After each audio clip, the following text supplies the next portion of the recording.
Hello. How are we, people? Welcome and thank you for joining. Please remember to hit the like button, please subscribe and hit that notification bell on the way in. Yes, if you can like it, that really does help me out because hopefully then. So I think people say if you like the stream, share it, chat in chat. It helps the algorithm and it helps people to come into this stream. So that's all I ask. Please like it. That'd be fantastic. But if you would like to support, obviously please feel free to do so. Super chats and all that. Or the best way is always PayPal or buy me a coffee. But as Sarah Peeler says, never required but always appreciated. So, or you could just become a member as well. What was that $3 a month or something like that? $2.99. So there you go. Let's go, Felony Friday. I'm here. Where are you? There she is. Buckle up. There she is. I like that Felony Friday. Love Felony Friday. There you go. I'll let Robert know. Thank you, Robert. Robert's one of the best, most generous people for coffees. Robert is great. I love Robert. Hang on. Why did my video can't be monetized? What the fuck? Hang on. Let me see what this is before. To see if I can read this out. Ah, shit. Okay. Hang on. So they're so pedantic, it's unbelievable. Right, I got to edit that out. Confirm changes. I got a couple that I need to edit out. They're so bullshit, these YouTuber.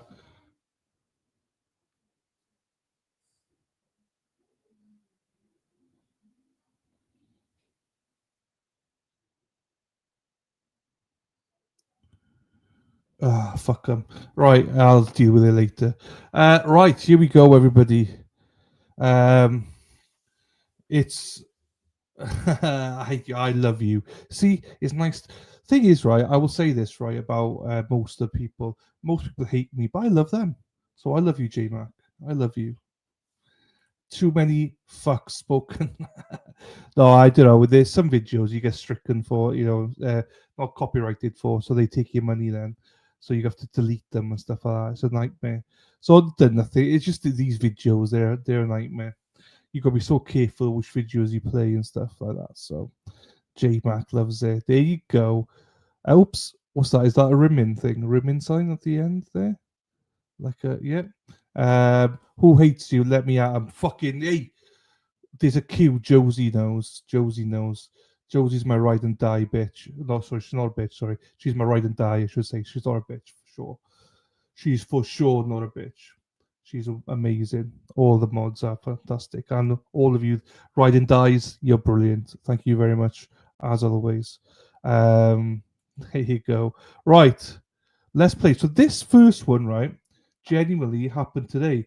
I actually was going to go live for it, but I missed the boat. This is about 9 minutes 45 seconds.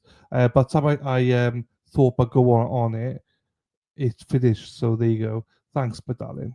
I don't understand how people curse on videos all the time to these in those police. Yeah, we have to be careful about everything we say or post. No, on on YouTube, you mean? You can curse on YouTube.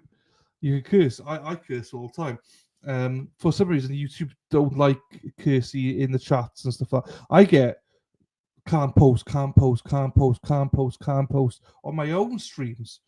Um, I don't mind cursing. I encourage it. Be yourself is what I say. So yeah, you can curse as long as you don't curse at somebody else. I don't care. Um, you know, but curse away in chat. You can say anything you want in chat. And same for if you're ever on stream, you can say whatever you want. I know some people don't like it because they think it affects their money and ads and stuff like that. But as you see, most of my ads they get gone anyway because people take it. So who cares? You can't post when you're trying to talk shit to me. I just say verbally, full of shit. JMac is full of shit. But I do love JMac. JMac's a warrior. She's amazing. Daffodil, I curse you, Delan. I know. But yeah, you love it. You love those dick pics I send you. Daffodil. Daffodil's a horned up one. So, right. let's play this then. So this is, as I say, from today. This actually a few hours ago. This happened in LA. So let's do this. So yeah, I know. And yes, true statement, full of shit. But I wouldn't change you, J Mac, for anything. I wouldn't change you for the world. Stick as you are. Right, that's the same for all of you. Stick as the way you are. MLS, there's no car chase yet. We're just waiting for you. We're talking about somebody full of shit that you came in. What the fuck, David? What timing? What timing that was? Right, the car chase will happen now. You see, I'm out of rhythm with these streaming stuff. Hang on, where is it? And also, can somebody tell me when the trial finishes so I can end the stream? Because I don't know when. I'm not watching it. Do you know what I mean? So, right, here we go, everyone. Let's go. Strap it in or strap it on, whichever one you prefer, and let's go. But, you know, it looks like just the driver inside the car right there. But we did hear earlier on that there were 4 people in there. So unless there's 3 people in the back seat, that would be pretty interesting in itself. You're going to be coming around here. It's a nice move by Skyfox. Chris at the tiller this morning doing a great job keeping an eye on this pursuit. Again, LAPD, they are in force down there, a number of vehicles on the ground. They could have gone to tracking mode because they did launch their helicopter a little bit early for their shift to get over this pursuit. But the guys on the ground, they seem to have this in hand. The slow movement or the slow speeds, that is a huge plus, and it makes me feel a little better when we do these pursuits, when the vehicles are moving a little slower. It might be a little less exciting to see, but definitely going to be safer for anybody on the ground down there. And again, they're saying the original want stolen vehicle. This all is becoming very unusual. The pieces don't seem to fit what we're seeing. So we're going to kind of just keep an eye on it, but it is definitely a pursuit out there. You got a big truck. We're in the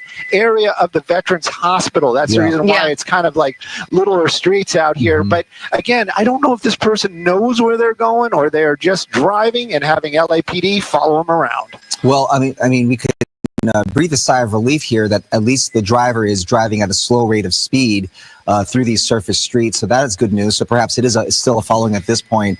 And from what we can see right here, there is the driver. Of course, if there were 4 people in the car, it's possible the LAPD knew something and maybe saw this earlier on, and there were 4 people that bailed before the driver then took off. They're going to pit him. Oh.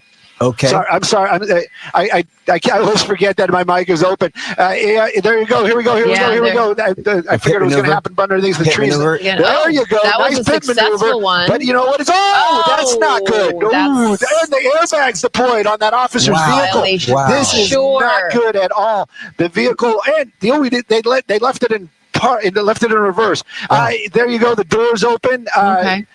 Seems to be a female driver, and she's on the phone and no shoes on, so she's grounding herself. I hope those officers are not going to take. This it turned into an entirely different situation when that happened. We saw it live, but definitely a scarier situation. And that driver seems to really have some kind of attitude about what is going on down there. And still on the phone.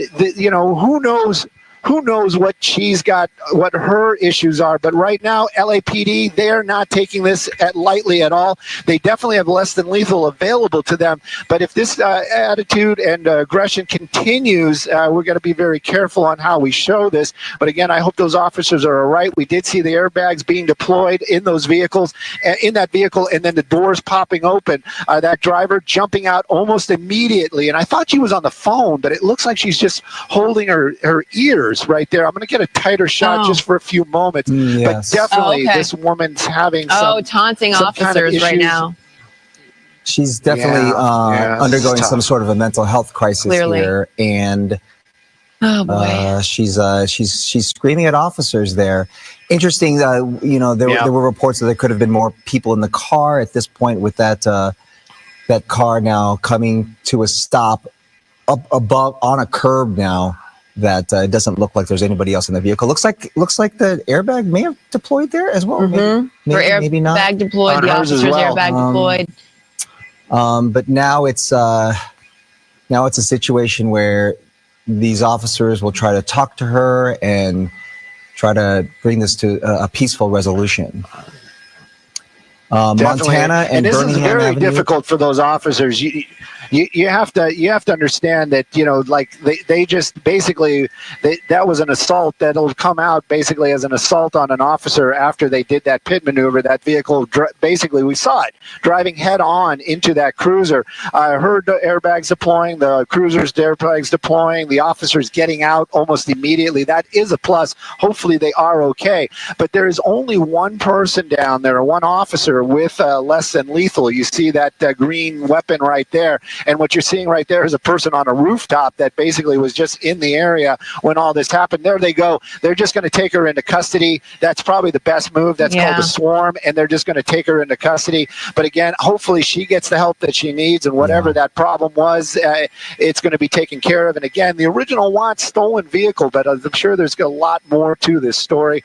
Maybe we'll find out, but right now it's coming to an end out here. Hopefully those officers are okay. One female suspect in custody.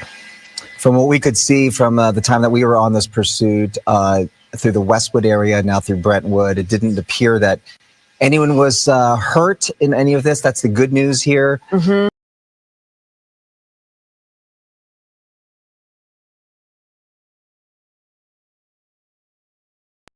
We can't really get a good gauge of what's going on in the backseat. Well, Gabe, as you look at this, we saw people merging onto the freeway at the same rate of speed as this suspect. So while this person is going across the freeway from one side to the other, if you're just merging on, you don't even know what is happening here because it's not as if this is a high rate of speed right now. No, we are not going at a high rate of speed, which is a little interesting here because where this pursuit suspect actually is, going northbound on the 110, passing the 91, at least a little further back, there wasn't that much traffic to deal with. But now as we progress northbound, Colleen, as you were saying, you start to kind of work in between that zone where there's stop and go traffic as you approach the 105 and as you continue northbound through downtown. And you can see there a little bit of traffic building. The suspect going all the way over, using all those lanes to that far right lane, using a bit of the shoulder there, and LAPD not taking any chances, staying right behind this suspect. And there's an open gap of no traffic here. You can see that box truck getting out of the way. They hear the lights, they see the sirens, and they're hopefully, going to do their best to try and stay out of the way. And we hope that all drivers do that when you see those sirens, when you hear those sirens and see the lights coming your way. We hope that you pull over and not try and get involved in this kind of situation because we do see a little bit of dangerous driving. This driver fidgeting around, this driver moving around, grabbing, a cell phone, possibly a weapon. We don't know. We do know that LAPD is treating this as a possibly armed suspect, and they have been driving relatively dangerously. Now using the shoulder on this 110 northbound passing Redondo Beach Boulevard, kind of thinking about whether they want to take that exit, and now we're leaning a little bit more towards the left, which means this driver is going to commit to the 110 northbound, and we're going to go towards South LA, and LAPD still staying close behind this one.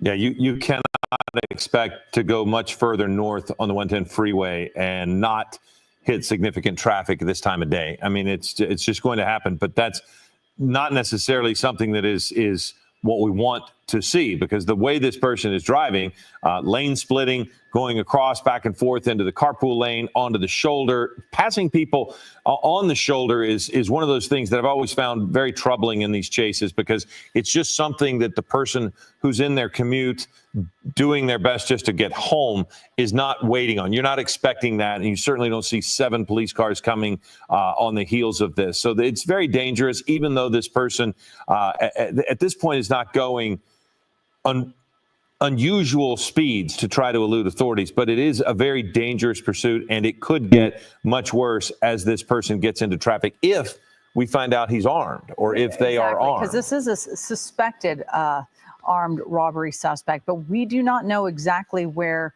the armed robbery may have taken place. So again, we do treat this as at a suspected armed robbery suspect. And again, this driver is going in and out of lanes and then going into that Josh, fast might be something on the driver's lap area. So Gabe, I see we can hear and you the driver. too, yeah, Colleen, we got a tip here from our assignment desk, who's also monitoring everything here, that there might be an animal on the driver's lap. So we're trying to zoom in again through those tilted Gabe, windows. I need to interrupt you for just a moment. We're going to end our live coverage here. We're going to continue on our streaming at abc7.com or on our ABC7 Los Angeles app. But we're going to go to World News Tonight with David Muir next. We'll be back for Eyewitness News at 4 o'clock. Have a great afternoon. We'll see you on the stream.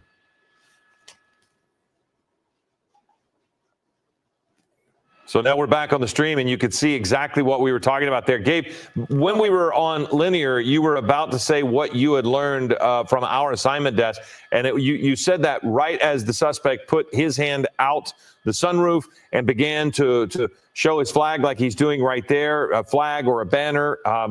There are any number of country flags that could have those colors, so we're not going to speculate as to what the flag is particularly, but you heard something. What did you hear? Yeah, Philip. So we are hearing that our assignment desk may have seen possibly an animal, maybe a dog, on the suspect's lap. So as we go under the 105-110 interchange, we're trying to get Air 7 HD. We're navigating the LAX airspace. So that's going to be a little difficult here as we progress northbound. Pilot Johnny here doing a great job doing that. And going back to the tip we heard, it does appear that there may be an animal in this driver's lap. So that just kind of elevates the level of danger and the level of just, what must be going through this driver's mind. Why is he doing this? Why does he have an animal in the car? And what does this flag mean that's coming up through the sunroof? You're absolutely right, Philip, about, it could mean a number of different things right now, and we don't want to speculate exactly what it does mean until we can get some confirmation of that. But as we kind of get a closer angle here, Josh, our photographer, zooming in very close, we're trying to work around the tinted windows, maybe see through the windshield here to get an idea of what that driver is possibly holding in his or her lap. And we're just going to have to kind of, work with the air traffic and work with the angles here the best we can, and just kind of move forward with that in mind, that this driver may also have an animal along with being possibly armed, armed robbery suspect. Yeah, it actually makes me think of, hopefully it's their animal and it's not injured or anything, but I always think about how many people are now, stealing in a kind of a violent way people's animals, specifically certain really expensive breeds. I preferred it when Bob was on. I don't like these commentators. I prefer Bob. These aren't as good as Bob. Prompted this pursuit. Alleged armed robbery. We do not know where. We do not know any of the circumstances. I know our assignment desk is probably really trying very hard, but when there's these pursuits taking place, it's very hard to get a hold of authorities because all eyes are on this as well, to kind of figure out how are you going to get it to an end. And we know we have limited information as to how it started, other than it is an armed robbery suspect. We don't even know if this car may have been carjacked. So there is the possibility, however remote, that this is someone else's car, someone else's dog, and this person was in multiple crimes. But as you mentioned, we just don't know at this point, other than it seems to me, Gabe, that LAPD is taking this seriously enough, because they haven't handed it off to CHP. It's been on the freeways now for 30 minutes or so. LAPD is maintaining a pretty high rate of contact, in that the officers are right behind. They've not gone into surveillance mode. And to me, that says something as well. What are you thinking, Gabe? Well, Philip, you're absolutely right along those lines. We've seen, especially in recent years, LAPD has taken a more laid-back approach to pursuits. They go into surveillance mode. They let the helicopter do the following, and they don't leave the ground units tailing as close as we are seeing right now. So in seeing this behavior from LAPD, that does lead one to believe that they have some kind of vested interest in whatever crime these suspects committed, and they may know something that we don't know at this point right now, especially because you have this one unit staying pretty close alongside this pursuit vehicle, and you do have, at least we've counted, 7 other vehicles in this pursuit package, LAPD calls it, that are all involved here, and that just leads you to believe that LAPD is very interested in these suspects. They want them to stop. And there's also a level of safety to the public that needs to be considered, because they are treating this as a possibly armed suspect, and they don't want this suspect to go on and commit any other crimes as far as harming anybody with a weapon. We've also seen this aggressive driving. That just gives LAPD more of an incentive to hopefully bring this to an end as quick as they can. Yeah, and how fast? I don't know if our sky map is showing the speed, but I just trying to kind of gauge 57 miles an hour. How fast did you just say it? Yeah, so we're kind of going in the high 50s here, low 60s. It should be pointed out that this driver is actually in the carpool lane, the elevated carpool lane, as it goes northbound on the 110, and there's not a lot of traffic there. That's an area, that's an overpass where you could really go, 75 and be totally fine. There's no traffic in front of this guy right now. Doesn't it also run out? I mean, eventually it stops, and if you're either fed back onto the freeway, or you're going to end up on surface streets. Right. Exactly. So, but that's the thing. It's 3:35, and this is when the congestion really begins. If you're out and about, certainly heading through downtown, you're going to find all of the interchanges that are going to really start to get very crowded. I just wonder at the end of this, because again, this is sort of, I drive this in my sleep almost. I know this area corridor very well, and it is going to end. And I'm wondering if law enforcement are thinking, okay, well, now this person absolutely cannot go anywhere because they are sort of corralled into those two lanes. One lane that the driver's in right now will end up funneling right onto the 110 north, and the other one will then end up kind of going over by more like USC area. You're seeing it kind of right there, but I think that's also so he looks like he's merging onto the freeway. We're flying right over the Coliseum right now, guys. So this is getting towards, like you said, where these carpool lanes come to an end. And as you're saying, if you stay to the left, you'll get spit out onto surface streets that'll take you into the Expo Park area, and if you lean more to the right, then you're funneled onto the 110, which, looking out the helicopter window, the 110 northbound is almost at a dead stop. You can see it right there in the frame, and it looks like this suspect is leaning more towards the left, so that's going to take him onto surface streets into Expo Park, where a lot of USC students might be out and about and around, and this could get very interesting here as this pursuit looks like it's about to transition towards surface streets. Well, this is a part where it's also a possibility that LAPD might act a bit more aggressively, because the person is going to have to slow down, and they're going to have to make some turns, and that is going to open the door for a possible pit maneuver. And you've noticed several times where LAPD closes that gap. Now we're going back across and getting onto the freeway. Yeah, so I think the person realized that at some point the person realized they were not going to be able to continue going north. So now we're back here doing what he was doing a minute ago, and that is these dangerous lane changes. And I wonder, Philip, if this suspect's actually familiar with the area, because that would lead one to believe that you might have a better opportunity of at least continuing forward if you stay on the 110, albeit at a bit of a slower pace. And you can see there maybe this driver saw this CHP unit possibly setting up for spike strips. We don't know that at this time, but where that vehicle was, he could have possibly seen that CHP unit possibly setting up for spike strips, and decided to make that abrupt right turn, crossing the gore point. And now we're on the 110, on the shoulder of the 110, bypassing all of this traffic. This driver pretty much making his own lane, going, it looks like about 60 miles an hour, getting around this traffic and continuing northbound, kind of dodge. I could shut them up for a second. Hey, those of you that are, Nicholas Casitos, Kat is streaming it with commentary. So I am streaming it, but without commentary. So, as you know, but if you do want commentary, as I said, there are some really good streamers out there like Kat. So go and watch it with Kat if you want commentary, like we told you this morning. So I hope it's going well, Kat. I'm not streaming it. It was just too much for me, that trial. So I was like, I'll leave it to you guys. I'm out. I'll tap out. So I hope the trial's going well. But yeah, I can't do it. But yeah, go and support Kat. Kat's a good one, and I know a lot of you do support her anyway, and you all keep mentioning the Kat's streaming stuff. So yeah, go support the good people. So yeah, it's very confusing. Everyone keeps saying that to me, and I'm like, I'm out. I'm out of it. I can't. I didn't catch hold to me. I couldn't get into it. So there you go, Badaza. Hey, lovely. I couldn't get into it, Cat. If I'm being honest with you. It wasn't my speciality. I was like, there's more people who've got it than I have. I'll leave it. So yeah, and I know a lot of these guys do watch you anyway. So I'm glad that you popped in. I'm glad to be able to promote you as well. But yeah, hope everything's going well. And as I say, go and watch it with Kat if you want to get commentary. Because I ain't commentating on it. I'm on the police chases.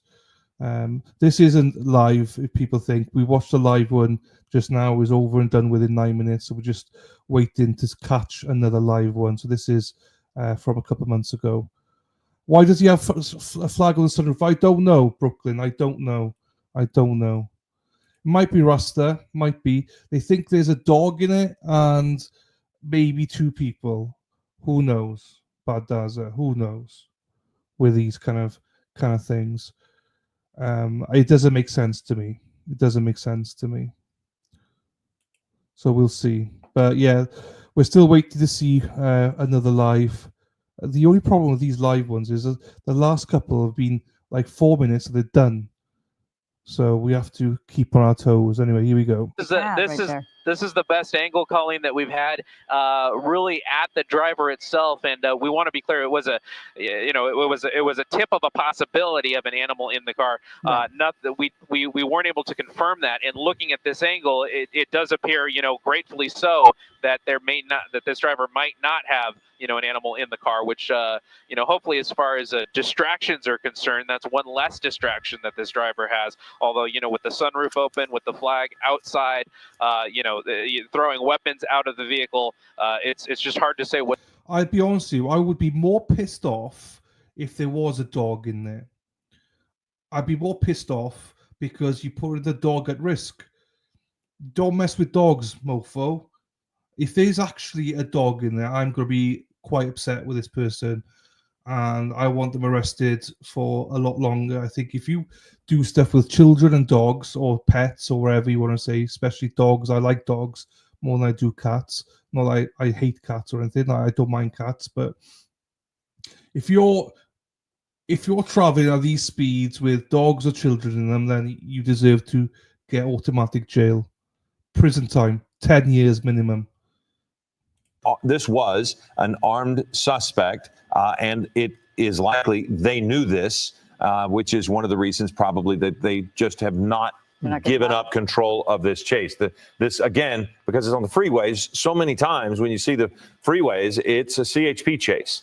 The only time we've seen a CHP officer was on the 110 at the end of the carpool lane when they had kind of stopped and were blocking a lane, and that's when the suspect took off and got back onto the freeway. It's always interesting to see the helicopter so low right above it, because again, you can't help but take your, there's so many people that are right now in this whole area seeing that low flying helicopter, knowing something is going on. And because that suspect is not driving in crazy fast fashion, you kind of, it's just an unusual, it's like sort of a slow moving pursuit, even though I know that they're going with the flow of traffic, but many times we see these pursuit suspects going in the triple digits. So. Well, this suspect, beyond the speed, it's the switching of the lanes, going over 4 or 5 lanes in one move, on the shoulder, splitting lanes, yes. Going back and forth. So even though he's not been going very fast, he's been dangerous, you know. I'm wondering where he's going to end up. I mean, are they going to continue on the one in this area? Where on earth are they going to? And you don't know, by the way, when we're talking about, we don't exactly know where this alleged armed robbery may have taken place. But we don't know if there's a victim out there who was injured during this. But we know something triggered this call. Yeah, I mean, we know it originated near Vernon. Yeah, just to give you guys some additional information here, LAPD is telling us now that this may have been a Grand Theft Auto situation where this may be a stolen vehicle. So that may be why LAPD may be staying so close alongside this vehicle, because if it wasn't a stolen vehicle, then they would be able to use the license plate to be able to track down a suspect, and so on and so forth. But if this is someone who may have used a weapon to commandeer this vehicle, then that gives LAPD a little bit more of a reason to stay close with this suspect and understand that this is possibly a violent person, although it's definitely a good sign that at least one weapon we've seen and we've been able to confirm was thrown out of the vehicle as we continue westbound on this 10 freeway. And looking ahead out the helicopter window, it is, Thursday, almost 4 o'clock now, and there's not a lot of traffic in the westbound direction, almost all the way through passing the 405 into Santa Monica. So this driver, really picked kind of the best freeway in the Southland that this guy could just cruise along at about 65, 70 miles an hour. And you have to wonder if this driver has some kind of message to deliver. If this person, with the flag and all of that sort, may be just wanting to, cruise alongside and continue on in a pursuit for attention. Is that and, a Ghana for flag? reasons along. That looks like a Ghana flag. Is that a Ghana flag? I don't want to be incorrect, but it does look like it. But I'm also not an expert, So I don't know. But anyway, he might have stolen a car with a. I hope that the dog wasn't in the car. I hope. Oh, if there is actually a dog in there, that the dog's stolen, people. The dog is probably stolen. Hey, Amanda. Yeah, one of the African flags. Yeah, it looks like I'm saying Ghana. I could be completely wrong, but there's. Oh fuck! I'll just Google it. Google images. Ghana flag. Yeah, it's a Ghana flag. It's a Ghana flag. It's a Ghana flag. So this is a Ghana flag.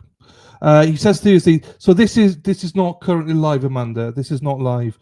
We were watching a live one just now, and it finished in like less than 9 minutes. So I just stuck this on until we get notification for our next live one.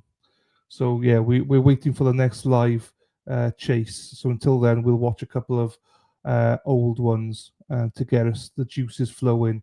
I've not seen any of these that we're about to watch, but yeah, we are on red alert for the next live one. So we're going to stay live for the next 4 to 6 hours to try and catch the next live one. There probably will be in the next hour or two another live one. So there you go. Anyway, please like the stream. Do us a favor and like the stream. That's all we ask. Like it, and yeah, they just want me on TikTok. Vehicle in the far back. I'm just pissed off that they've stolen a car with a dog in it. I mean, how can you imagine stealing a car and driving off, and then you hear the dog start growling? You're like, oh no.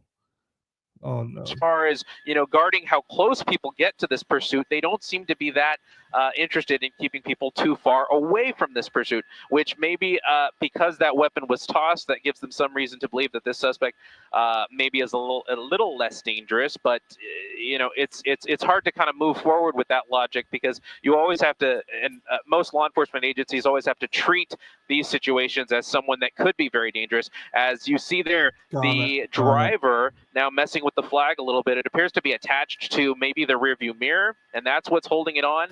And he's also kind of fiddling around in the inside there, maybe on the phone. It looks like we can see a little bit of a phone there through the tinted windows. This person may be texting, calling people as we continue, westbound on the 10. We're just about in Culver City right now, passing National Boulevard, and we're going to hit the 405. There's no traffic between here and the 405. This guy can continue on as we get a little bit pretty close to a bus there, but doesn't seem to impact this driver at all. Just lucky. You called it a moment very ago. lucky. Very, very lucky. For all of us who have to navigate these freeways on the daily, it's amazing to see how lucky this driver has gotten by choosing this freeway. Well, he's also heading back in the freeways in the Southland, and he's heading back in the direction of familiarity, because he was on the 405 at one point. So he may be. We've seen chases continue into areas that they're familiar with, either neighborhood or freeways, and this person has been on the 405, on the 110, now on the 10, on the 105. So basically, this is now heading back in the general direction of where this was at one point. There was 110 in Slauson, on Manchester, so they were all over the 110. But now this is really seemingly slowing down. And again, this is a Grand Theft Auto, but we also saw a weapon tossed from the window, so it could have been a carjacking as well. There's so much that we don't know, other than the fact that this person is not pulling over and LAPD is not giving up on this chase. No. Yeah, Philip. I don't like Philip. Sorry, we're monitoring a couple of different things on the Yeah. radio here, but you know, we're continuing in the westbound direction here, very close, maybe a mile out from the 405. This driver is going to reach a decision-making point, kind of flirting with that right lane there. If the driver gets in that right lane, that will mean that this guy will continue in the southbound direction on the 405. It looks like he's slowing down. We're really slowing the pace down of this pursuit. Now LAPD is starting to keep traffic back, although we may see some cars, just because they're approaching so fast, they may be able to pass this this guy on the left side. And it looks like this guy's going to continue on the 10 westbound. So we're passing at least the ramp that allows you to go onto the southbound 405, which, you know, looking at the traffic on that southbound 405, that is that's a good move if you are this pursuit driver. And this guy's also seeing the traffic on the ramp to the northbound 405, and it looks like he's going to stay in these westbound 10 lanes. Gabe, since we are going to do a measure of housekeeping here, we're going to hand it off to you and let you take care of this chase during the remainder of our streaming coverage of this. Eyewitness News at 4 o'clock is about to get underway, and we have to do a couple of things here in studio to get that ready. So the chase continues, and Gabe Santos is going to keep you updated here on the stream. But then don't forget to join us for Eyewitness News at 4 o'clock here in a moment. Right, just all right, reminder, thank you, Philip and Colleen, and thank you for joining. Just a reminder, we still wait for the next live stream. So this is an old one. We'll watch a few old ones until the next one comes in. So allegedly, this is a carjacking. Fuck, I'm low. Carjacking. And there is a dog in the car that is not the owner's, and he's got a Ghana flag flying out for whatever reason. So here we go. Area. It was going kind of up and down Flower and the 110 freeway, passing Slauson, monitoring a couple items of radio traffic here. And the suspect then went southbound on the 110, westbound on the 105, southbound on the 405, back northbound on the 110, and now we've been on the 10 westbound for quite some time here, not going very fast, kind of keeping speeds under 50 miles an hour, and now we're coming up on an exit here. This is the Sawtell exit in the Santa Monica area, and this driver is at the point of no return here, getting off the 10 freeway. I'm a little surprised at this because the 10 freeway is completely clear all the way to the coast. This guy could have been able to drive for miles without having any issues as far as traffic goes. But now this pursuit may get a little bit more dangerous because we're on Sawtell. Bundy. We're on Bundy. That was the Sawtell off-ramp. And you have vehicles going at a bit slower pace. And it looks like we're going to cross back onto the on-ramp to the eastbound 10 freeway.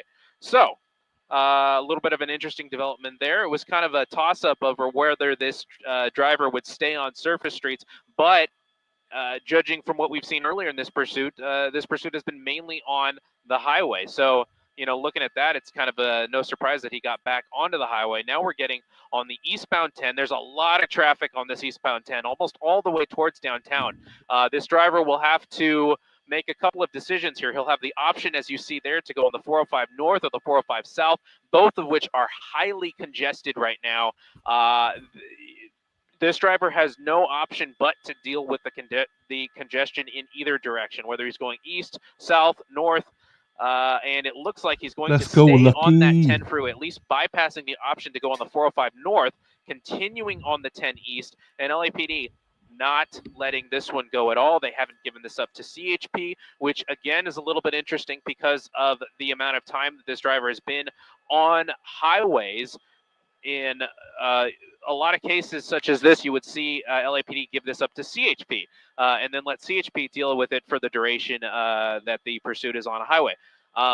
But you have to consider what LAPD may want this suspect for as we cross over from that far right lane. And, a little bit of aggressive driving there as we go into the far left-hand shoulder. And we've seen this behavior before. This driver is going to use the far left shoulder along the center median, turn that into a lane, and just continue around a lot of this traffic.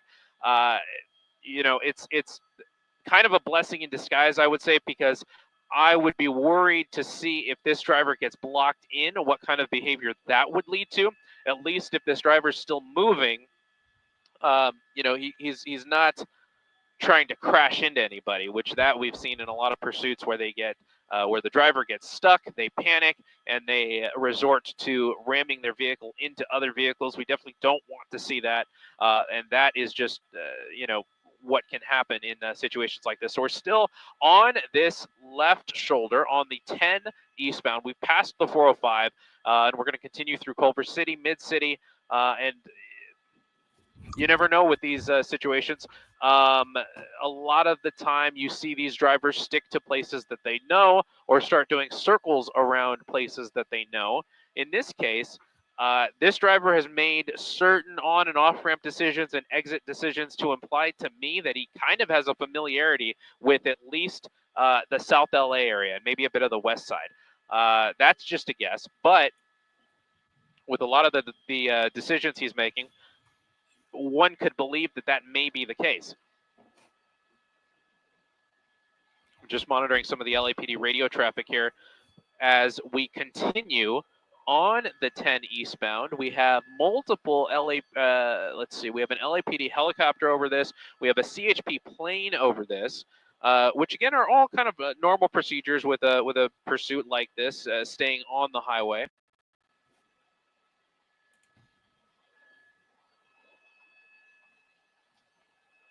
Copy, 2 minutes.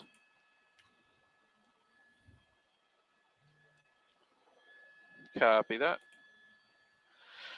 And just to give you all joining us on the web on our streaming channel, everywhere ABC7 streams. No worries, Duffy.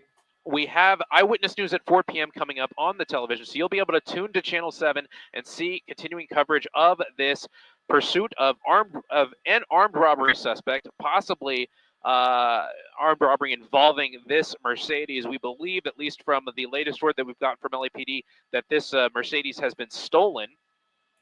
And you can see there this pursuit coming, slowing down a little bit behind a white van. The LAPD vehicle right behind him opens the door a little bit, hopefully hoping for an end to this pursuit. But this driver gets a little scared there and scurries around to the right side using the right shoulder there. And there's a lot of traffic to be seen here on the eastbound 10. Really, the only option for this driver to continue on is to use the shoulder, and we definitely see this driver doing that. You never know if someone's going to be pulled over on the shoulder. That could be an interesting development as we continue in the eastbound lanes here. And you can see there LAPD staying very close behind this vehicle. I'm going to take a quick pause here. We're getting things ready on the studio side for Eyewitness News at 4 p.m. Okay. We'll be going to that coverage very shortly here. I'll be joining you all for that. Just going to take 1 second here. So just a reminder, this is not currently live. However, allegedly this is a stolen vehicle, allegedly, according to these new newscasters, with a dog inside that he stole as well.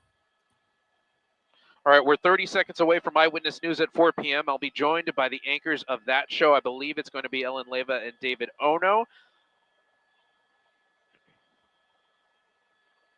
Okay. As we continue our coverage of a robbery suspect, possibly armed in a stolen Mercedes, continuing eastbound on the 10. It looks like there's We're going to go on TV here momentarily. 5 trooper vehicles there. 5 police vehicles currently. He's going very slow. Like, what's the tactic but going slow? I mean, you're done, son. You're done. At least if you use a bit of speed, there's a 1, 2, 3, 4, 5, and there's more 6. 6 police vehicles, and obviously 2 helicopters. So.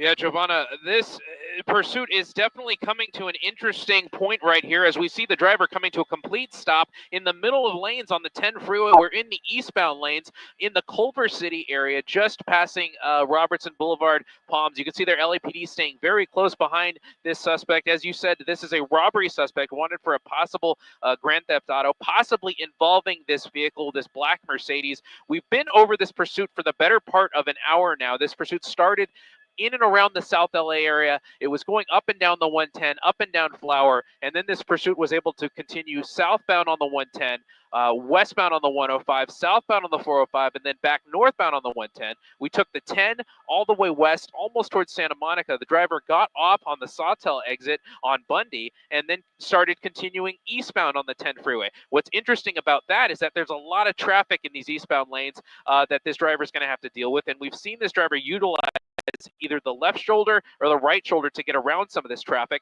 We've also seen a little bit of aggravated driving from this traffic, or levels of both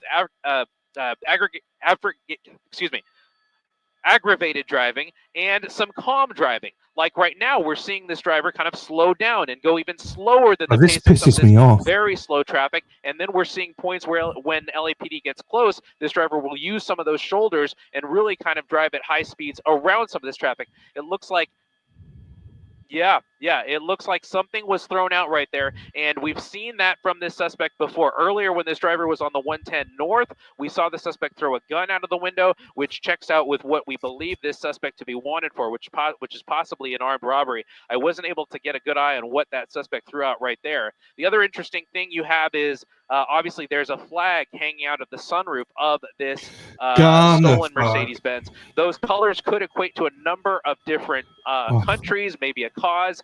So we're not going to speculate exactly what that could be from at this point, but definitely. I'll speculate, you idiot. That's a Ghana flag. That is a Ghana flag. There's no speculation about it. Educate yourself, dude. Just trying to get away at this point. Wow, and we're seeing very agitated in the car right now. Yeah, he's moving around a lot. He seems like he's shuffling through some. I mean, it's hard to see through the windshield, but he's doing something right now. He's driving slowly, perhaps because he's trying to take care of something in the vehicle that he wants to do. Who knows? Maybe it's hide evidence. I don't know. We don't know. Though we've been watching him for he's definitely quite distracted. some time now, Giovanna. And this is the most agitated this driver has taken on. We know that the sunroof had been open most of the time. The sunroof was just recently closed. We know that the flag, he definitely wants to make sure he's displaying the colors of that flag. We know that. We know that this has originated from an armed robbery suspect.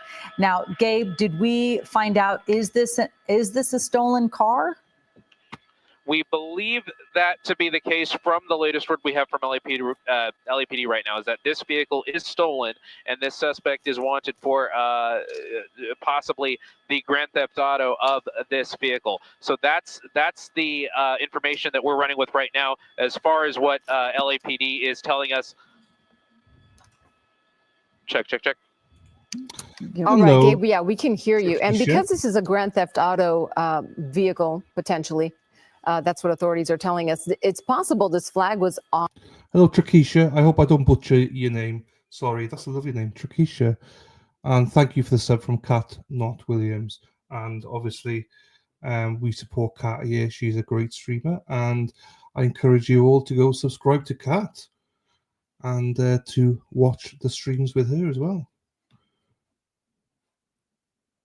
Is this a political statement then?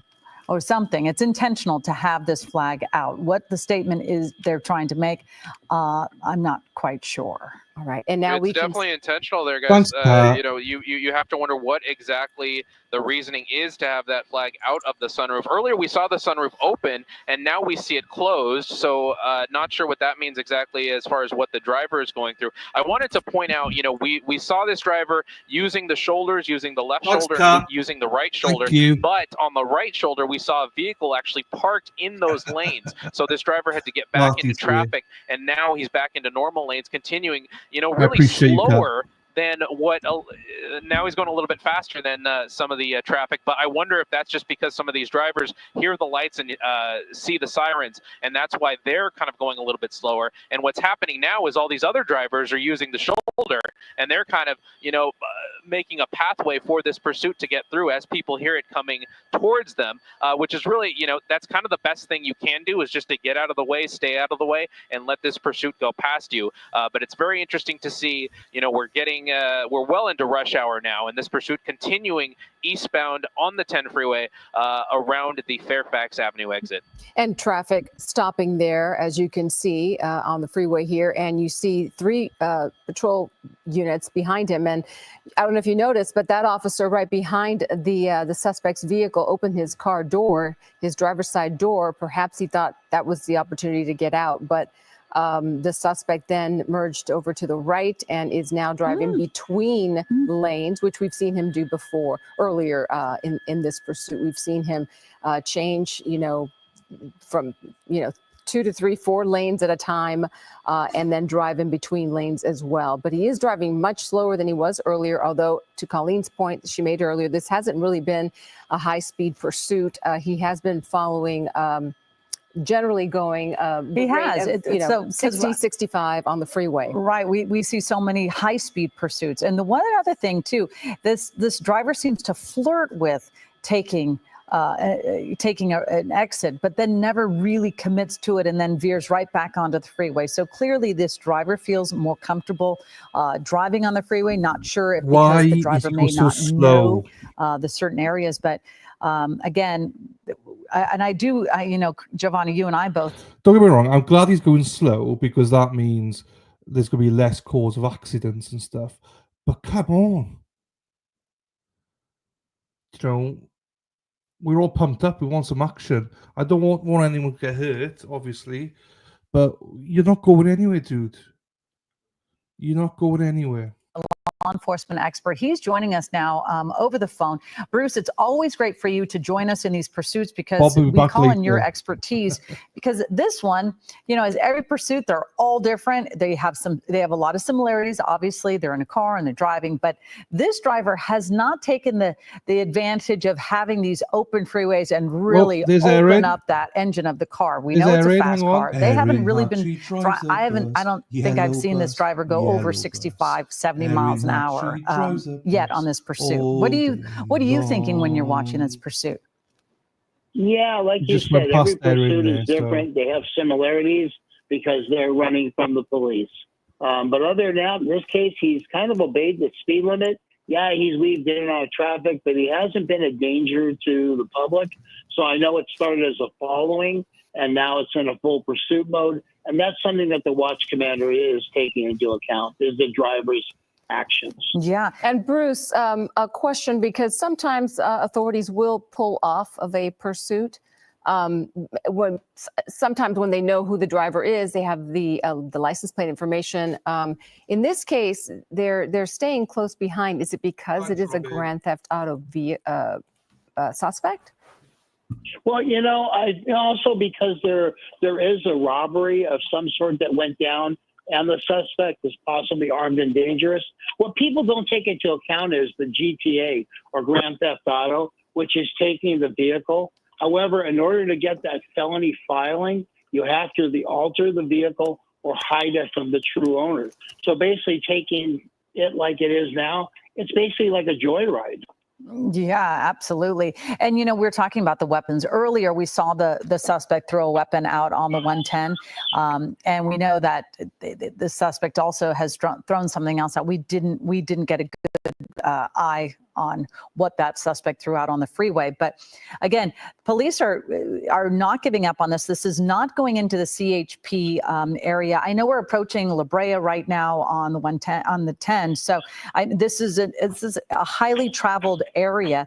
But why do you think the CHP, since this has stayed on the freeway the whole time, why isn't the CHP taking over this pursuit? LAPD may not be relinquishing control at this point. In other words, basically through mutual aid, they have not requested CHP as the speeds are not higher, and the suspect is not on the freeway doing crazy things. Yeah. So what is the strategy at this point? To wait it out, to follow this person and see and wait for an opportunity to maybe conduct a pit maneuver, or hopefully he stops? What are authorities well, thinking? right now they're going to stay behind this suspect, and they do believe that he or she or the vehicle will eventually pull off the freeway, maybe go back to the area it was started. However, in this case, you're on the 10 freeway eastbound. They're going to run into some major traffic as they approach downtown. So at this point, there's really no need to do anything but just follow. Yeah, and as we've been noticing in the past, the LAPD taking a much more cautious approach to a lot of pursuits, calling them off if they need to, if they become too dangerous. We know that the suspect did have a weapon. They threw it out their window. We don't know if they have any more than one weapon. But as of right now, the way that this pursuit is going, it seems like they are just going to stay on it. They're not going to call this one off. Yeah, the studies have shown the last couple of years, the uninvolved third-party traffic collisions due to pursuits has gone up. And so that's part of the risk management of a pursuit, is weighing the safety of not only the officers and the public, the suspect too, but we take all that into account. Yeah, well, for good reason, obviously. Again, the suspect's going to be getting into the slow lane. Never know if they're going to take an exit, because they haven't taken an exit. Yes, they haven't done surface streets. So we don't actually know exactly the location where this car may have been stolen. Yeah, we don't know that, but we do know that this started about 3 o'clock. And as Gabe Santos was telling us, this suspect led police on a chase throughout South Los Angeles. And onto several freeways. He was on the 105, the 405, the 110, now on the 10 freeway. And then there's that puzzling piece to all of this, that flag. What do you make of this, Bruce? Any idea? And now we see him exiting. We believe that this is Crenshaw. We were trying, while I was on hold, I was talking with your assignment desk, and we were trying to figure out what flag it is, because I know that there have been some protests recently in the last couple of days involving some various countries in the Russian area. Mm-hmm. But in this case, we couldn't figure it out, and I don't know what the purpose of that flag is. Mm-hmm. It's obviously some political statement, but I don't think anybody understands what that statement is except the suspect. Well, Bruce, I want to ask you one more question. Does the strategy change as he's exiting the freeway and onto surface streets? But right now, They are fixated on the flag. It's like, you don't have a clue what it is. It's a Ghana flag. We don't know the meaning. So stop speculating. We don't know what it is. They love to make mainstream media love to speculate and get it wrong. As we go onto the streets, the pit maneuver comes into Look play. Look at this. He just threw something to someone right there. He gave somebody something. Yeah.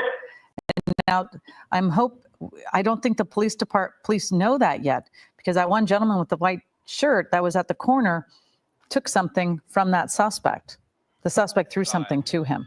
So Gabe, you're right there. I would hope that they would stop Bruce, Bruce, 1 second right there. Gabe, did you get an idea of what was thrown to that person on the side of the freeway? We're going the other way. Going the other way, Josh. So it was definitely hard to tell what was exchanged between the person on the sidewalk and the driver, but we do know that the air unit, the LAPD air unit overhead, did see what who was involved in that. And we're seeing some very aggressive driving as we're going northbound now on Crenshaw Boulevard. Now on the wrong side of the road. This is some extreme driving, hitting almost 80 miles an hour here, continuing northbound. We were using that median lane, and now we're back on the right side of the lane. Now this driver's hopefully slowing down a little bit, going through hopefully that intersection had a green light. Now we're hitting some traffic, so we're slamming on the brakes and going back onto the shoulder here. There's a parked car. We're going to go onto the sidewalk now. It's going to be hard to see here as we go under a tree. We're going to see that car come back out from that driveway, from using that sidewalk. Hopefully LAPD was able to get around that car as well. And we're continuing northbound now on Crenshaw.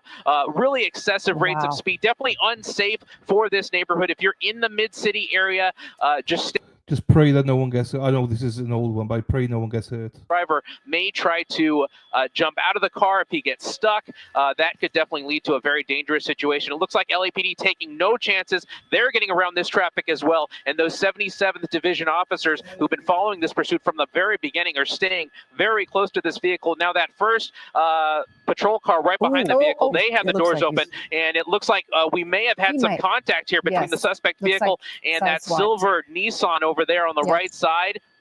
And it looks like this driver almost in a panic, in a truck, maybe getting involved, possibly blocking him in. This truck, it's hard to tell if this truck is trying to get involved or if this is just accidental. It's absolutely intentionally trying to get involved. The suspect driver is almost pinned in there. You can see LAPD seeing the situation, and the suspect has hands out of the window. This is definitely a good sign.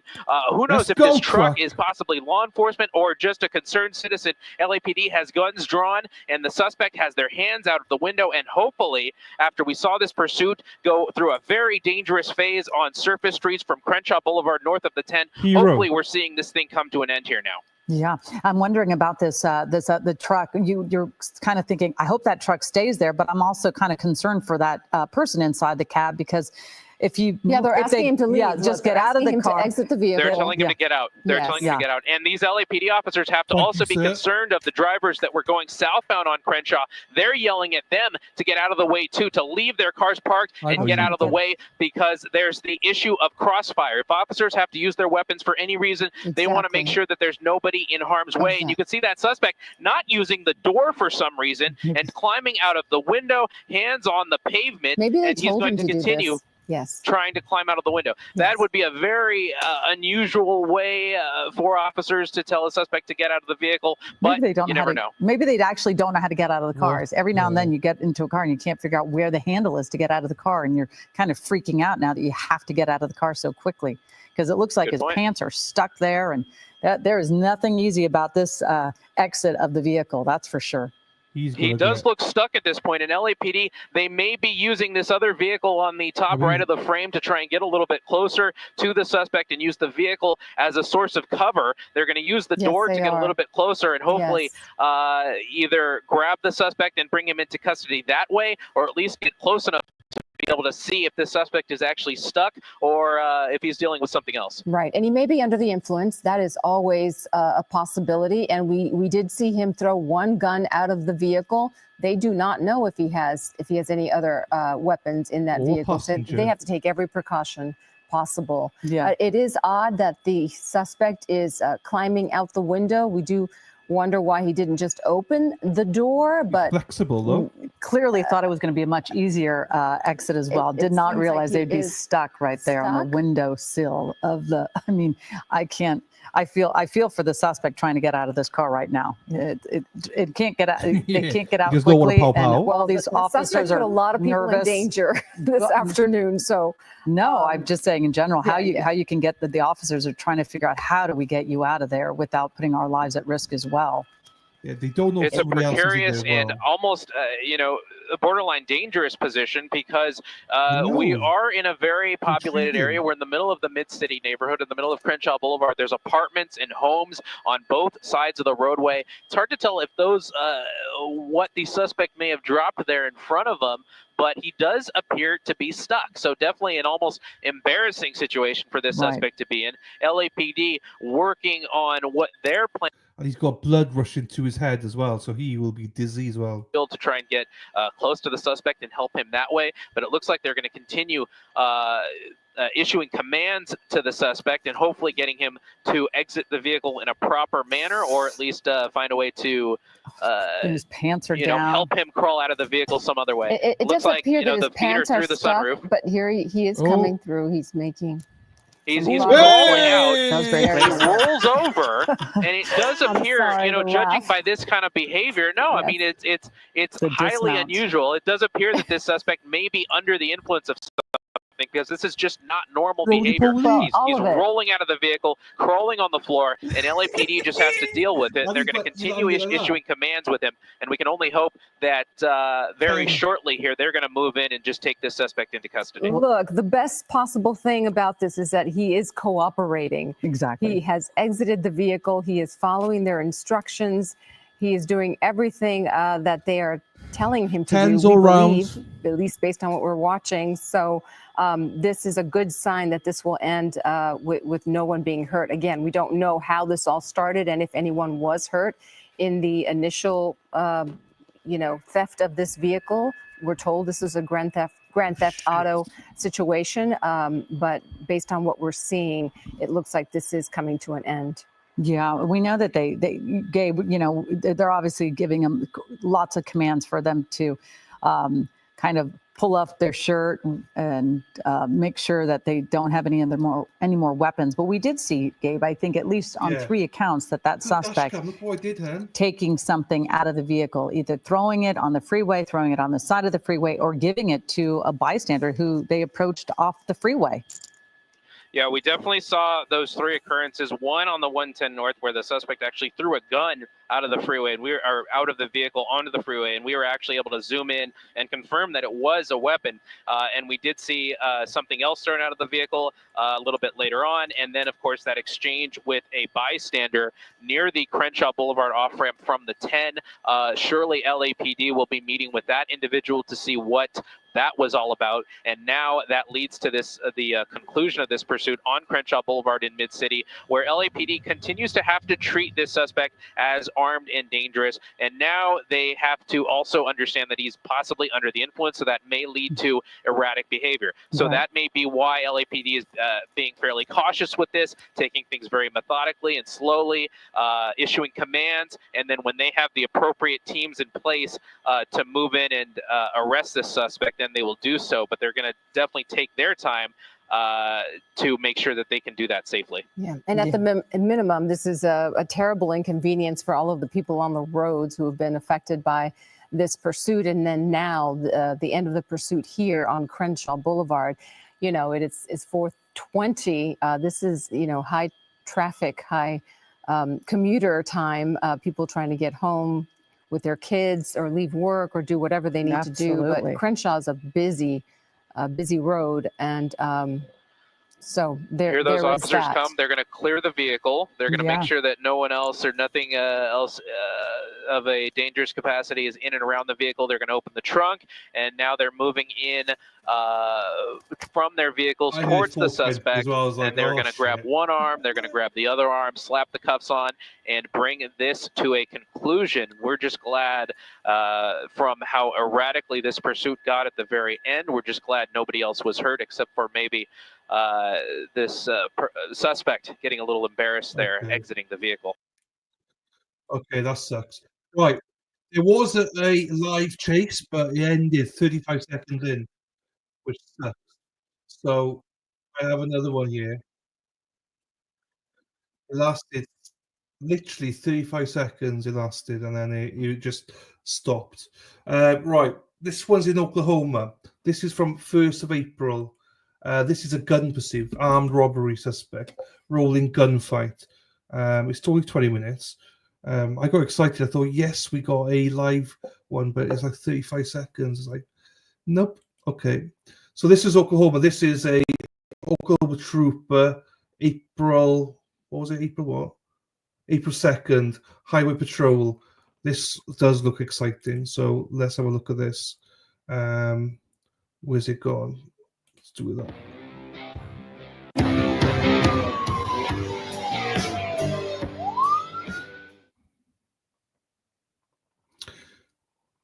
Oh, 2022. Oh, I thought it was 2025. Okay, well, that's crap. At least it's only 20 minutes. I haven't got any live one right now, so.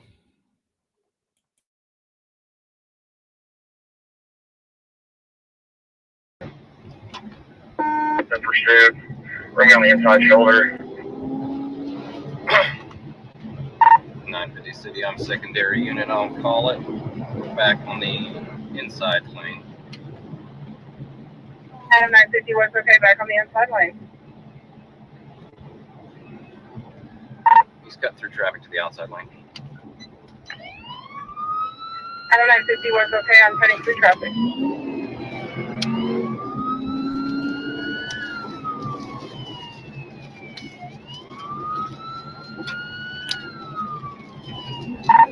Rockwell in the construction on the outside shoulder.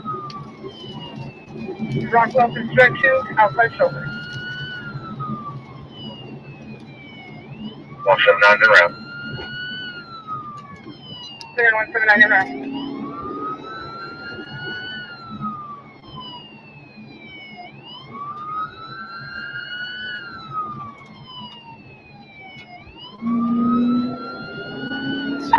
Cities splitting the lanes. Down the outside lane, speed's 80. Adamant City was okay, splitting lanes, speeds at 80. Is it occupied more than once?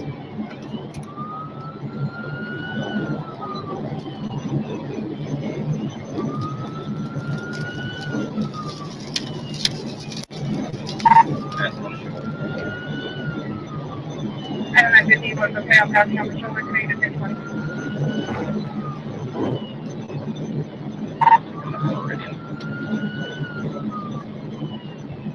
Was okay on approaching Meridian.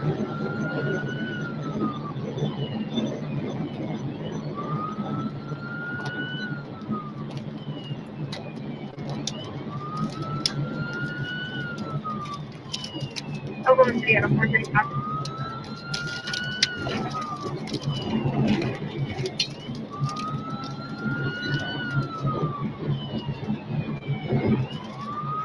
Passing Meridian. Passing Meridian.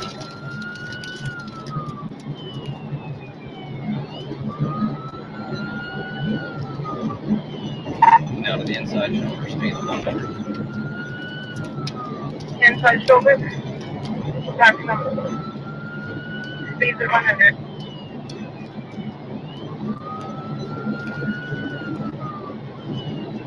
Coming up on the Amarillo. Approaching the Amarillo.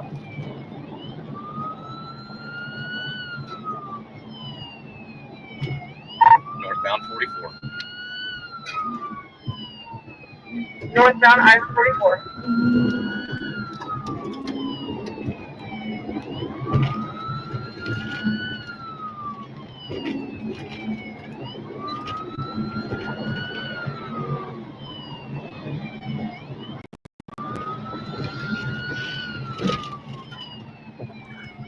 I don't think I could do this. It's too fast. You know what I mean? Approaching 10. Approaching 10.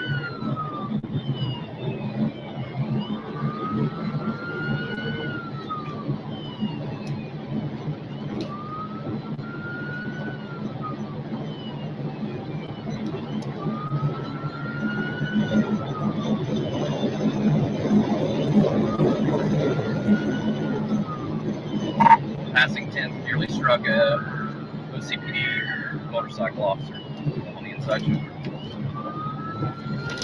Adamant City was okay on almost straight. Motorcycle officer inside shoulder. Because you have to do this. You have to really, really concentrate in this job. He's on the radio.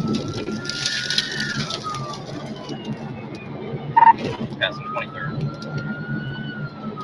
Passing 23rd.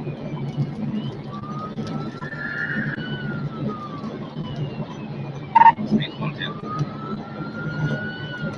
Clear on speed 110. 6746 about 66.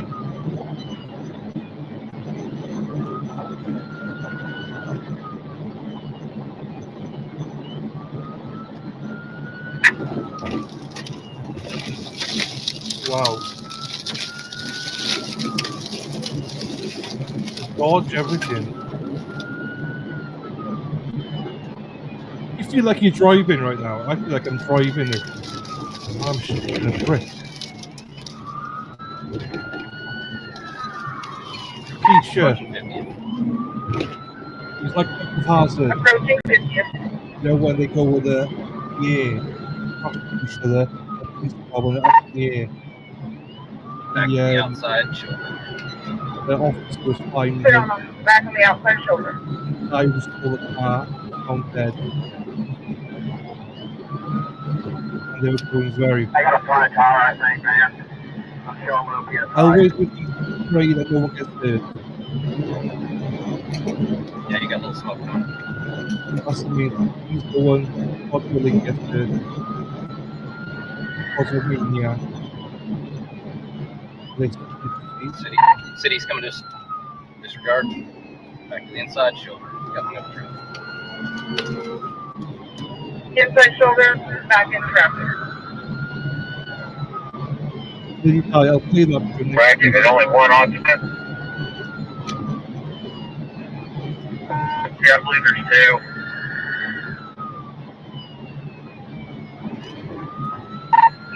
If you get city units or turnpike units headed this way, we're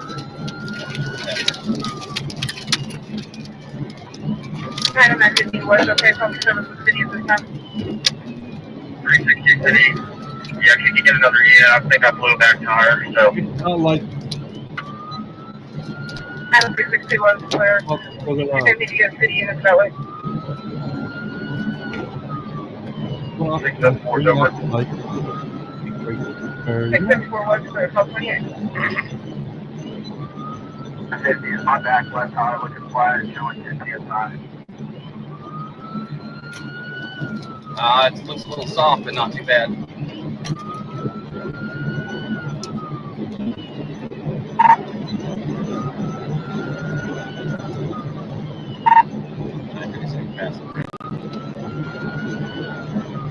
Passing ready.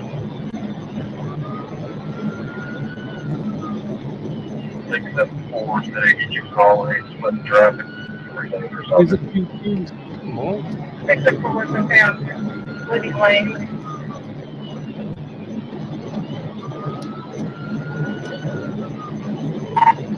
Approaching Hefner, speed 120. Approaching Hefner, speed 120.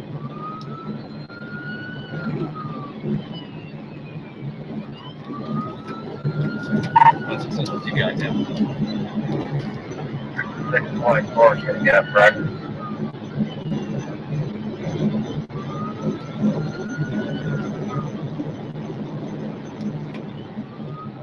Brake check. Trying to strike 362. Clear on brake check, trying to strike 362.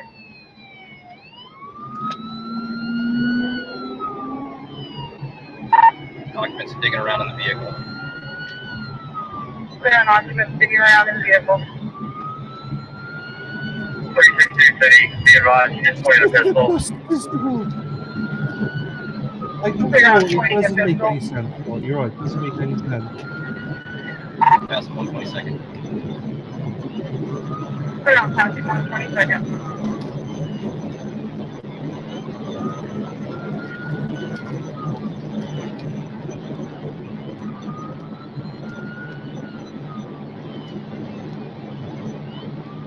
Oh, is this a light? No. Oh, we had a live one. No. Passing. Adam 950 was okay on your purpose. Inside shoulder. Inside shoulders, nearly struck a vehicle.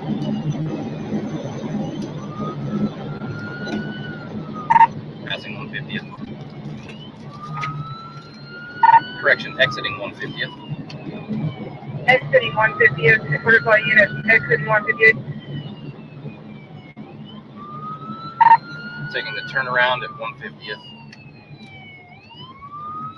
Turn around at 150th. Oh, there he is. Occupied one time. Take it wide. Come on. We are now eastbound 150th. You see, I couldn't do multitask like that. Eastbound 150th, occupied one time. I'd have to stop and do that. I couldn't do that. That's a skill. Oh, that's why. That's why I couldn't. That's what I would do. Bang into. 614 was okay, northbound interstate.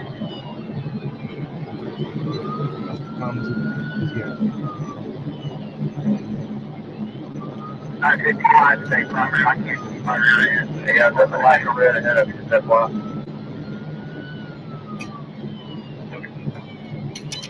see, this is why I And that can don't clear on my recommend failure. multitask in a car, please.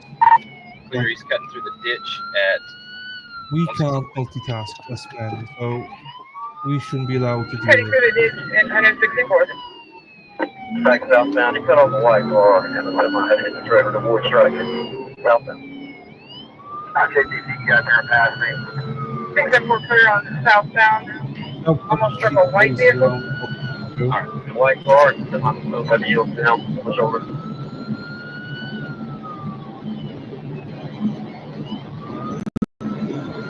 Passing vehicles on the outside shoulder. Passing vehicles outside shoulder. Units close. Not to take primary, I can't. My back tire's not gonna last much longer. Get rid of that vehicle off the road. With traffic, using all lanes. Awesome.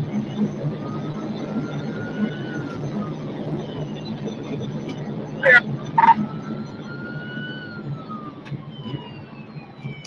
950 City's taking the exit for the Kilpatrick. I'll let you know where he goes. 2 hands on the steering wheel. I don't know if anyone's okay. Exit Kilpatrick. Oh, fuck no. Yeah, this is what. Yes, clear for everybody. Got it. It's gonna be eastbound City and Kilpatrick. Eastbound to Kilpatrick. Oh, you skid this. 950 City, shots fired. Oh! He shot one through the back window. Oh, Clear on shots fired. One shot through the back window. oh shit. Okay, now we go in for it. Oh no. Oh no. Oh no.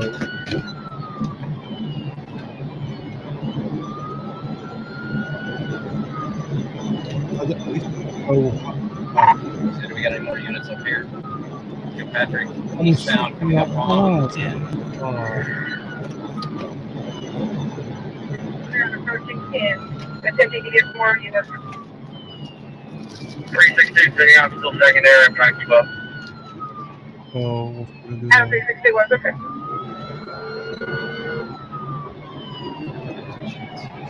Right on northbound from the Fort Smith. Passing 10. Passing 10. Oh.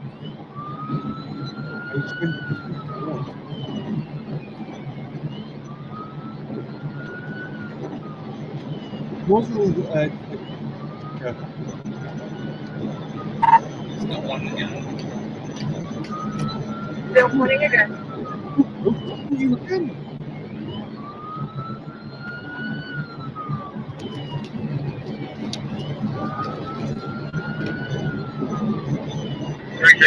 That's Western. Passing Western.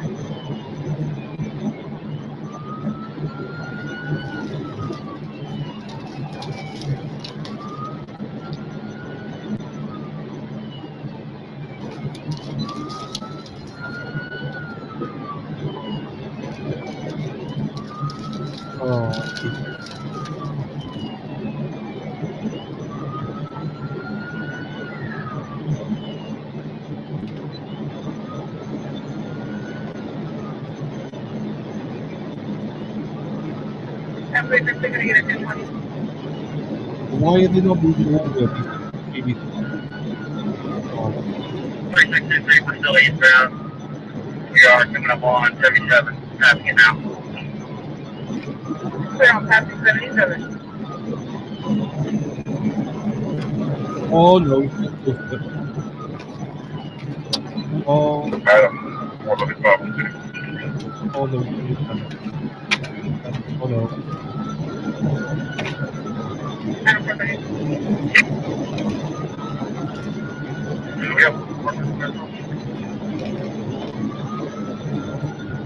Okay. What country? What? Oh, you. Oh.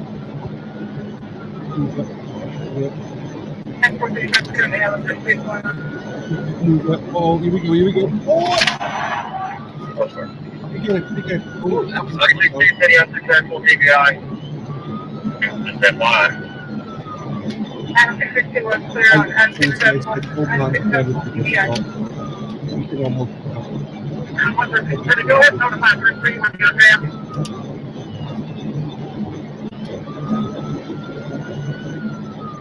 Oh, he's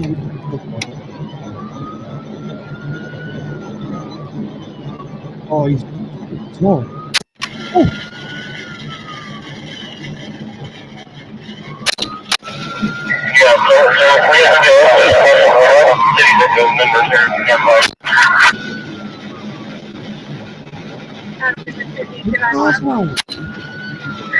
I'm on my wheel. I'm going to have to try to get this changed. There's an almost 50 unit, and there's another more unit line 950. So yeah, taking one round to the front windshield.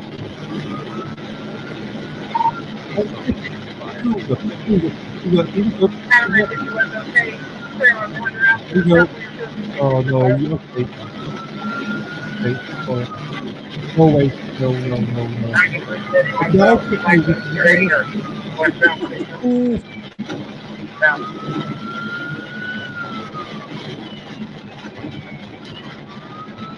Right, get that, and I'm walking around the curve.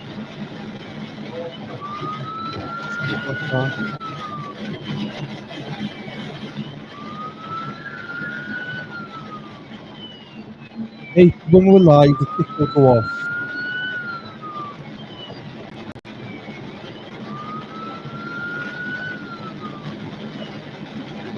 Can you watch it?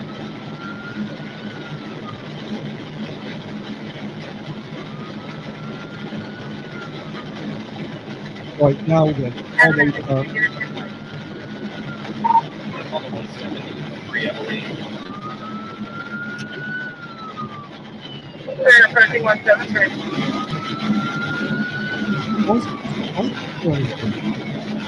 Oh, Aaron Hack. Aaron Hack doing all. Yo, oh.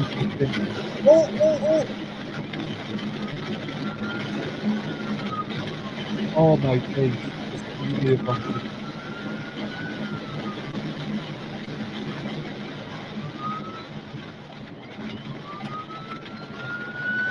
Item 950, can you verify your claim? Turner, westbound 173.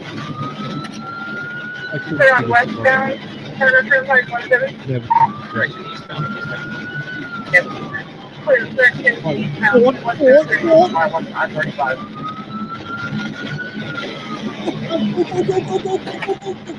Oh.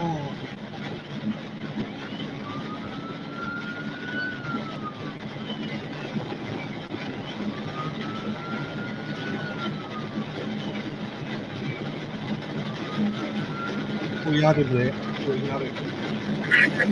That's on the murder on the guy. Oh, he's just doing it.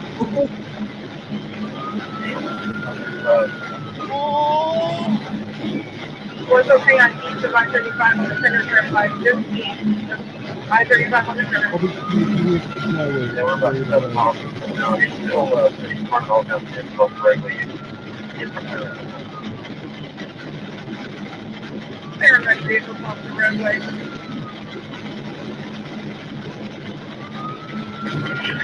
Traffic is stopped at the 155. You don't have to go on 55. No. Clear on traffic is stopped at the 155. 155 traffic is stopped. TBI. 950 was okay on TBI. Well done, officer. Fuck. He did not make my heart Yeah, rate. 665. My heart rate is up here. Traffic down. Put your hands up in Clear the on air. stopping traffic now. Fuck. Oh shit. That was intense. Well done, officer. But my heart rate has just gone up by 1 billion. Right, next one. Woo. Right, next one. Woo. Right, next one. There's no live one, people. There's no live ones at the minute. I did think there was a live one, but there's not. Right, do we want an Arkansas one? High pursuit, 9 minutes. Let's do this one then. Another intense one, Arkansas. And then we'll go back to LA then. Fuck. Okay, this is Arkansas. This is a Arkansas State Police high-speed pursuit. So, 1975-0221. 1975-0221. Oh. Fuck, yeah, right. Arkansas, let's do this. EMG, 50 LLB, 26 on Senators for full enforcement.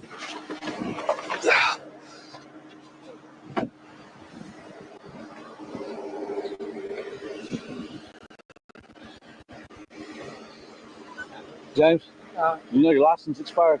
No, I didn't know. I think you did. It expired 5 days ago, so I'm not going to give you no ticket for it. Okay? I'll go over and give him that. No, Do you have it with you, your ID? I didn't know my pay. I had to do that. You was what? I was just talking about that. Yeah, were? Okay. I got you. Well, let me run your stuff real quick, okay? Hop out with me. I'll give you a warning as long as that's it, okay?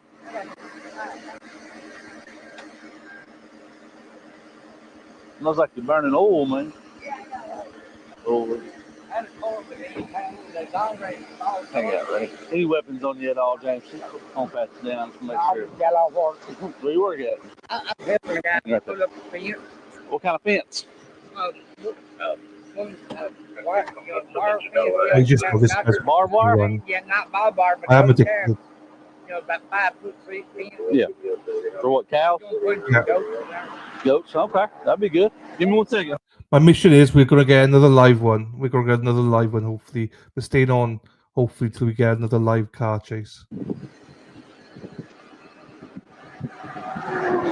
probably running about 110 right now. I'm still trying to catch up to it. Here. Have a good day. All right. Oh shit, I missed it. What happened? Oh shit, I missed that. Yeah. For what, cows? This is the guy that did a run. That'd be good. Give me 1 second. Hold on. It's in the inside lane. Right, something must have happened from past him here. Him. Oh, there you go. Probably running about 110 right now. I'm still trying to catch up to it. Here. Good day. All right. Ah, that's why they either called it was 110. Right, let's get the news back down. We'll go to LA after this one again.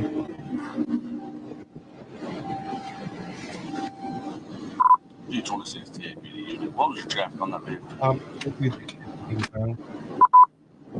So one small sedan, go and watch the files. 71 Oh. and 49 now. I'm on 71 east, southbound, northbound. Hey David, hey Brad. Southbound. How was it in Merthyr there? We can't order something up that goes towards 151 or something. Seems like it might be going to 71. Right behind you. Oh, one the wrong way. Just turned eastbound 71. This reminds me of Dennis Sweeney when Brendan's not with us. The wrong direction. Oh, now we're on it.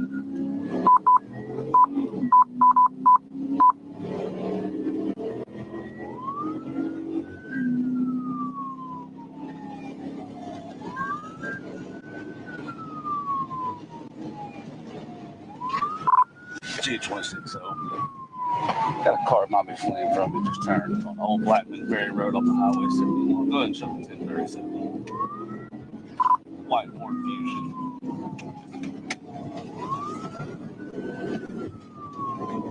No traffic, 100 plus. Also remember, before we catch up this, make sure you go and subscribe to Kat. Her YouTube channel's pinned at the top, so make sure you go over there. She's got great trail coverage, so make sure you go and support her. So yeah, it's all pinned up at the top for you. Just go over there and subscribe. He's on about 100 right now, going down on Blackman Ferry. Oh, this looks like it's sped up. This doesn't look real. What the freaking? Go ahead and go. I'm about a mile behind you. Oh, that's stupid. Hi, Katie. Yeah, that's true. Show me your hands. Show me your fucking hands. Get out now. No, thank you. Show me your fucking hands. Get out. Climb through the window. Get the fuck out. Climb through the window. Climb. Thank you, my darling. You were without you wouldn't have as many people here, so thank you. Hands behind your back. Don't fuck around. Okay. Right here. Oh, that was a boring one. That was a stupid one.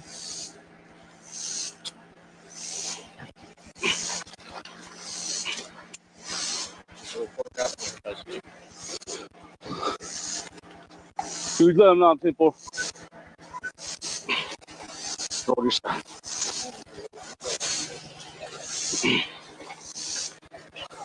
All right, now sit up on your knees. Sit up on your knees. Trying to get these vines up. Okay, yeah, well, that's boring. So, no point with that one. That was just, yeah, that was a very big disappointment. Right, this one is a LA area. Let's get back to LA. Again, this is not live. Even though I got a ticker there, I know people like to ask me if it's live. It's not live. We're still waiting for a live one. I'll just double check. Just double check in case. Live.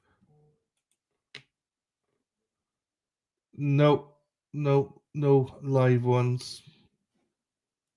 No. Right, this one, it's a, yeah, this should be a fast one. High speed chase. Yeah, that's what we want. That's what we want. High speed chase. Let's go and do a high speed chase, shall we? And it's a stolen car as well. Oh, even better. But Even Joanna, better. at one point in time, it was real unusual. Vehicle stopped. The driver got out. That woman was taken into custody, and then another woman hopped in his vehicle, and the pursuit continued. I think this is Bob. Interesting, Scott. And just to be clear for our viewers, we are following this white SUV. It looks, do you know what model car? Maybe a Mercedes, maybe not. But this is a vehicle that the police are tracking. And this started in Costa Mesa.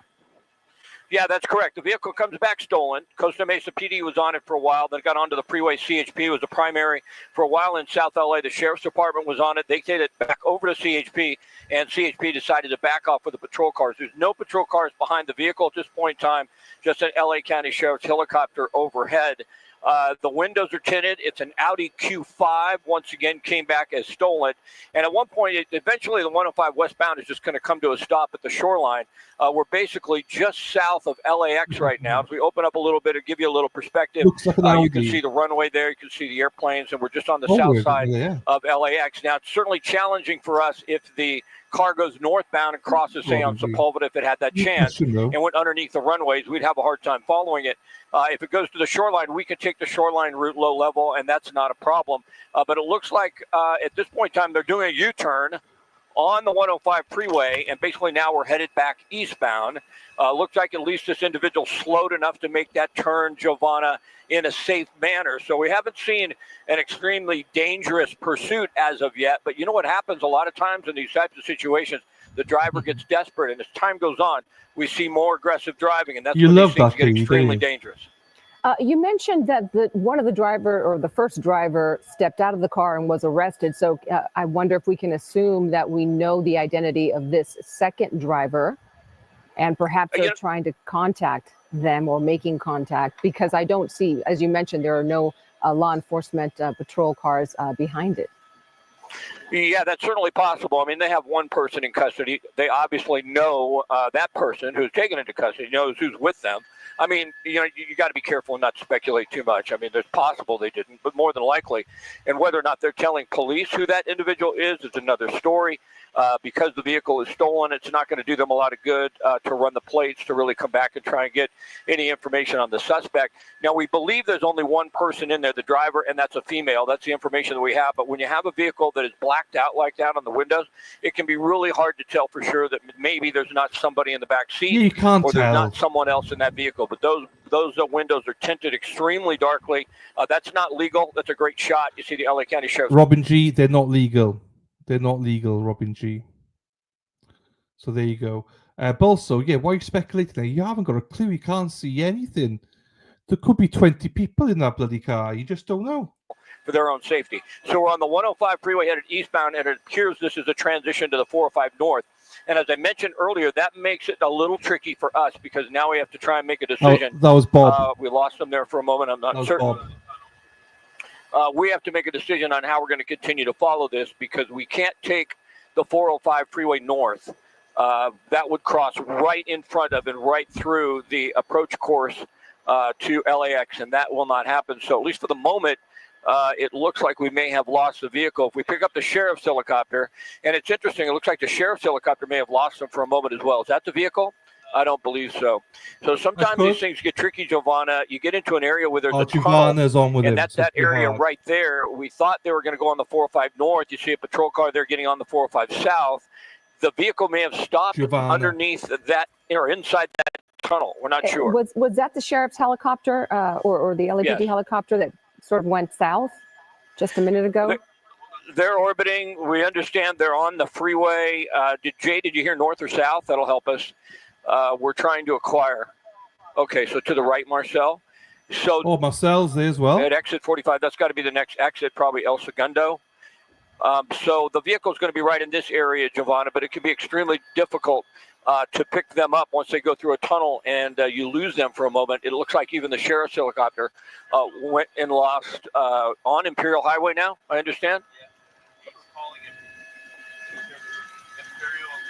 It sounds like the vehicle's at Imperial Highway. So, Giovanna, it gets crazy because we get these radio calls. Oh, no, the vehicle's on the 405 South. Oh, but you sure? 405 South. Are you sure, and Bob? then we believe if we found him, and we believe there it is. Now, what happened was they stopped in that tunnel, and they fooled everybody for a moment, but now we have reacquired, and this, I believe, is going to be the 405 freeway. Jay, give me a moment. This is going to be the transition to the 405 freeway northbound, if I'm not mistaken. So there for a minute, it got chaotic, Giovanna. It can be difficult to track these sometimes. And as I mentioned earlier, now open up and give me a wide shot. Obviously not enough to lose it. But LAX is off to your left. That's the 405 north, and we can't fly northbound. So what we're going to do right now is we're going to go up to Sepulveda. We got to climb to 2,500 feet, and we're going to cross over the runways and try and keep the vehicle in sight. There's a lot of heavy traffic on the 405. Is that not the vehicle? It doesn't look like the same vehicle to me because this one had a Giovanna, sunroof. come on, Giovanna. Interesting. But Okay, I may not have noticed it in the previous vehicle. But what we do know, Scott, is that this started in Costa Mesa. It came back a stolen car as you try to locate the car, and we're looking at the interchange of the freeway there. We understand it was driving at high speeds and some dangerous maneuvers and seemingly desperate to get away and avoid law enforcement. We have not seen law enforcement on the tail of this vehicle, but of course we're continuing to follow it and trying to find it. Scott, any luck yet? We think it's right in here. That's the 405 freeway at Century. That's the last radio call we heard from the helicopter. 405 northbound at Century, and as I mentioned, it gets tough for us to track it. When they don't have a patrol car behind a white SUV, there are so many white SUVs, it gets really chaotic and difficult to track. So we know the vehicle's right in this area, and I think what we have to do is what I mentioned earlier. We need to try and cross. I'll get radio calls if the suspect gets off the 405. But we're going to climb, and we're going to cross right over top of LAX. We have to climb to 2,500 feet to do that. They'll give us a cross on Sepulveda, and then we'll be on the north side of the airport, and we should be able to track that vehicle coming at us. But as you can tell, now even the LA County Sheriff's helicopter cannot fly on the 405 northbound. There's just too many aircraft coming in, landing at LAX, and they're landing towards the water. Imagine living there. I could. Look at all that. And the cars, and I just couldn't do it. There's a lot of traffic there. Like, I know the weather's nice, but jeepers. Find them, and because of that, whenever you get a chance, it's cross northbound. And because of that, they've lost them for the moment, and we have as well. It's so much easier to track, Giovanna, when there are multiple patrol cars right behind the vehicle. Oh, sure. Yeah, it is a difficult situation. The downside is there are a lot of cars on the road. The upside is that there are a lot of cars on the road because hopefully it will slow this this person down. But this is what we're talking about, what you were talking about, Scott, being right over the LAX flight pathway and how difficult it is to follow, pursuits in these situations and in this area in particular. It's nearly impossible to get away from a helicopter, but the helicopter can't fly here. And so this is one stretch of the freeway that you cannot have a patrol helicopter overhead. From time to time, if there's enough separation from the planes coming in, they'll let the helicopter, the LA County Sheriff's helicopter or law enforcement helicopter through. But this time of day, there's usually a lot of flights coming in. It's a little hazy. There's, visibility issues, and more than likely, they're not going to give them the cross. Now, we're getting 405 north at Manchester, so that shows us exactly where Manchester is. The sky map is so darn effective. It's such a great tool for us. So it's right in here somewhere, Giovanna. Maybe that's it. It doesn't look like it. That's that Mercedes that we saw that fooled us earlier, but it's right in this area. Right. And again, you can't, you're not seeing the LAPD chopper because of the same situation the same restrictions you're under. There it is. Yeah, it's a CHP primary on this. LAPD is backed off.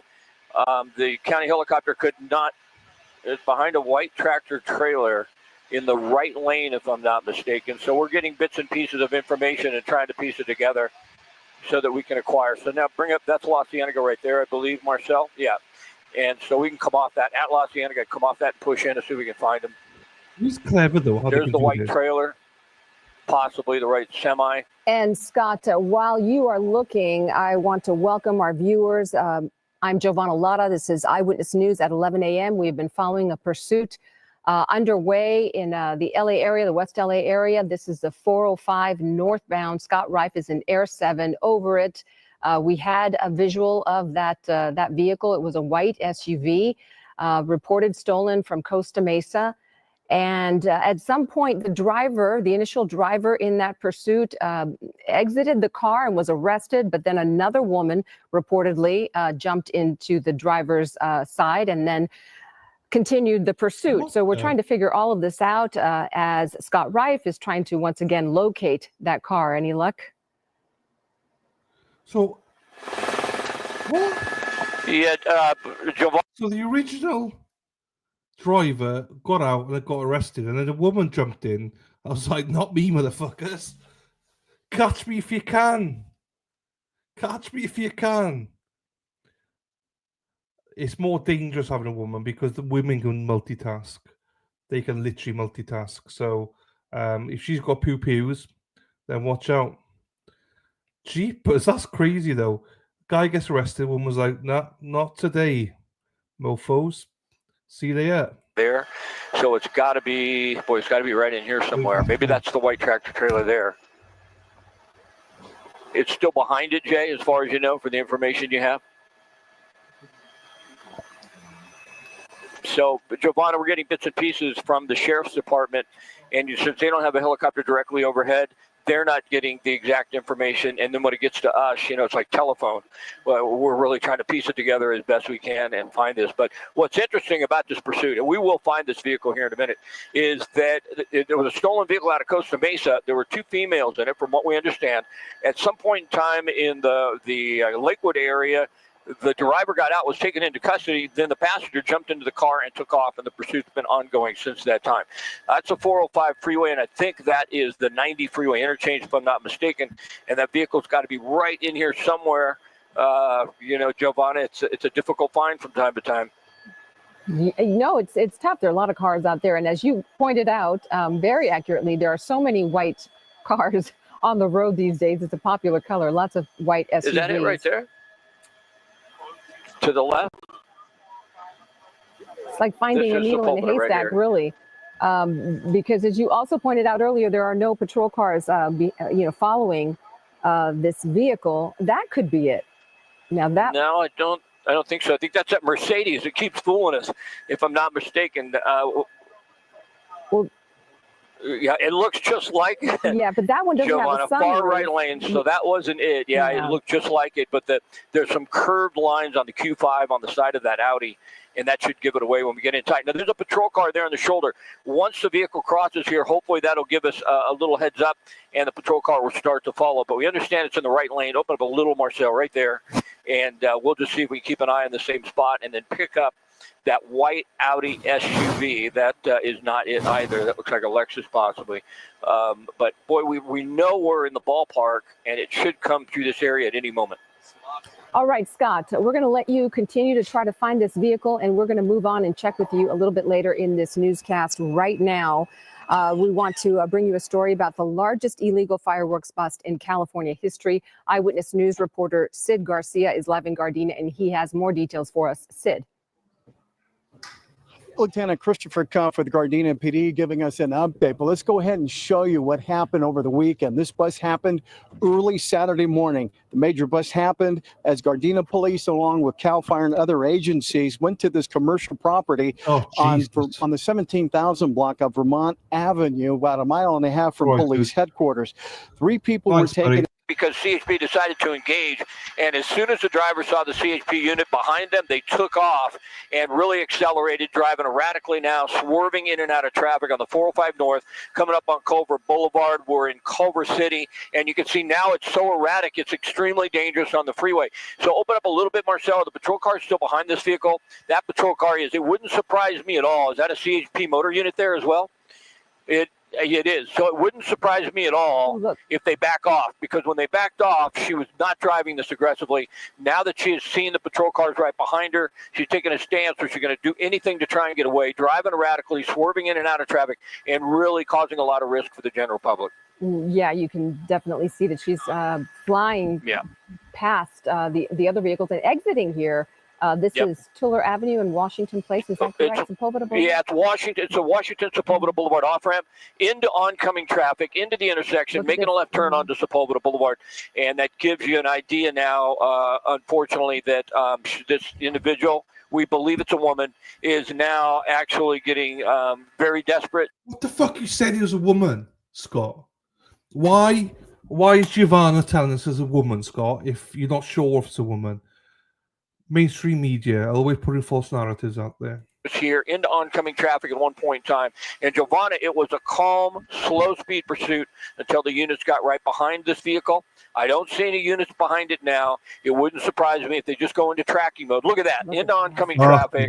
You know, that's the kind of situation where somebody can get hurt or even killed. It's just a split second. Somebody makes a wrong turn, doesn't see that vehicle coming at 80 miles an hour, goes into oncoming traffic, and then all of a sudden you've got something extremely treacherous here, dangerous. We do understand they're taking that strategy. They're canceling the ground units. Once this is off the freeway, this is going to be LAPD's jurisdiction. More than likely, LAPD is not going to get involved on this thing on a ground pursuit on the patrol cars behind it. But you never know, Giovanna. It's really hard for us to gauge exactly what the strategy will be in these different jurisdictions. But considering when they backed off, she started to drive much more calmly. And when they did engage, she started to drive this erratically. I think they'll probably just take the strategy of having the helicopter follow and stay in surveillance mode. But even though they're not behind her, she's still driving at an extremely high rate of speed and dangerously. Yeah, she definitely is. She's weaving in and out of lanes and going the wrong way, as we saw just there. She's done that several times. And Sepulveda is a busy roadway. A lot of cars on Sepulveda, especially at this time of the day. And, you know, there are schools in this area, too, which is something to be concerned about. Yeah, we never like to see this. We never like to see anyone drive recklessly, but these pursuit drivers can become desperate, as you mentioned, to get away from authorities. It is a smart strategy to pull back, and hopefully the driver will calm down and maybe drive a little more safely. Did we lose her? Well, we may have.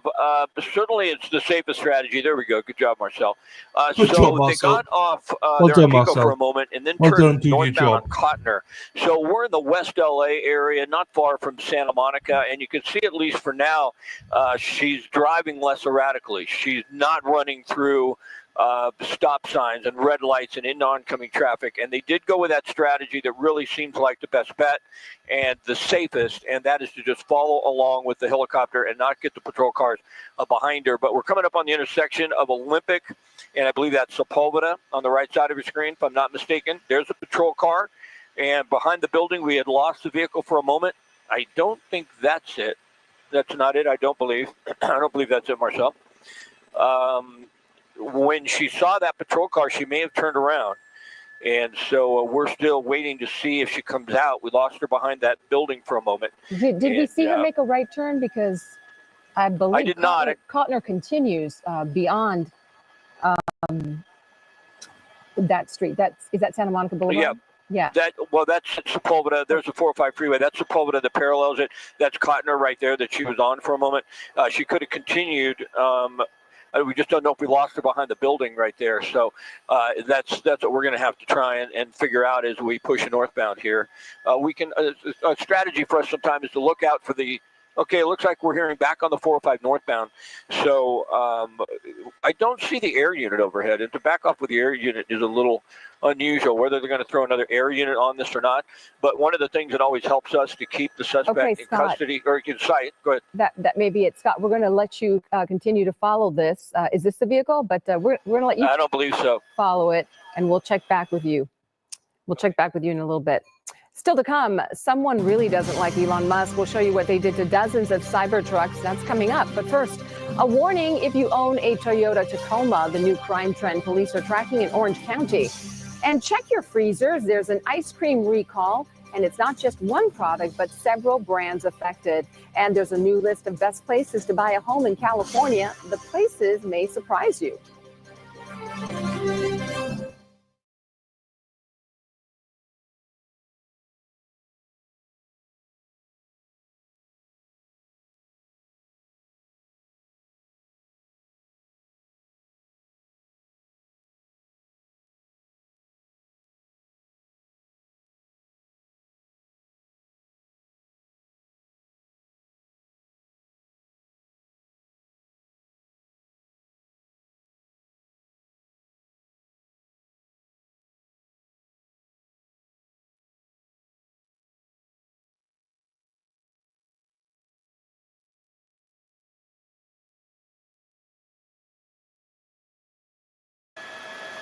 I'm pretty sure that's it. I'm almost positive.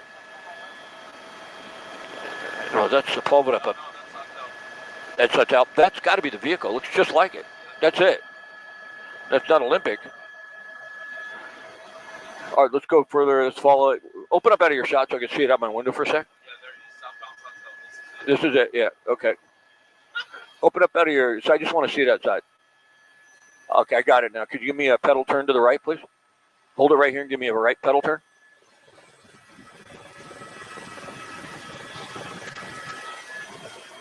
More of a right pedal turn. I just want to see it out my window. Can we go any further to the west? Okay. Let's go south then, go towards Fox. And when you go around Fox, then I want you to go west and get over the 405 freeway. Okay. Is that an on-ramp to the 405?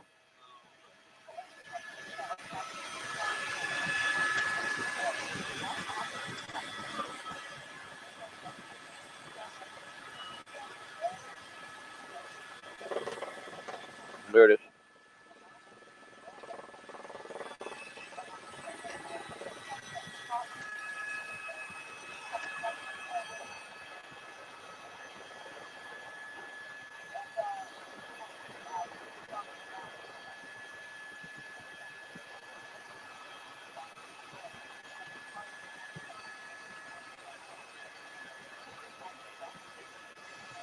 So they're saying that this was a follow-home robbery from a bank. In Costa Mesa?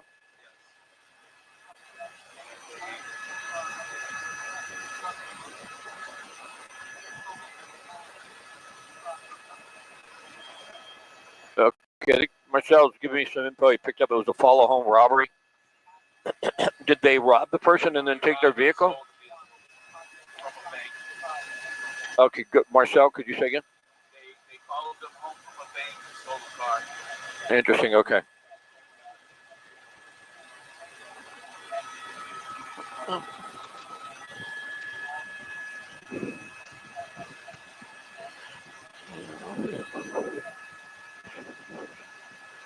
Charles Sattel. Can you get me to the other side so it's out my window?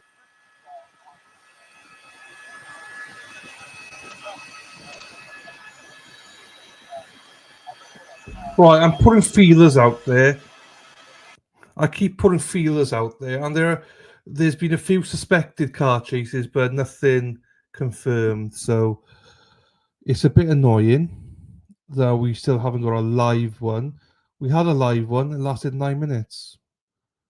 That's what sucks about car chases. Sometimes they only last like 10 minutes, and then sometimes they last 2-3 hours. You just never know. So bear with us. Hopefully we catch a live one. 579. Hold it right here. Hold it. Oh shit, she's good. Quick stop. Right pedal turn. Hold it right here.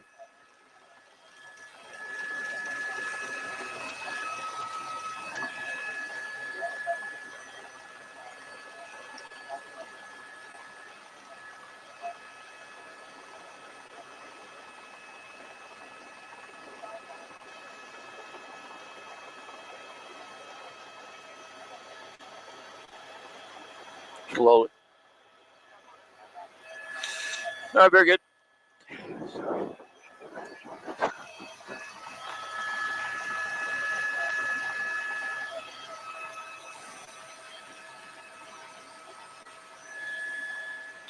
This is LAPD jurisdiction all the way to the marina, right?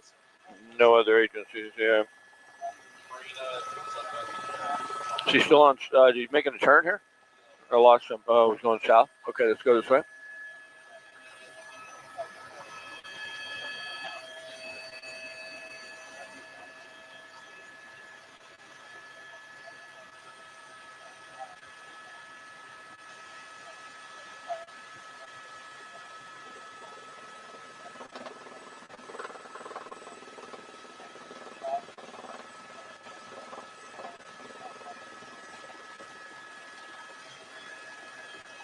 Yeah, change his mind. Her mind.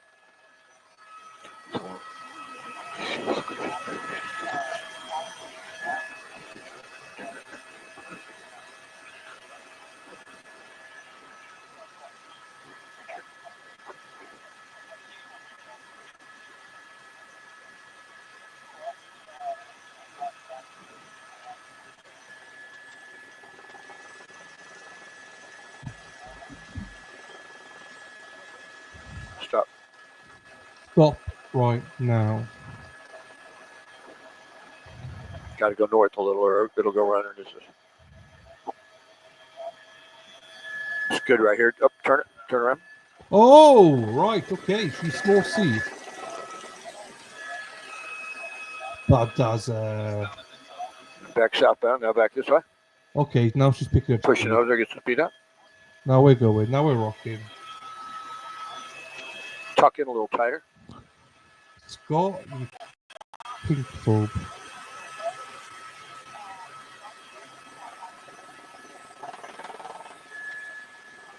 Oh, jeepers.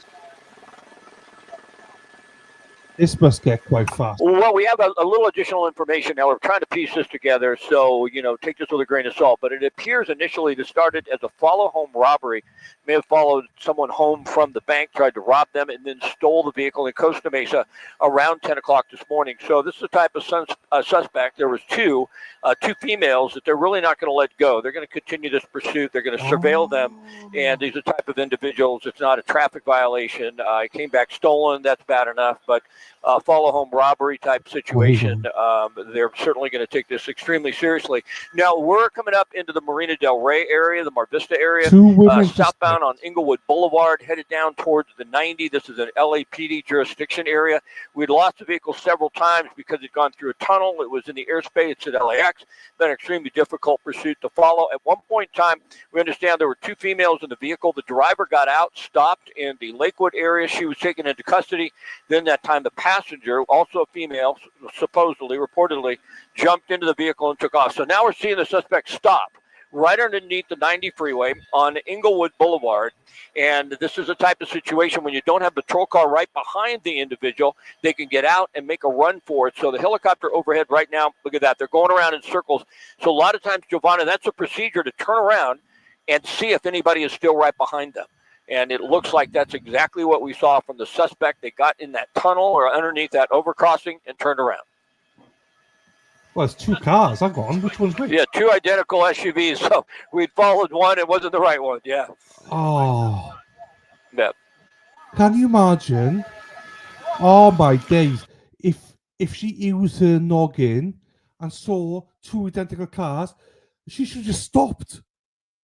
She literally should have just stopped and let that car gone. They'd have followed that car, and she'd have been gone. Look at them, identical. They still don't know which one's which. I don't think. Well, they will because one's speeding and one's not. Oh my days! Literally, how unlucky is she? If she'd have just waited and stopped, she'd have been gone by now. They would have followed the wrong car. Oh, gutted. Dangerously for the public, and they decided to just keep the helicopter overhead, which really seems like the best strategy in a situation like this. But as I mentioned, Giovanna, this is not the type of individual I believe that they're just going to let go and pick up later. I think they're going to follow this as long as they can. But this is going to get complicated once again if the suspect continues to go towards the 405. It gets on the 405 South because once again we'll have some airspace issues with LAX. And what a coincidence that is.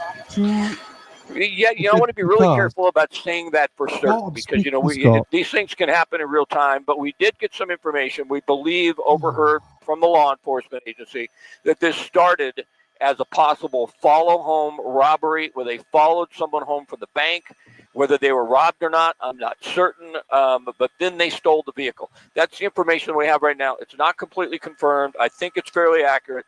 I've done this long enough, though, to know that, sometimes you get bits and pieces and it's not all absolutely correct. But that's what we believe at this point in time.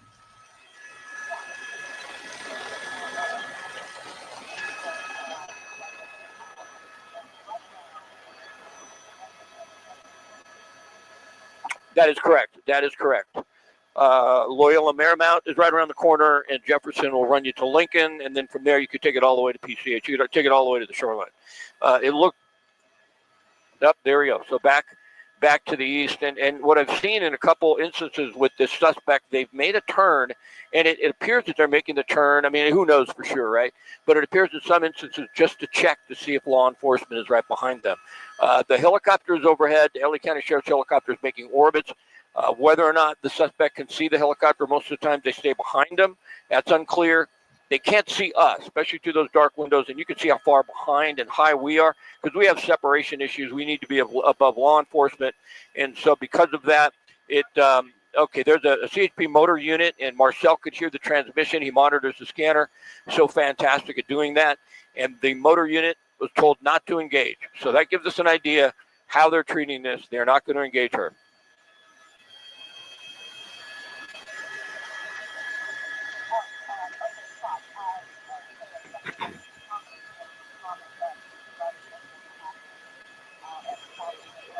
Yep. Yeah. Well, yeah, thank goodness. This might be Bob. Is that you, Bob? Bob, are you back? Yeah, thank goodness, because, on the freeway there, we were seeing on Sepulveda Boulevard, we had speeds right up to 90 miles an hour. So Sepulveda Boulevard has a lot of travel. The speed limit on Sepulveda is probably 45. I haven't driven it in quite some time to that area of like Culver City. But to be doing twice the speed limit and then to drive into oncoming traffic, boy, for a moment there, she got extremely desperate. And I think that that's what they're trying to avoid because they just, they want to get this woman into custody. We believe it's a female, once again. They want to get her into custody, but they certainly don't want to see anybody get hurt. And the safest way, it appears, to do that right now is to back off and just surveil from the air. But open up a little wide for a moment, Marcel. I want to show you the helicopter overhead, Giovanna. There's the LA County Sheriff's helicopter. And up ahead is the 405 freeway, and that goes southbound, and that puts us back into LAX's airspace, and you know how difficult that makes it for us. Yeah, they can't fly over LAX or in the area, so they have to be careful what they could do. That's why so many of these car chases end up in LAX. Keep the nose pointed that way, please. Bob, cheapers, I'm speaking.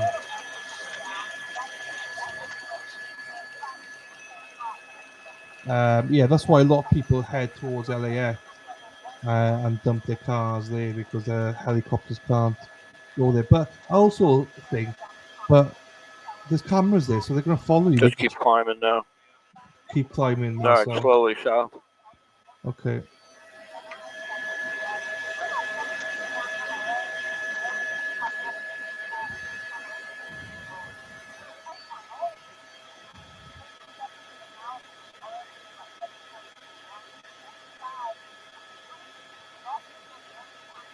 Every time I go silent, he goes silent. Bob, what's going on? Let's get in sync here. Do you think that they know there's helicopters? Because why are you trying to look all innocent? Oh no, now she's gone. There must be police there now because she's flying. Oh, she's flying. That's fast. That is fast.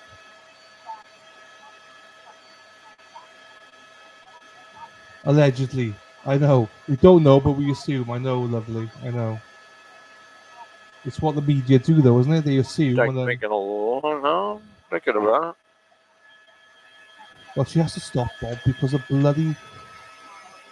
On a red light there. No shit, Sherlock. I mean, they commentate the obvious things. Oh, why is she slowing down? Well, because it's oncoming cars, Bob, for fuck's sake.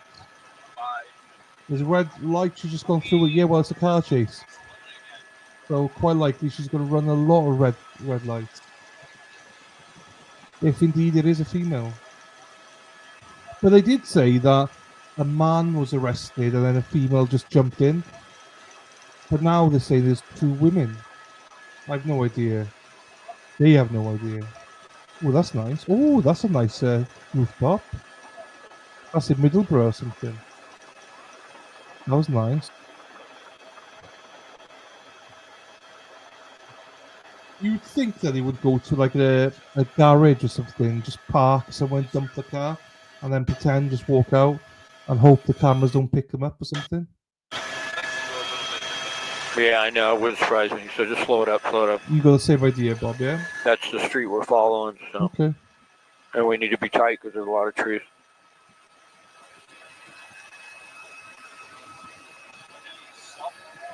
They're west. And looks like once again a Where U-turn. the hell is she going? Oh, she's turning back. Like, she's not conserving her fuel, that's for sure. You'd think that she'd want to conserve her fuel a little bit. Go a little further on if we can. As in to go somewhere that she knows. Number 4. Hey, okay. I think this is brother Scott was on, but I think Bob came on. Bob, Erin Hack is here. Do you remember Erin Hack, Bob? Sheriff's got to come up to 25. Yes, she does. And if you don't know Erin Hack, this is Erin Hack, everybody. Erin Hack, she drives a bus, yellow bus, yellow bus. Erin Hack, she drives a bus all day long. So there you go. Don't mess about with Erin Hack. Yeah, street number 4 today. Street number 4.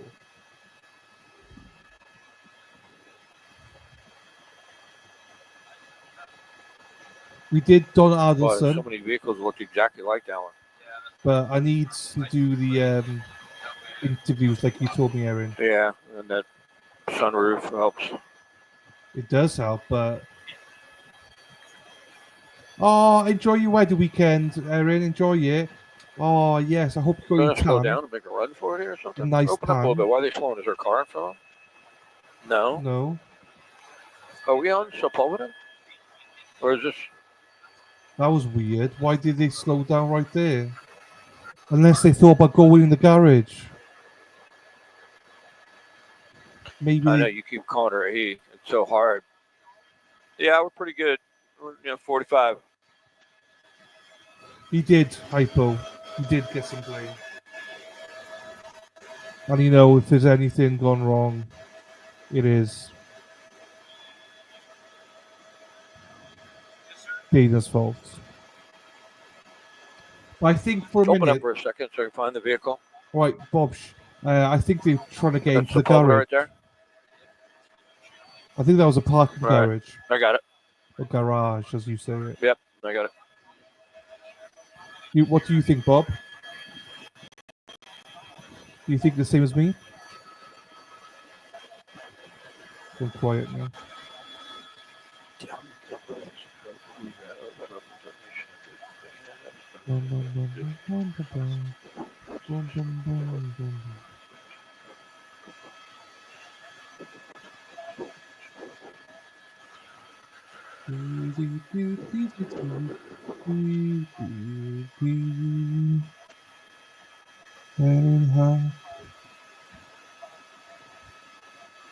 Garage.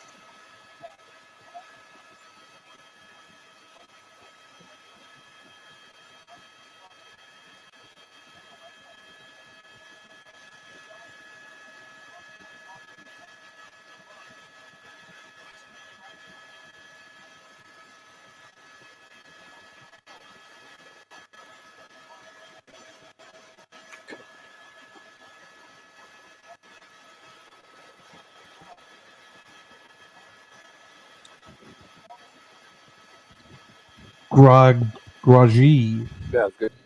Diva.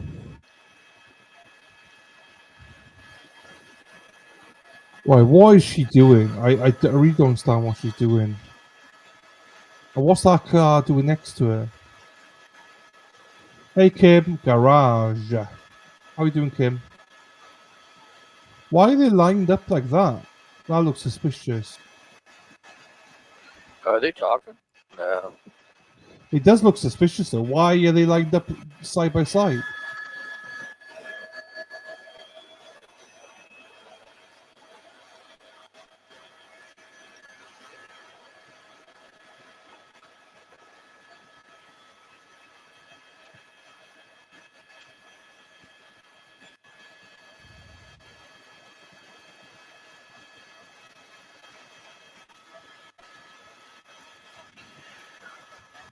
That's true. Lovely. Hey, Erin, hi. Well, she keeps doing that. Why does she keep pulling UEs?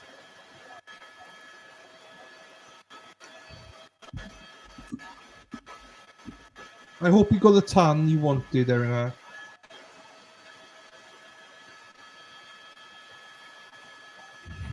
Careful this thing doesn't get right underneath us here. No, she does not have any strategy, Shakisha.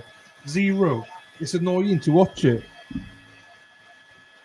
Because part of me is pulling for them to be like, let's escape. Then the other half thinks, you're so stupid, you deserve to get caught. Why you stop, like... Yeah, another Yui! What are you doing? Happy days, Erin.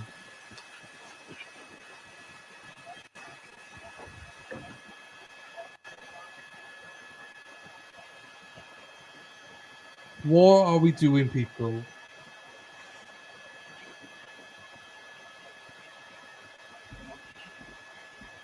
Yes. Hypochondriac. I love that. I love that name. There can't be any patrols there because she's not doing anything. She's not speeding up. She's not doing anything. Does she even realise that the cameras are, the helicopters are above? She's got to realise that, surely, isn't she?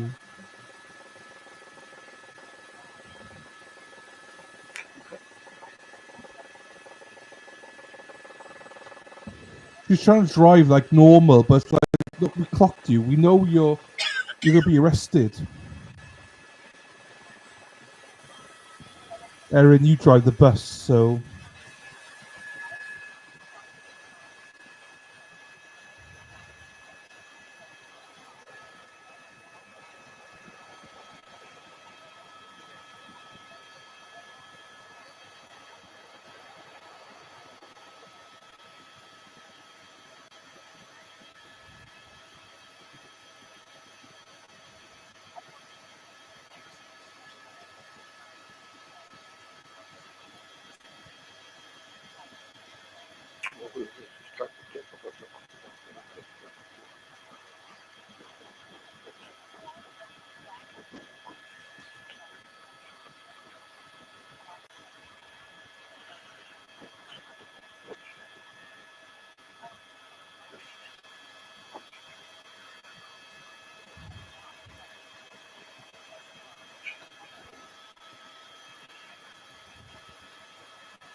And those of you that the regulars, you'll be glad to know that on Monday there'll be no commentary, obviously, on the stream, but Mexi Texi will be streaming on Monday, not me. The Mexi Texi will be here streaming. No, I did not watch Casotis at all. Don Adelson is going to trial. Jury selection, Erin, on the 19th. They're hoping, here she goes again, they're hoping the trial will go ahead on the 22nd or 25th for opening statements, and it should last about 3 weeks in total with opening and closings and verdicts and stuff. Well, me, did I sound terrible? Oh, that was close. Don't hit the bus. That would hurt.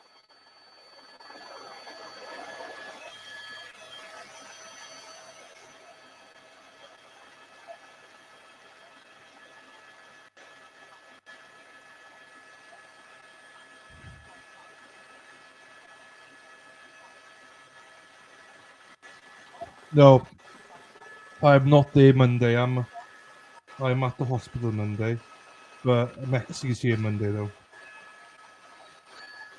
Mexi will be stream. Well, she won't be on stream, but she'll be streaming.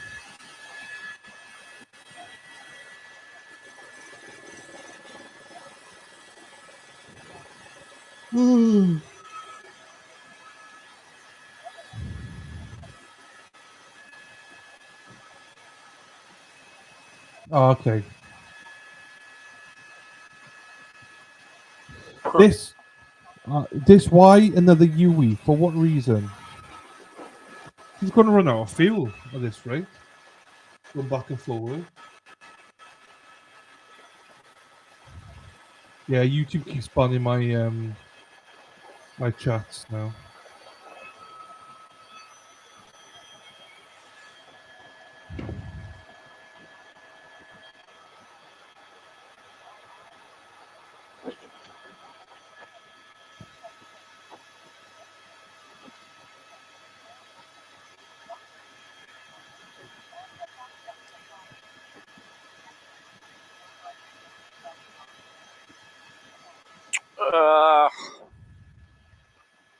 I don't know.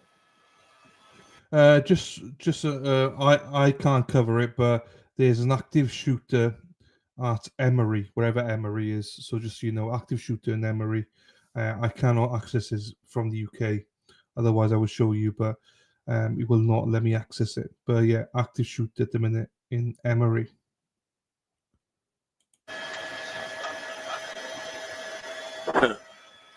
Thank you, Robbie G. All good though. It's just a test.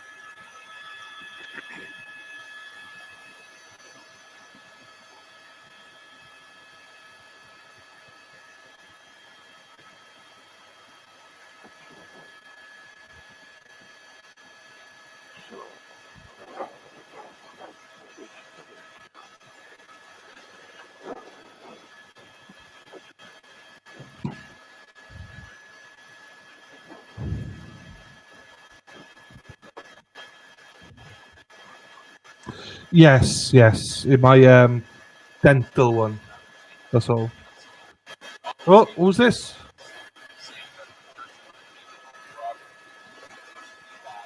Thank you, Hackster. All good though. Oh my God! Look at that. So there was an armed robbery, though. They're in suspect. These three cars look similar. Hey, Erin Hart. Interesting. Okay. Well, not quite, but Erin's I mean, they can always send in somebody to relieve them if they want to keep them, but keep her at sight. They're not interested anymore. Maybe we could come out of the break and update this thing, Jay. I don't know if they're interested in that. We don't have to stay on it, but okay. Might be worth 1 minute update. I understand that the armed robbery suspect was the initial driver, and they've been taken into custody, supposedly. It's Emory University.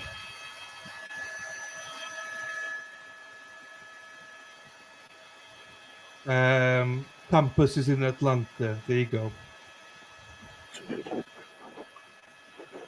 Stay safe, everybody there. Pray for them.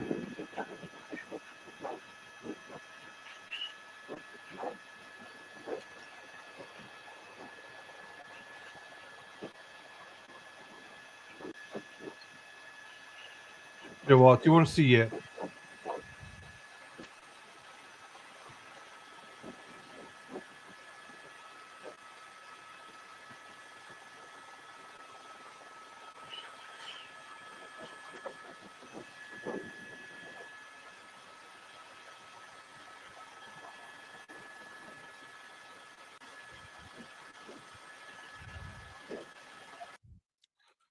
Right, hang on.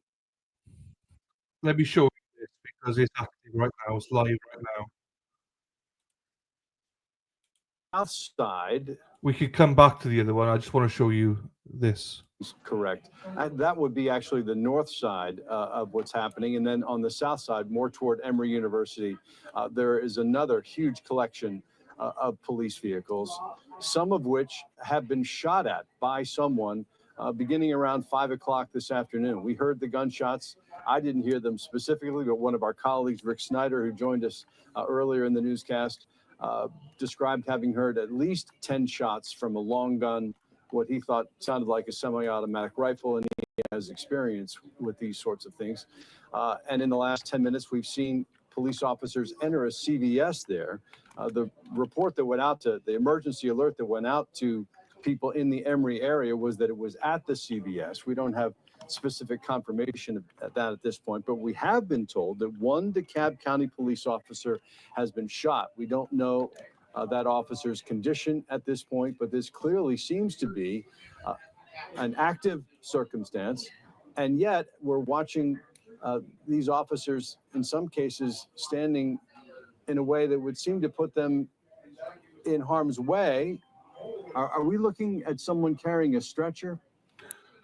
I just want to see this for a second. Right there, that looks like, yeah, one of the boards where you would secure somebody if they endured some kind of cervical or spine trauma. So this is pure live now. This is we'll have to live. get to the bottom of what's happening there. Right down the road, just for geographical perspective, is Emory University Hospital, which I imagine has also been placed on high alert for folks coming in and out of there. Good news is, if anybody has been injured, you are probably less than a quarter of a mile away from Emory University Hospital and the emergency room there. So medical attention not far away. As we watch this happening, and maybe in the control room we can do a big little box where we can keep this up, but play some sound of the immediate response to what happened here. Let's roll that video. So you heard that. You're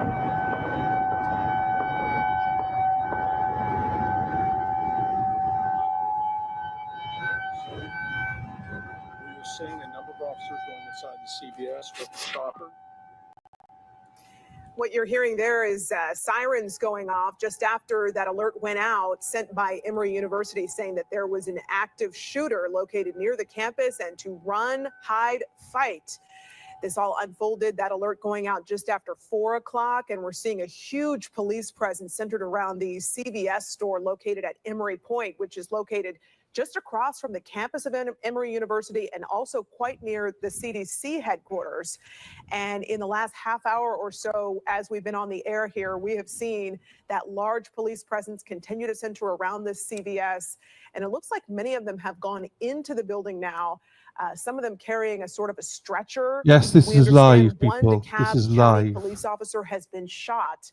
We don't know the condition of that person right now. But again, it's been outlined that they are quite close to Emory University Hospital.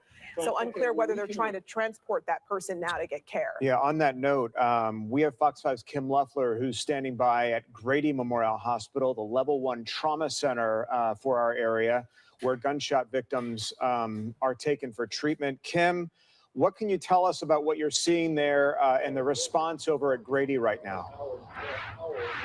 Well, in about the last 2 or 3 minutes, we saw several officers start to kind of come out of right outside of Grady here. Almost looks like they are waiting for an ambulance to arrive. We've seen several ambulances come, none with their lights on just yet. We've been kind of watching to see if anyone would be coming over here to Grady. And again, just in the last few minutes, we have seen these officers come out here again, waiting. It appears that they're waiting for an ambulance to arrive. We have not seen any come at this point, but we certainly keep our eye out. But again, it does look like they are waiting at this point for someone to come here. Okay. Okay, update. Police have received reports of multiple injured individuals arriving at Emory Hospital. The suspect is shot and is down, allegedly. That's an update. The suspect is shot and is down. Of DeKalb County Police was struck and riddled with gunfire, indicating that the shooting suspect may have been training their rifles at police, because now we know that one officer has been shot. Where that officer is being treated, whether they're at Emory University or being transported to Grady Memorial Hospital, we still don't know, but this has been an extremely active situation with a lot of moving parts. That is for sure. We understand at this hour, at least Clifton Road has been shut down. You see, there's no traffic getting through. At one point, there were so many police officers just standing there in the road, but it does appear Clifton Road is still closed. Our assignment desk is still working to let us know exactly which streets are shut down, but at one point, we were hearing that there were more streets shut down as they form a sort of perimeter around that area. So when we get those exact streets, we'll let you know on that. Let's get out to Fox 5's Russ Spencer in the newsroom, who's been collecting information, talking to our own employees here at Fox 5. Russ, we're just a stone's throw away from where all of this is happening. Yeah, we're hearing lots of radio traffic, Courtney and Tom, and we're not going to report things that we haven't yet confirmed, but it does appear that things on the scene have changed somewhat, and we heard Kim say that they're expecting someone to arrive at Grady Memorial Hospital, at least one person. We'll see what happens as this circumstance develops. I'm going to share with you a safety alert from the City of Atlanta Police Department that I guess at this point states the obvious, but I'll read it to you. The Atlanta Police Department is responding to reports of an active shooter in the area of Emory University near 1760 Clifton Road. Please avoid that area. So as you have both pointed out, Clifton Road blocked in both directions. Police cars there in the foreground and also in the background around the corner, and that's where the CVS is, where police entered. And those police officers do not appear to be taking cover at this point. We're going to find out perhaps in short order why that is the case. But this is a wider picture from Sky Fox 5, give you a sense of where we are here in Northeast Atlanta.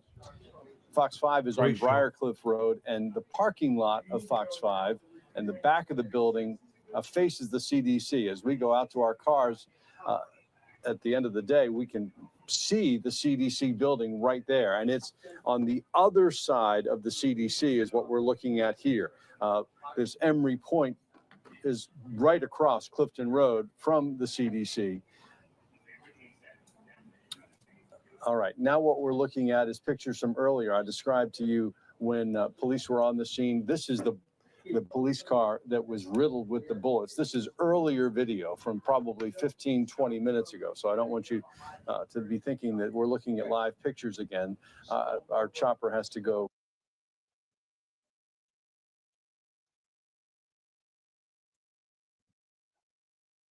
Towards there is some reporting out there from sourcing that the suspect is down behind that area, but unclear if the suspect is in custody at this point.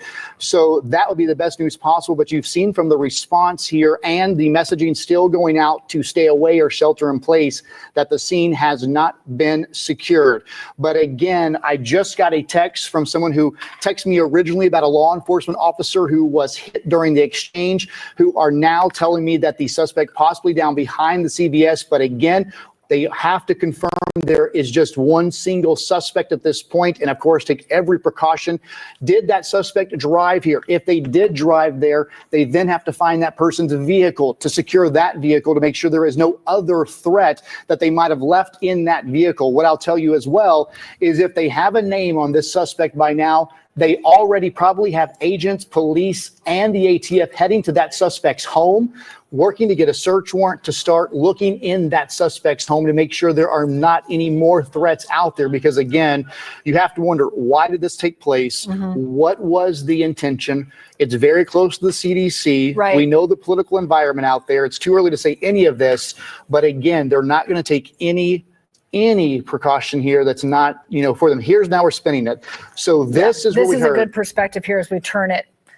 Oh, they're waving. You see the officers waving something in. Let's see if it's going to be an EMS bus. If we can see if it's going to be an EMS bus or what they're waving in It here. is. That's Grady EMS. So it looks like from our sourcing, from what our newsroom is hearing, this bus is about to pick up the possible suspect and wheel that suspect in that ambulance. So if we have that shot, we could see this in real time. Then they're loading that suspect in. If we can take the super down, I don't know. I think it's right behind that Atlanta, the super. I don't know if we can, but it looks like they are actually loading the suspect in that ambulance right there at this point.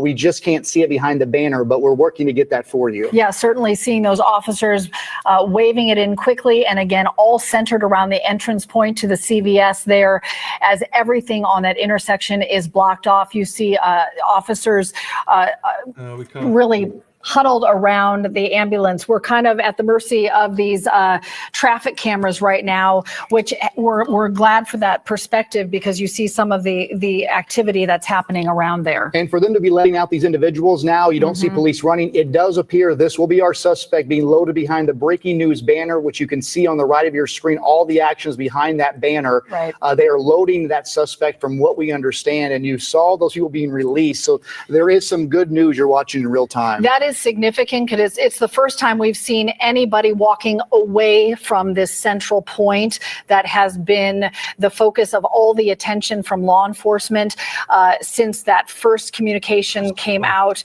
more than 40 minutes ago now. So that was the first time we saw someone walking out. It looked to be perhaps somebody who was either working in the store or in the CVS store. You think about a busy Friday afternoon for employees, but also anyone who may have just happened to be in the store at that moment. This is obviously a very busy part of the city. And again, this is the first time we have seen such a neutral area. You can see right now those individuals being allowed to walk around. They are not actively engaging. So that does lead us to believe what we are hearing from sources, that what you just watched were them waiting in that ambulance for the suspect. Because if that was for a possible victim, they would not just be standing around. They would still be trying to engage with that shooter. That's a really important point. This is a very different kind of energy that we've been seeing from officers as we've been monitoring this for the last 40 minutes. And we want to reiterate that according to our sources, a police officer has reportedly been shot and transported for care. Okay. We know now the active shooter is no longer there. So let's get back to the car chase, shall we? If I can find it. Got it. Let's get it on.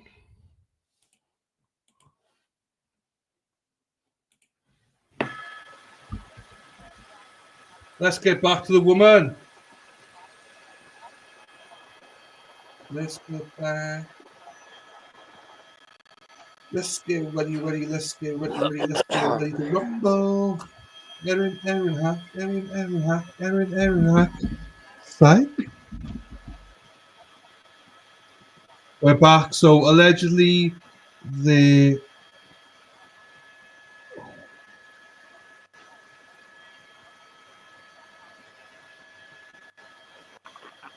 Cheapers. Hang on, there's something else here.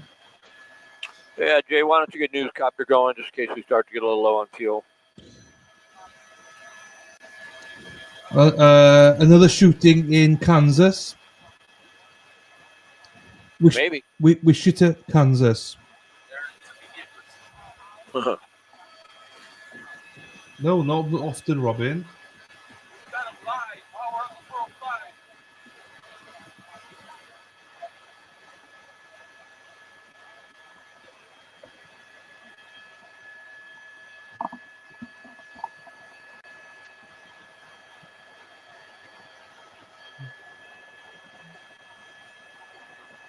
Oh, no, absolutely.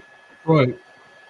So this is a woman allegedly tried to rob somebody, her and another woman.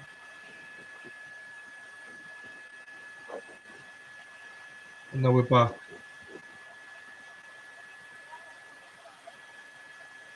Allegedly, and a man was arrested as well. We don't know. Right, let's move that back now.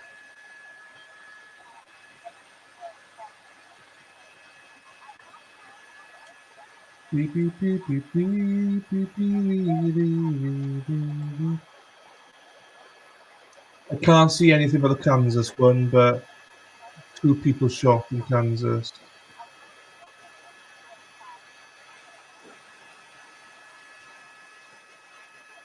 The helicopter back off already? Sheriff's helicopter depart?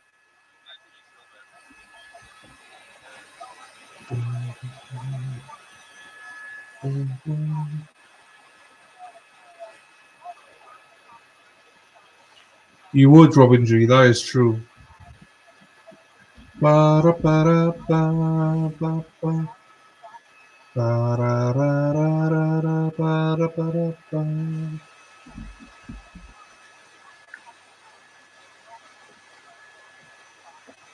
Come on.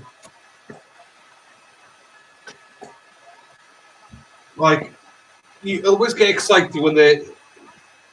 I would say, I love fast, but I also want everyone to be safe, you know, so.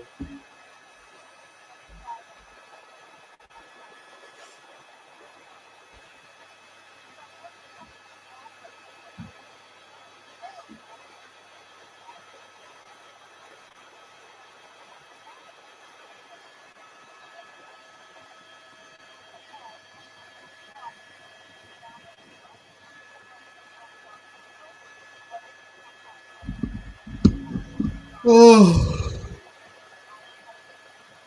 it doesn't seem we're going to get any live cases.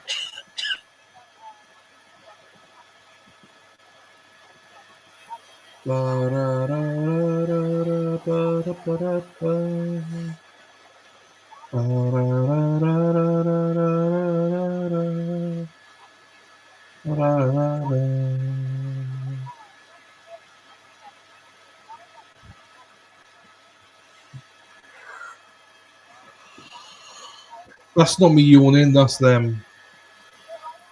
Even though I am getting tired, but.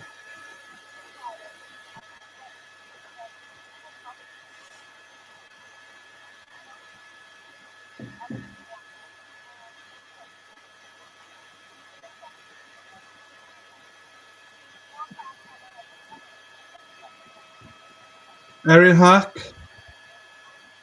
Where's she gone? Erin Hack. Just so you know, Erin Hack, the official 2025 NFL and NBA Christmas Day schedule. NFL has got the Lions at the Vikings, Cowboys at Commanders, Broncos at Chiefs, and the NBA have the Cavaliers at Knicks, Spurs at Thunder, Rockets at Lakers, Mavericks at Warriors, and Timberwolves at Nuggets. So there you go. Hack, you've got Christmas Day, Vikings are playing, the Lions are playing at the Vikings in Minneapolis. Cross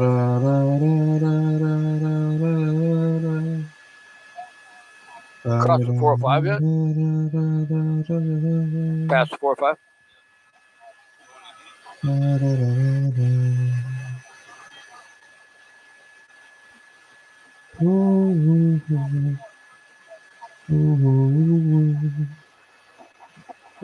Tailgates or bumpers? Come on, let's get going. Let's get ready. Let's get ready. It's the anticipation. You know it's going to be a high-speed chase at one point. But like, oh, why is she stopping so far away? That makes no sense to me. Why parking so far away? Stopping so far away.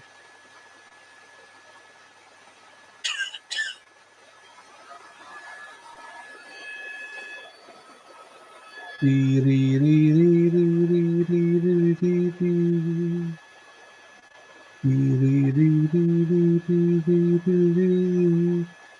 Netflix Christmas Day. Okay, there you go. Hey, you and Mr. Hack, you can have Netflix and chill. Hey, Hackster.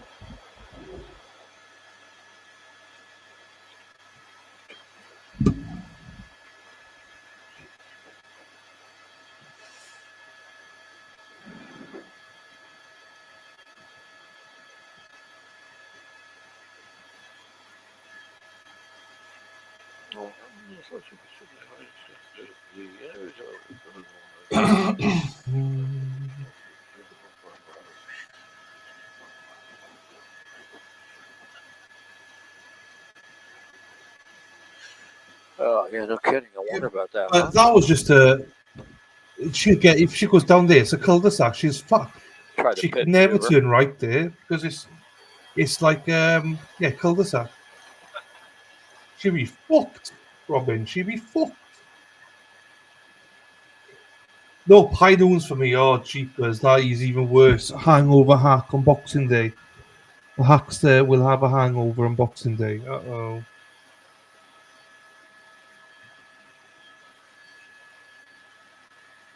Reminder, do not stream Boxing Day. Hack will be hungover.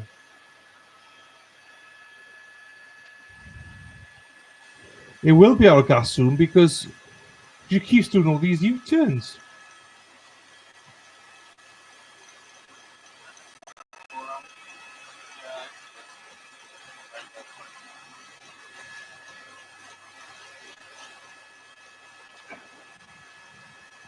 That LA Sheriff or LAPD?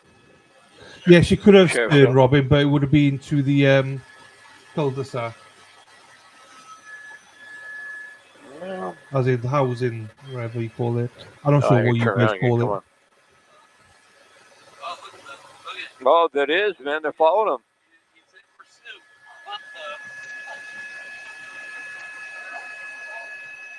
Interesting.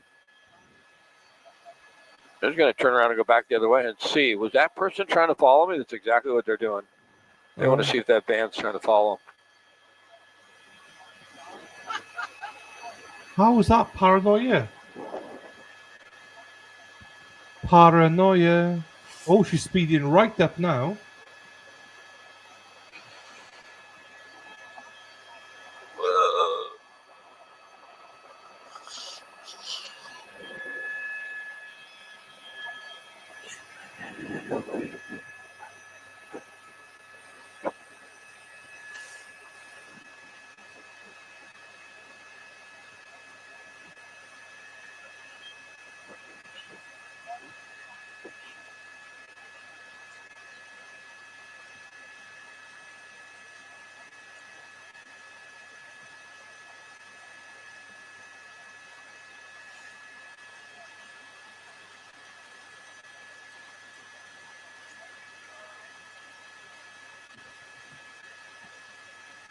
Erin Hack, damn women drivers. Coffee.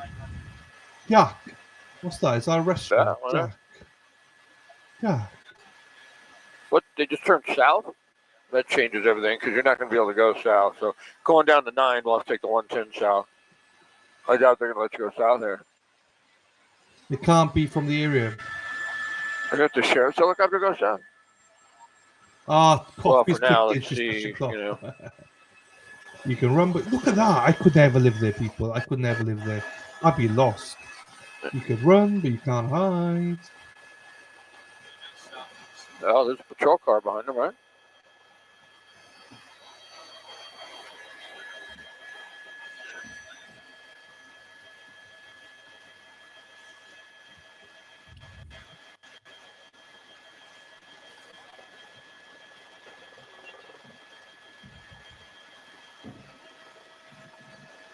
He was Bob was here, but he's been quiet. Bob's been a bit of an arsehole today. He's been quiet. He's with Giovanna and Marcel, so he's a little bit quiet today.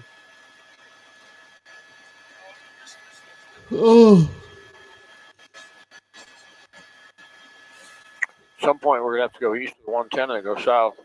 If you haven't done so yet, I guess. please could you hit the like button and subscribe? I'll be grateful. And if you haven't done so, please, at the top of the pinned comment, go over and subscribe to Kat Not Williams. They turn around and come back towards She us. very graciously sent some viewers our way earlier on, and she gave us 5 gifted memberships as well. So thank you to Kat. Please make sure, I know a lot of you are subscribed to her already, but please make sure you subscribe to her. And she's got some great content.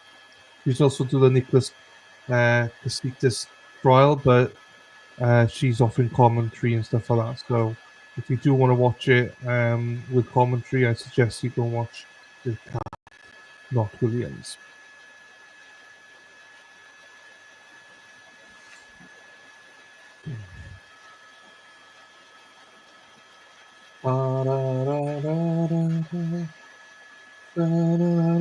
From a poll, most people would prefer fast chases. Okay, that's fine. Yeah, Kat was here earlier on. He sent people over here. We had like 120 people, thanks to Kat. And she gifted 5 memberships. So I want to make sure that, like, I know Hack, I know you know Kat because you know everybody. So.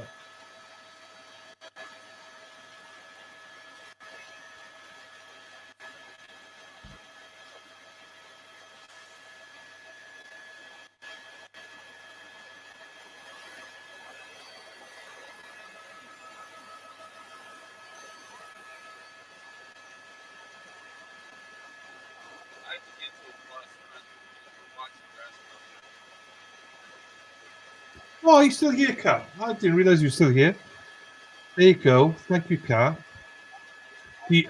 Don't tell me you have Erin Hack come into your chat as well. Fucking hell, she's everywhere.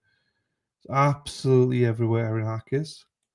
If she's not on a bus, she's in every chat going.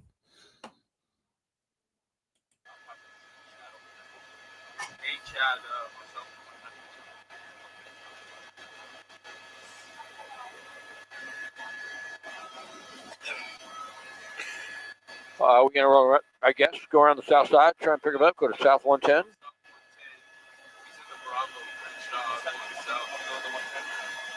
Well, let's see what she does here. She continues down to the 105, but make a decision on if she gets on the 105 east or westbound, I guess.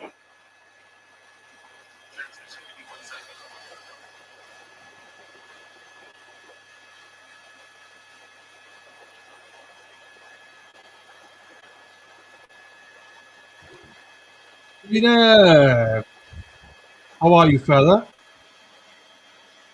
Dana Leonard. So, if anyone thought, why are we having a chase right now? Well, this is why. Because it's Dana's fault. I mean, this is not how I imagined. I thought, I got excited. We got a chase going on. Now, fuck, we don't. Bob. J-Mac Bob. Oh shit, what happened here? Oh, it's them, not me. Bob, I think, may have taken the weekend off. Scott's in his place today.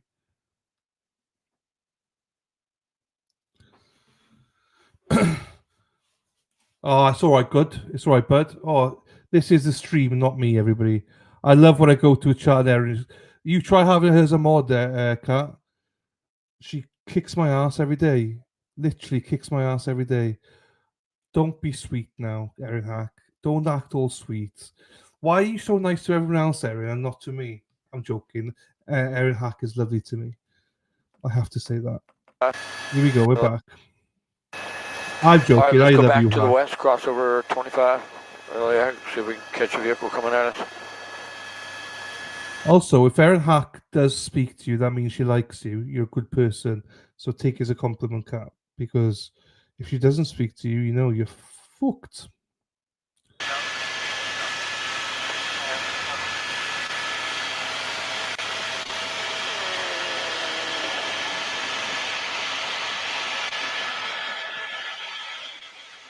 Ole, ole, ole, ole, ole, ole, ole, Erin Hakaka. Ole! Erin Hakaka. Ole! Let's go, Erin Hakaka. Ole! Erin Hakaka. Ole! Yeah, they're headed for fuel. I don't even know. They could have. The vehicle went down Crenshaw. We couldn't follow it, so we followed them as well as we could with the camera. Thought the vehicle got on the 105 west, so now we're headed west, like towards LAX. But we couldn't go south on Crenshaw. We've lost them.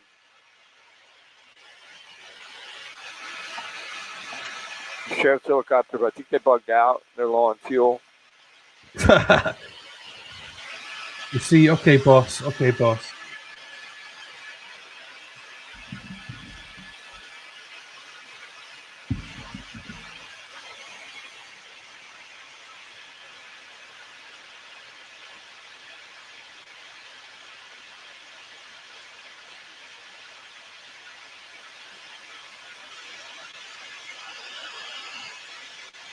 Yeah, we've lost the vehicle.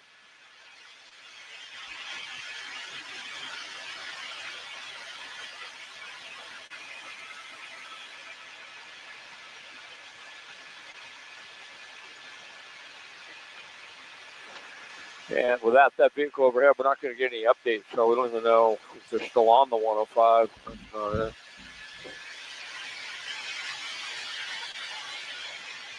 All right, Ken, Steph.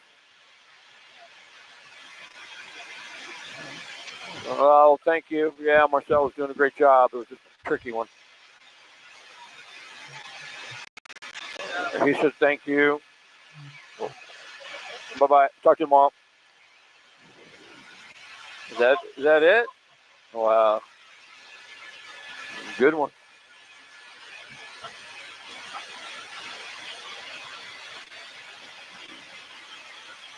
Round and round and round we go.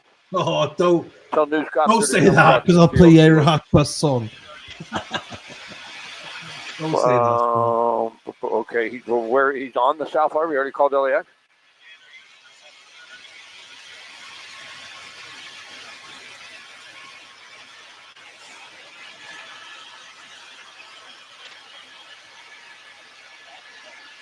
It is. No, it's him. Her. To her, supposedly. Okay, hold her right here. You're my fire, my desire. Tell them, depending, ask them where they're at. Let me talk to them. Hey, Chad, where are you guys?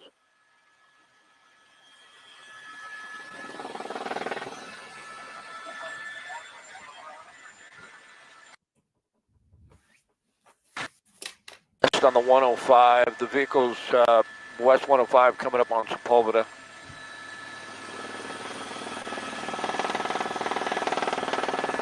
Can hold right here.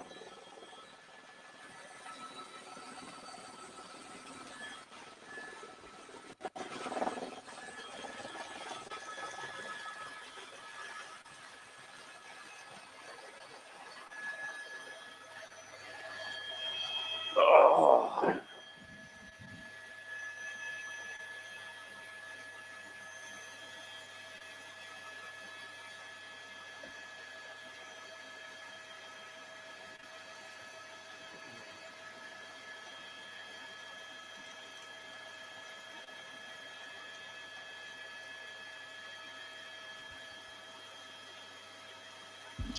Right, I'm back. Driving, I'm telling you, Trakisha, is quite frustrating. Oh, I thought that was the same car. Quite frustrating, if I'm being honest with you. We don't know if it's one person in there, two people. Where's Waldo? I know. I thought this would be more exciting than it was, to be honest with you. And there's literally no... We saw an active shooter for about 10 minutes, and then that active shooter's dead. So now... Oh, sorry, being shot.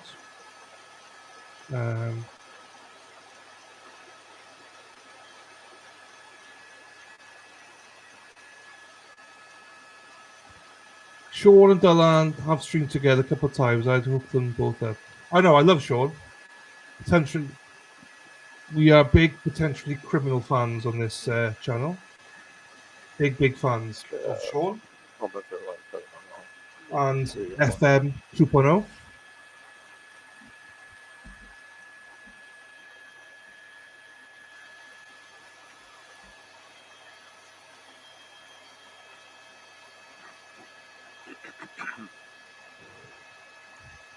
Le Mans only slower. I know. I need to get my juices flowing here. Stew with some modern day cars, GPS tracker in it. Yes. This is what, you know. I need to get a faster one after this.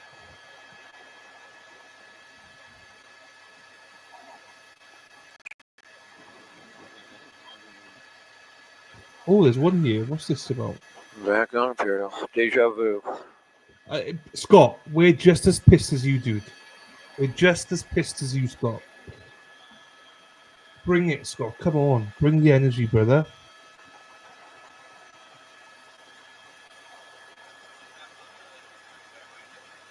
Well, I'm going to. Next one's going to be coming Newscopter Air 7. How far west are you guys now? from San Gabriel Valley. San Gabriel Valley.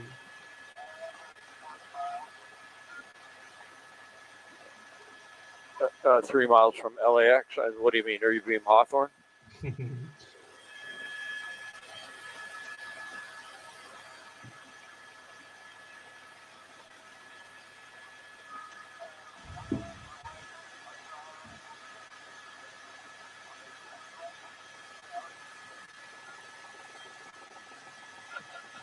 No, the vehicle's on the 105, excuse me, on Imperial Highway, headed eastbound, coming up on Sepulveda Boulevard. So Where's there might San be pulling Gabriel up Valley Sepulveda then? here, but west of the 405. This is Sepulveda, right? Yeah. YouTube days is when Sean was late. Ah, no! I love that. I love that. Okay, the vehicle is just now stopped at the crosswalk I love that. on Imperial Highway. That's a great headed shot. eastbound, the number 4 lane. That's Second a great from the far shot. right. And I can the white see Audi that as well in his with chart. the black His sunroof chart and is it's all blacked out. wild, you know. Just for this, I know. I know. Where did All right, Dulcie copy that. stop? It's all yours. So, Let's get out of here. Dennis. It's the guy in the air, the guy speaking, Scott. His name's Scott Robin G. My co-host today, his name's Scott. It was Bob yesterday, it's Scott today.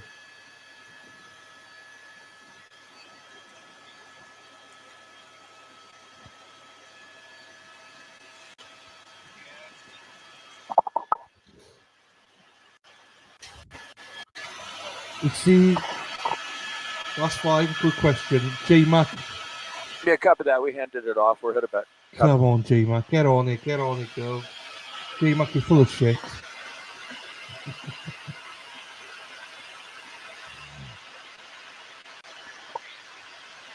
Scott is filling in for Bob.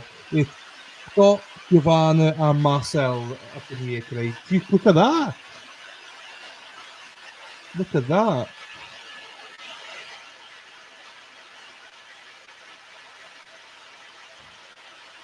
I know you are, J-Mac. Full of it. Full of shit.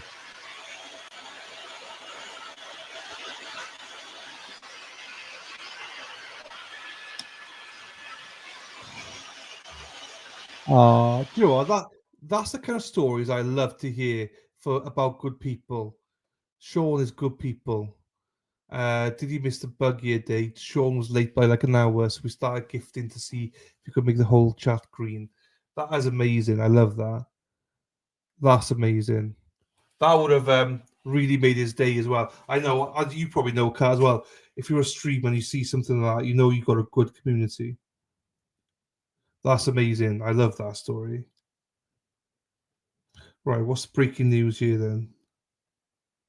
Pickup slams into home. Where's a pickup? Oh, fuck. Gilbert, Arizona.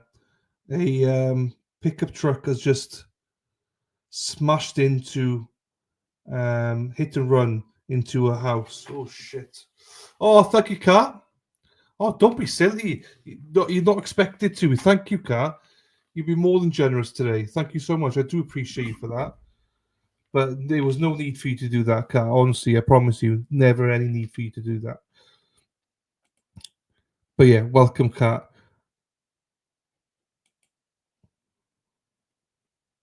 Well, why is this gone quiet? Where's Scott gone?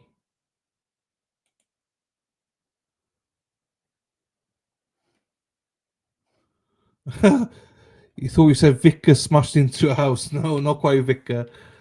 But they call them priests, I think, in America. Right, I don't like this. The sound's gone. I love a good chat. Yeah, no, I know. It is. It makes or breaks a channel, doesn't it? You know? It does make or break a channel. You know, and it is nice to see it. When you got an active chat. Doesn't matter what size it is, just that they're active and enjoy themselves. It helps when you got someone like this in there as well. But no, I'm very happy with it. But yeah, I love that story about Sean though. I mean, he's such a great guy. Sean's one of those people. Potential criminal is he's such a giver in the sense of he's willing to help anybody. He never asked for anything back. So I got a lot of time and respect for Sean. All the time in the world for him. So, and he's funny as fuck as well. So that helps as well. But his chat is absolutely wild. If you first go to potential criminals chat, you don't know where you are. It's like, what's going on? But then you settle in and you're like, oh shit, anything goes. Okay. It's Wales. At least he didn't say England, Erin Hack. It's Wales. Hello, Ashley. How are you, my darling? Happy Friday to you as well. Hope you're doing well. I missed you today. Right, this is doing my head in. Where's she going now? Oh. There's no Mighty Meat today either. The car chasing regs are not here today. What's going on? Yeah. His chat is savage. You won't make it if you're sensitive. You won't make it in his chat. You won't make it if you're sensitive.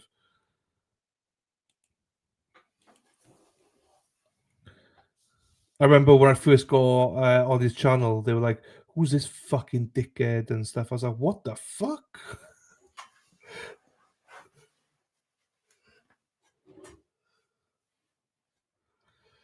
You do fit right in. Nah, as long as you got a good sense of humor and you don't take yourself too seriously, everybody fits in. It's good. All right, I don't like this. Where the friggin' hell is the audio? What's going on, Scott? He's not telling us anything now. What's going on? I've not muted it. He's not speaking to us. He's being a crybaby. He's being an arsehole. Get Bob back. If you can't speak, Scott, get Bob back. Now, this is... like the title says... CHP chase stolen car. So I was like, this is going to be speedy. Wrong. How wrong it is to be me, and me. Right, now she's going down residential areas. Oh, no speed bumps. I think Scott's pissed. I think Scott's pissed. Me and Bob have a really good working relationship. But Scott, so people that don't know, Bob was my co-commentator yesterday for one of our car chases. Scott today joined me, him, Giovanna, and Marcel, and they've gone quiet. They're like, dude, shh, we don't like you. Who are we talking about? Had to grab. We're talking about my co-host Scott was being an absolute a-hole right now. Delan, MM playing with his puck tonight. Oh, okay. He's playing ice hockey. Or is it called ice hockey in America, or is it just hockey? Because obviously we say hockey and ice hockey in the UK. The bus is doing Erin Hack's bus. Look at it. Maybe he's on a timeout. Maybe he's on a timeout. This U-turn, this is doing my nutting.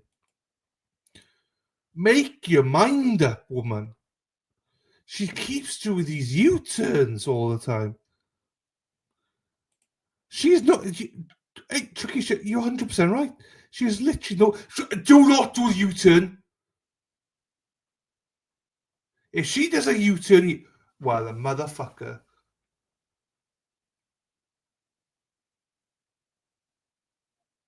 What a motherfucker. What's she doing now?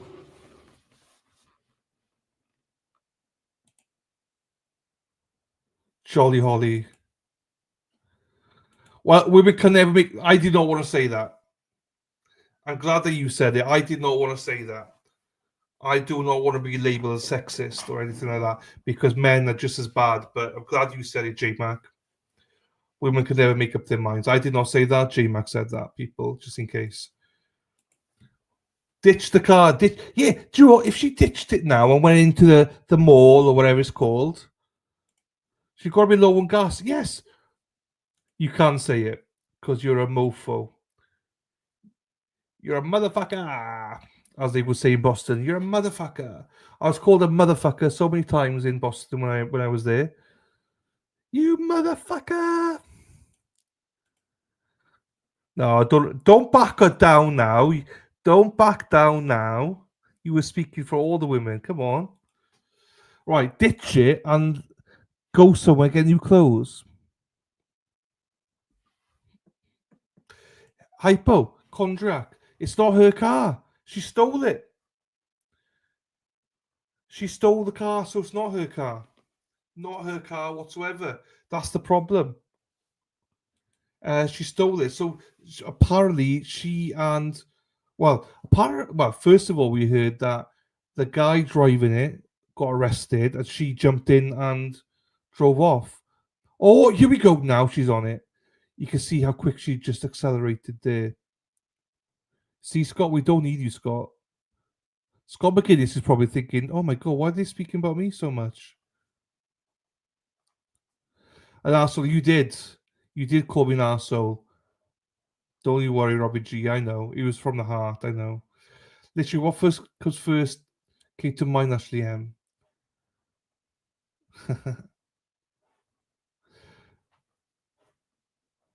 Women don't have as many accidents as men, but they do cause them.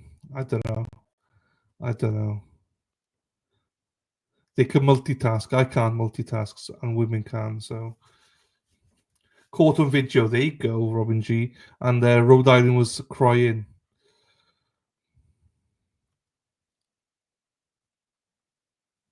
Right, I don't know what's going on here.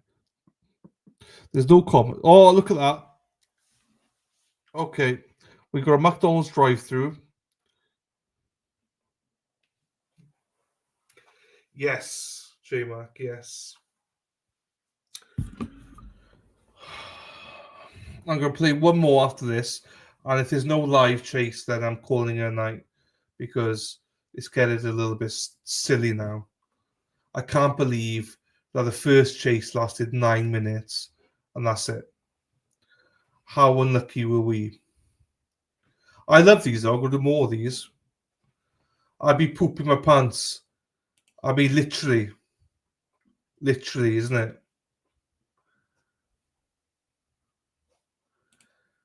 Yes, J-Back. Right.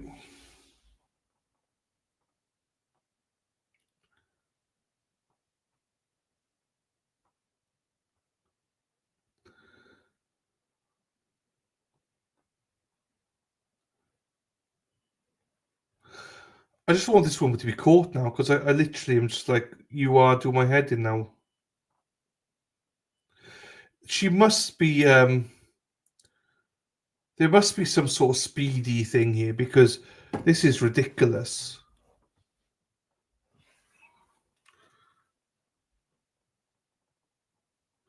Because we've not seen any police cars chasing her. Literally nothing.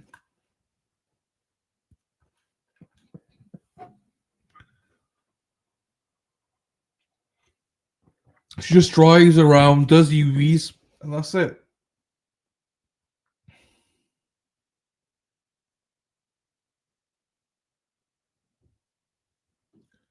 I don't even know how they catch her. She just goes round and round and round.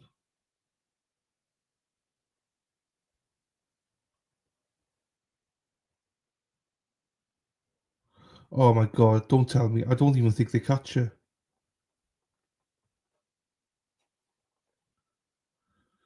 Let's skip a little bit here then, because it's getting ridiculous now. Oh, okay, no, hang on. She's here she goes. Right, let's watch it from here.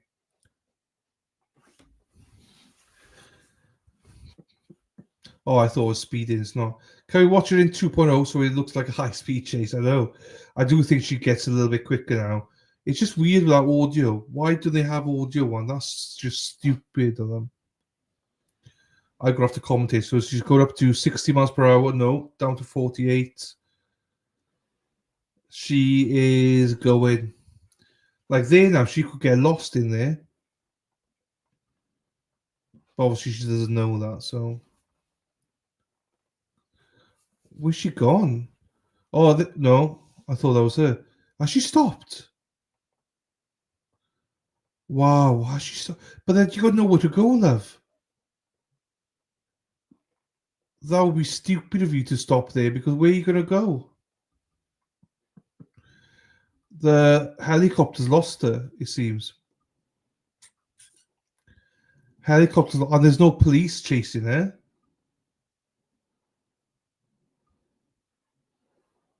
So technically, she could just jump out of the car and hope. Unless she had, this is. Unless she has someone waiting in the past, maybe. That's a good. That. Oh, so earlier on, Mexi, literally, she came under the pass with an identical car, and the helicopter started following that. It was the wrong car. If she just stayed there, they would have followed the wrong car around. What's the U-turn gun? I'm not joking when I say it's plus 20. It's plus 20.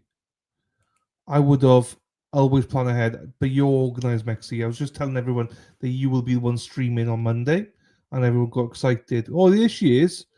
Everyone got excited and were like, good, we don't want you to me. So maybe someone is there to pick her up. Yeah, that's, well, obviously not now, but that was an idea. Oh, maybe, because they've gone, they lost her again. That'd be a good plan. Yeah, but it would have been dubious running out of gas right in the underpass. Do you know what I mean? They literally have lost her. No, that's not her. There's no sunroof on that.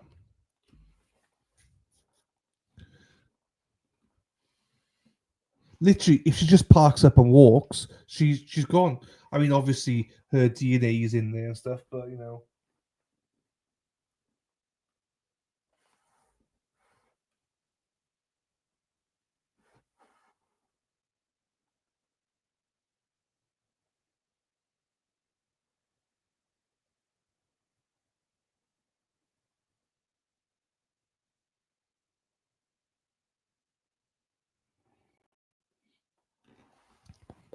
come on.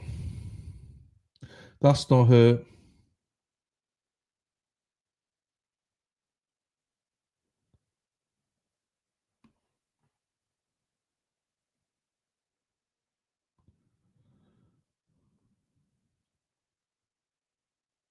Personal email account. Right. This is, hang on, just so you know, this is Sue from the Karen Reed trial. Breaking news. I'll let her announce it. Information about the Karen Reed trials. We have 4,000 emails sent to and by Norfolk District Attorney Michael Morrissey from his personal email account. These messages were sent and received during the investigation into and the trial of Karen Reed. Our NBC 10 Boston team initially spotted the claim that Morrissey was using a private email account to conduct business related to Reed. We saw that on social media, so we filed a request to review them. Here we are 10 months later, and we have them. More than 4,000 pages of DA Morrissey's personal emails. We're going to spend the entire weekend reviewing them, but here's some things that we have learned so far. Morrissey used his private account to share news articles, obituaries, and event information with colleagues. And some of those stories were about the Karen Reed case.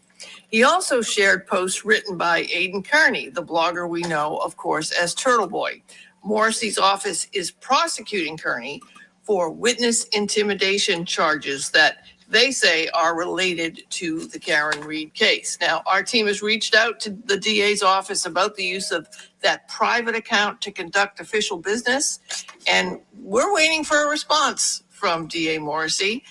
Morrissey has said, as you know, very little since Reed's acquittal, despite multiple attempts by our team to contact him. Now, some of the information is going to be redacted like this. We also found out that Morrissey reached out to a New York Times reporter via the helpline at the New York Times, the help account. They directed him to try a DM. So stay with us as we get through all these and bring you the information. I'm Sue O'Connell, your courtroom insider with NBC 10 Boston. Follow me for more Karen Reed news and other stuff too. New information about. So there you go. Well, that is new. Sue NBC, Sue O'Connell on NBC, breaking news. She's got 4,000 pages of DA Morrissey's emails. Wow, that's going to be quite interesting. Right, I think they've lost it. I genuinely think they've lost the car, people. For the first time ever, no wonder they said it. They lost the car. There were no police chasing her. They've literally lost the car. 4,000, no, Keisha, not 4,000 emails, 4,000 pages. It could be like 8,000 emails. It could be much more. There you go. There's that. So it's 4,000 pages. So I'm sure Kat will be all over that as well. And there'll be loads of other YouTubers covering that as and when they come out. Not so much because it means reading. But yeah, wow. 10 months they had to wait for them as well. Right. Let's end on a high. Shall we? Where's it gone? Right, let me just check there's no live chases now. And then we'll go to one final. Yeah, 4,000. Cause I go high. 4,000 pages. So that could mean there's less emails or more emails. You know, you just never know the length of the emails. You know. No. Is there a live one? Nope. No live ones, which is annoying. Let me look at this one, just in case. You passed the bud.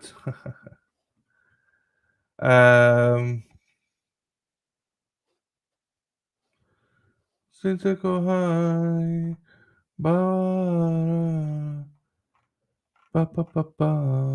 no, there's nothing in that one. Right, I'll cancel that one. Right, last one. If we don't get a chase when I'm streaming this, then I'm calling it a night because it's not worth it. All right, this is San Gabriel.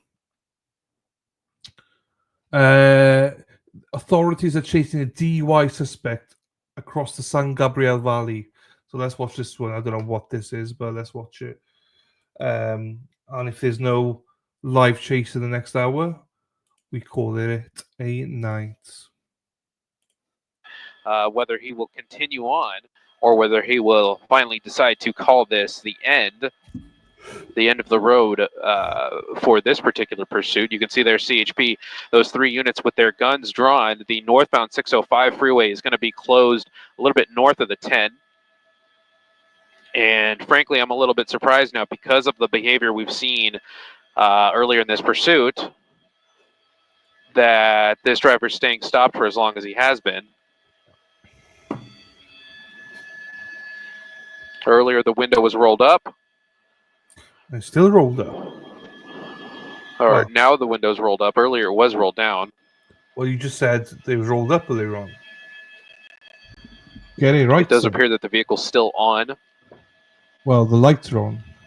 And unless the suspect's run out of gas, Meatball. judging from that Absolutely. earlier behavior, like we've been saying, where he's been stopping in parking lots, stopping in the middle of other roads, I would be very surprised if this driver decides to call it quits right here, right now. Now the end is near. As I face the final curtain. What happened to the school pew? I don't remember. And we're on the move again. We're on the move again.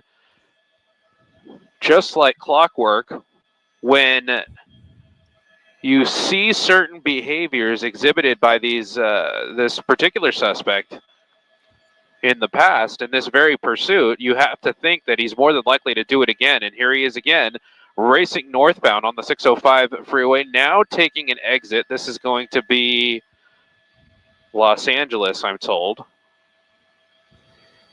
Exiting Los Angeles Street and going back onto the freeway. Not really blowing the red there because that was a green light, and continuing northbound on the off-ramp back onto the 605.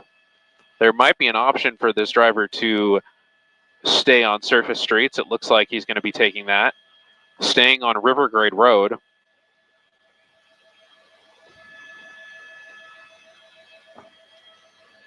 So there we go. Very interesting agitated behavior from this driver. Stopping and going and stopping for long periods of time, where you might think that would be the end of it for this pursuit, but then the driver continues on. It doesn't appear that there's anything wrong with the vehicle to cause him to stop. It just appears that he seems to almost have a change of heart for a moment, and then continues on. As you see this one CHP officer staying very close to the bumper of the pursuit vehicle, offset a little bit to the right. You have to wonder if they may be preparing for a pit. These are pretty desolate streets at a very late hour on a Friday night, so it's definitely kind of a perfect area for a pit if CHP decides to do that, as we continue on River Grade Road, approaching Commerce.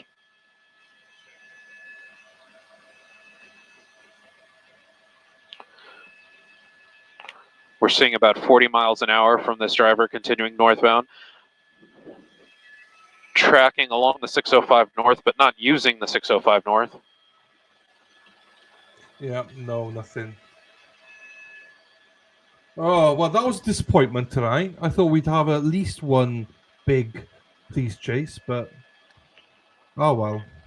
As long as you've all enjoyed it, that's the main thing. And we got this one final to go. I think we got 1 hour. And we're slowing down again, approaching the intersection, Live Oak Avenue, making a right turn to the east. I mean, could I have chosen worse car chases, considering that they've all been slow? Do you know what I mean? There's not been one huge fast one, except for the Oklahoma one, obviously. But this is like, why are they all so slow? I've fucked up today, I'm telling you.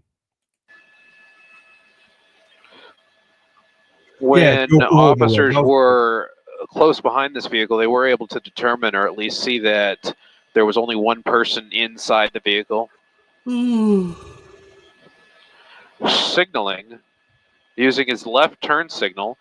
Yeah. And we're continuing on Stewart Avenue. That's the first one I've seen where they got away. They got the chaser got away, as far as we're aware, because she went in the underpass and either she was picked up or either she was picked up or she walked away. Have you all seen the chase in the RV where the front half was missing? Yes, and the dog even jumped out. Oh no, I've not seen that one. I don't think so. Tricky sir, I'm a little tired. I am tired as well. I'm knackered. Sounds like Dumb and Dumber, Mexi. It's not your fault, though. We need a better class of getaway drivers. We do. No, just one crazy lady, Miss Hack. Yeah.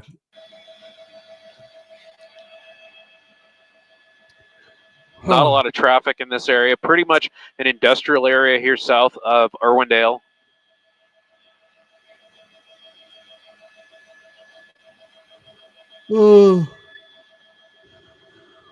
Next week we might get better results with with these, or if I hear one on the weekend and I'm at home, Eastbound Live Oak now. Might jump on and do one. The trouble is, at this point, CHP is just kind of in a follow along mode here. They're still in pursuit. This isn't a following. This isn't a tracking. This is a full-fledged pursuit. Originally started by Monterey Park PD. They are saying that they wanted to pull this person over for suspected DUI. And copy. Coming to a stop again, intersection of Live Oak and I believe that's Riverdale again. Or Stewart Avenue. Thank you.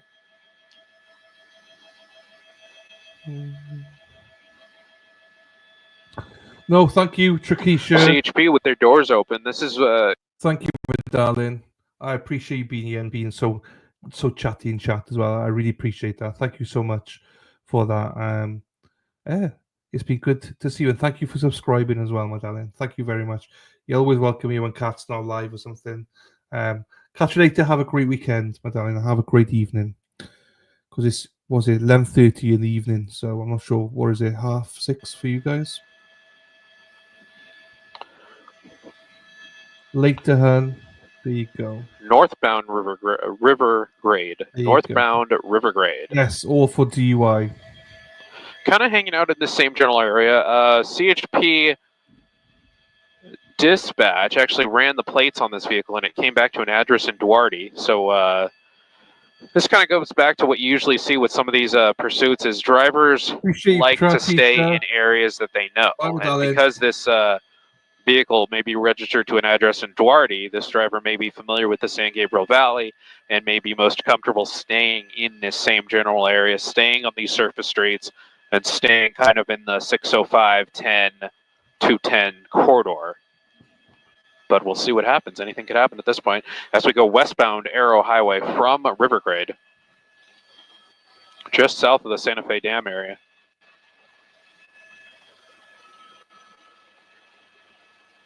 Ooh.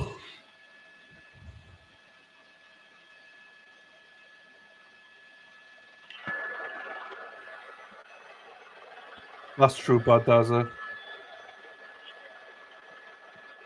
Oh, he's still going northwest bound.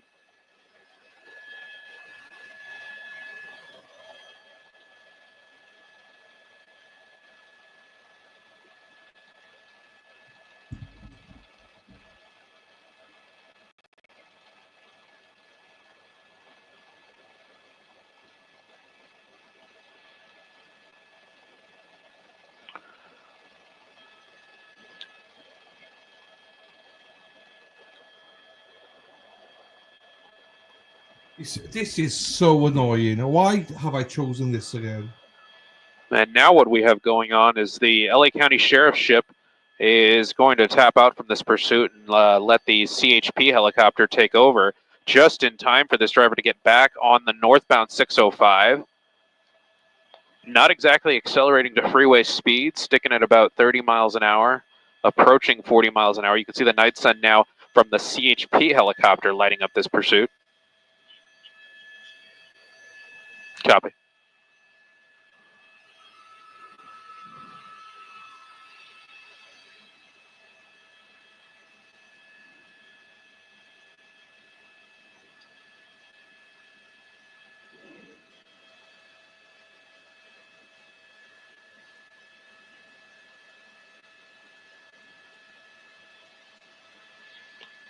And now we're kind of matching up to freeway speeds, now hitting 80 miles an hour.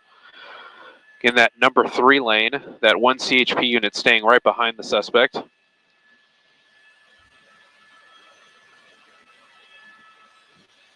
We have 2 law enforcement helicopters remaining over this one for now. That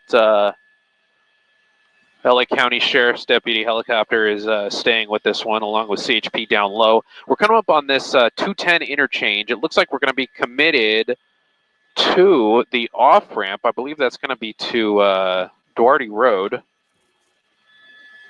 Where is this? Anyway, San Gabriel Valley. And that just goes along with what we were saying earlier, that this vehicle is registered to an address in Duarte.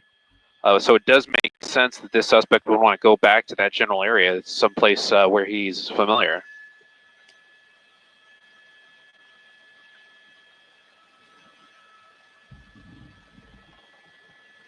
Coming up on Huntington Drive, the driver will have the opportunity to go deep into Bradbury, or he can make a left westbound turn on Huntington Drive and go into Duarte. Kind of hanging onto that right lane now. Looks like he's setting up for a right turn. I believe that right turn signal is on. And a right turn eastbound on Huntington Drive now.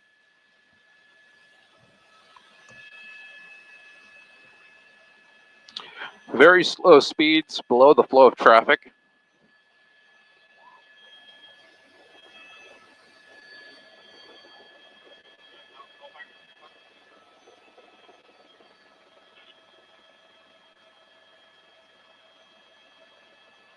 Huntington Drive passing Chesterfield Drive now, making a southbound turn. I don't know, Hypo.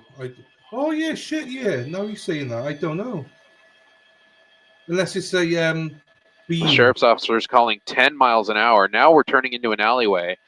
This is interesting. You have to wonder if this is the neighborhood where this driver lives, or if it's nearby, or if he knows somebody in this area. Obviously, if you turn down an alleyway, you run the risk, if you don't know the area, there could be an obstruction or a dead end or a cul-de-sac. But this driver seems to be rolling down this alleyway as if he knows the area. At least that's the impression that I'm getting. This is just south of Huntington Drive, and there isn't the option to get back onto Huntington Drive from there. They're going to have to go around, going through the residential area. Maynard Drive continuing southbound, indeed. But this is kind of a difficult area. The driver can eventually hit Central and try to get back on Huntington that way. But this driver could really get himself in a pickle here if he doesn't get out of these residential areas. There's a large sports park nearby. That could be an opportunity for a foot bail. And you know, these CHP officers are taking these things into consideration as we hop onto a main road here. I believe we're calling it Mount Olive Drive, and that looks like Central. Yes, that is Central. Okay, so that was what this driver was able to do to get back onto. On my map, it didn't appear to be a major street, but it you know, it's big enough to speed up a little bit, or at least in terms of this pursuit. Can you imagine if he actually was driving towards his house and just parked up and went, look, I just want to kip for 40. I just want to kip for a little bit, lads. Let me just kip. Curl, Dr. Sack, curl, Dr. Sack, curl, der Sack, pickle in the middle. Curl, der pickle sack. I do not get that. Over my head. This person has had enough of their joyride. They've been being chased by CHP for the better part of about 45 minutes now. And Monterey Park PD, which actually started this pursuit. Coming up at the intersection of Central and Highland, setting up for a left turn southbound under the 210 freeway.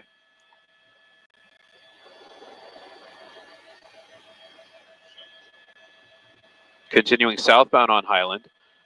The 210 freeway is now in this driver's rearview mirror.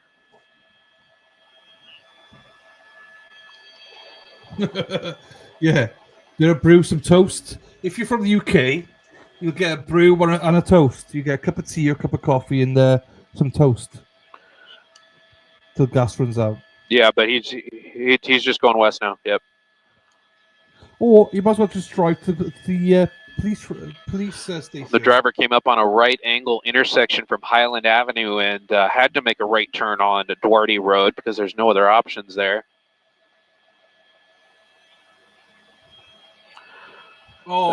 City of Hope is No going to be way. nearby here if this driver continues making a left turn there. No way. You're such a mofo. Why That's are going you to be the stopping? parking lot for City of Hope Cancer Center.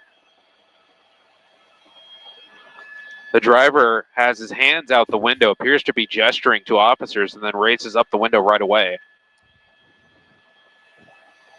Like, dude, what's The CHP officers out of their car again, and they're going to have to get back in their car as this driver continues onto what's called East Circle Road on the map, but this is really the parking lot for City of Hope Cancer Center, which there are ways to get out, but it just becomes a sticky situation for someone trying to get away from law enforcement. Obviously, they could go into a parking structure. We've seen a lot of pursuits end that way as we slow down past seeing the entrance for the parking structure. And we're continuing southbound now through the City of Hope side streets here.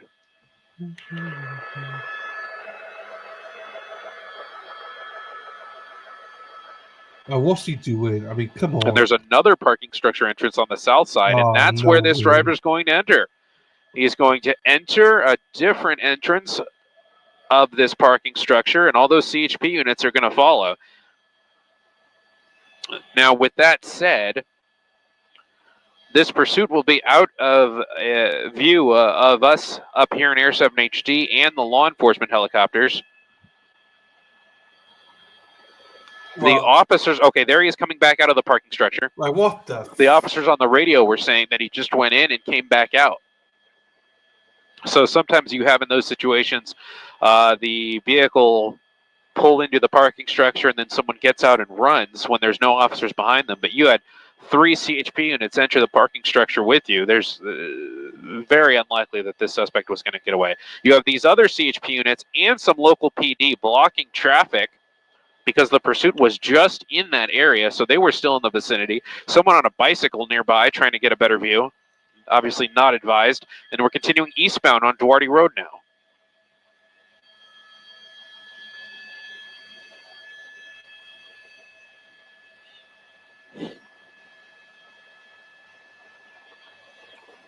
We're at that right angle turn where Duarte Road forces you onto Highland Avenue.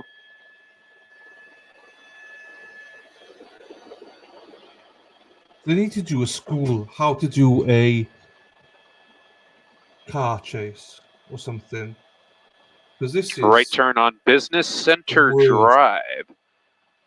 And I can tell you right now, there's not much there. This might even be a dead end unless the driver makes one of these turns between the businesses to get back out on surface streets. But unless this person knows that already, they might get stuck in one of the dead ends here.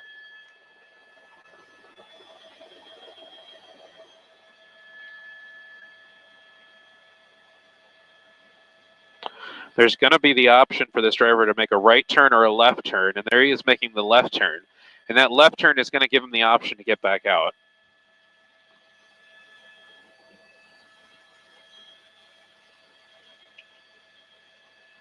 Probably me.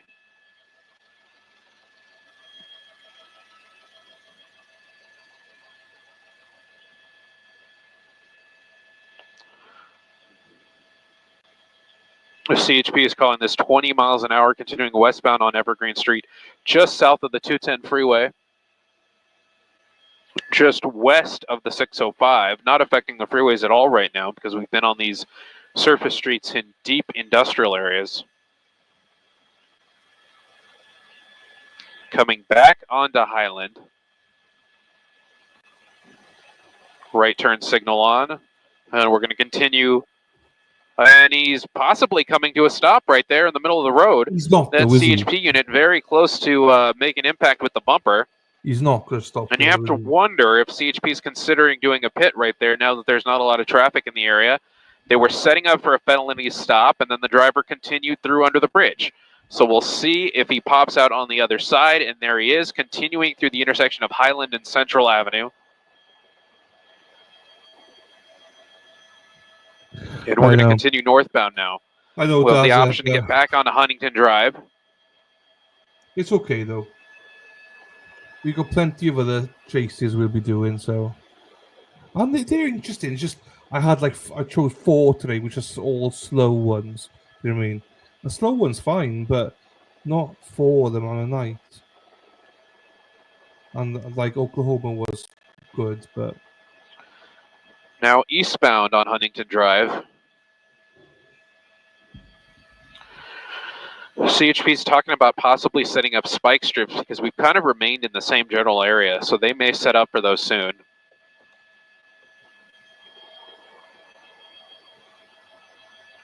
Now we're making a right turn southbound on Santo Domingo Avenue.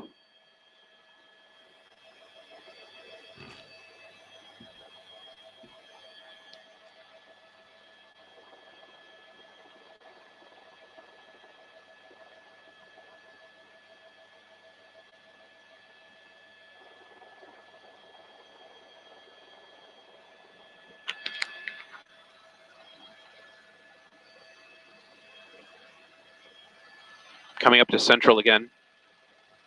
thank you, Jimmy. Jimmy James, thank you, brother. Looking at making a right turn on Central. Areas continuing westbound on Central. Back towards Highland. So we're almost doing circle. That's like a proper Welsh name, Jimmy James. That's a literally proper Welsh name, Jimmy James. Where you from, Jimmy? Where you from, Jimmy? That's a Scottish accent. I don't know why I did that. HP does know where this vehicle is registered to, so they have an officer at this person's house as well. I don't have that address handy, but it is registered to an address in the Duarte area, which is just to the west of here.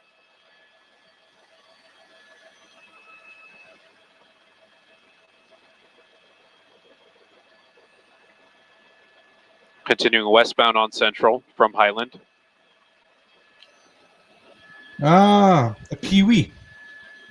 Nice one, buddy. Well, welcome. We're still here, KD. I know, we have. We have.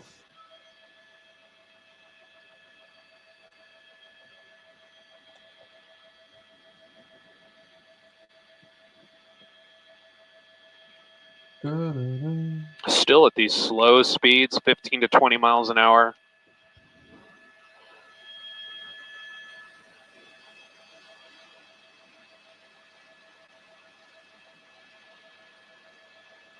Coming up to Duncannon.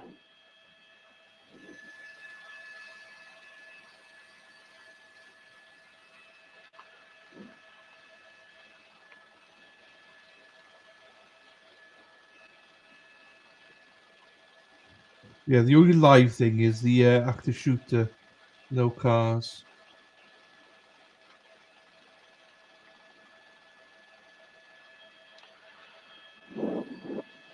Barely breaking 20 miles an hour here. This extremely, what's turning into a slow speed pursuit. We did see 80 miles an hour on the freeway, but always on these surface streets, we've been at these very slow rates of speed. Approaching Buena Vista Street right now. Yeah, almost midnight. Yeah, the driver continues on Central.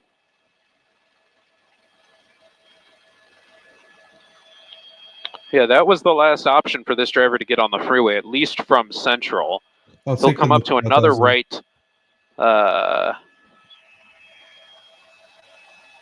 Yeah, so once he gets past Buena Vista Street, that'll be the last chance for this driver to get on the freeway from there. He'll come up to a right angle intersection after that, but we'll see what happens at this Buena Vista Street intersection.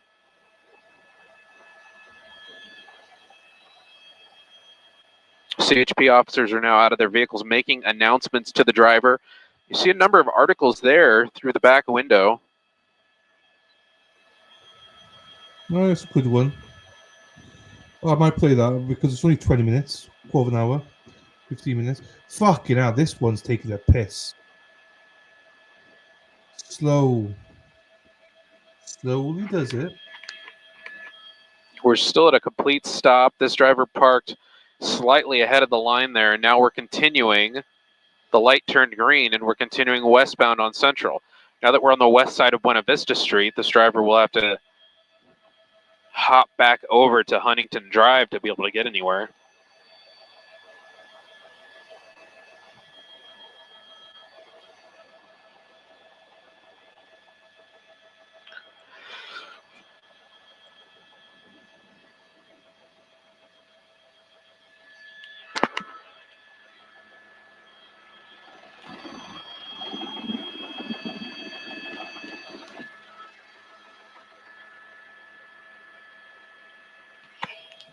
North on Mountain Avenue now. Not Mountain. North on Bradbury Avenue.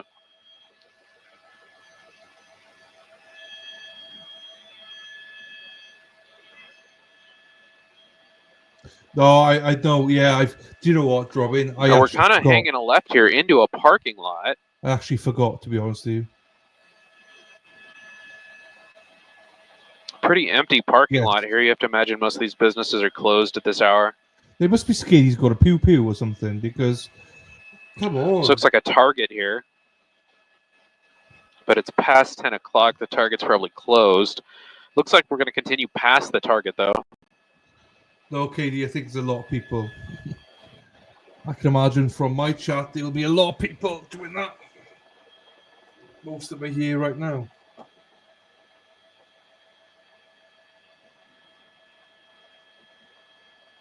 Making a southbound turn now back towards Central Avenue.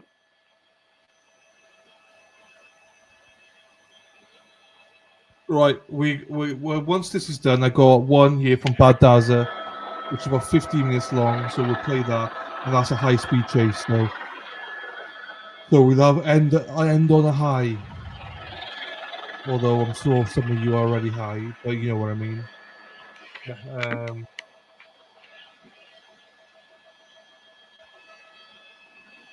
That was a green light going through that intersection, continuing westbound Central. There's an option now for this driver to get back onto the 210 freeway. Well, I was implying, yes. I was implying, yes. For this reason, yeah, another weirdo, Robin G.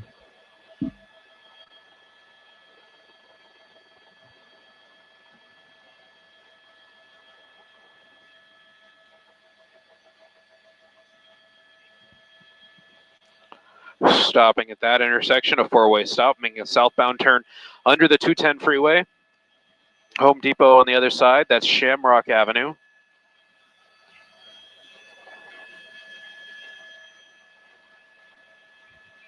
Continuing now to make a left turn, coming eastbound now on Evergreen from Shamrock.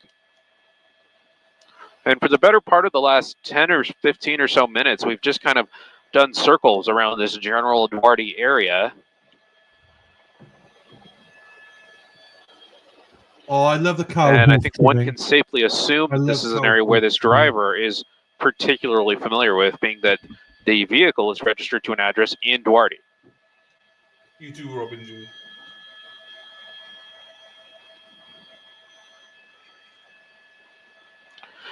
Coming to a stop at the red light again.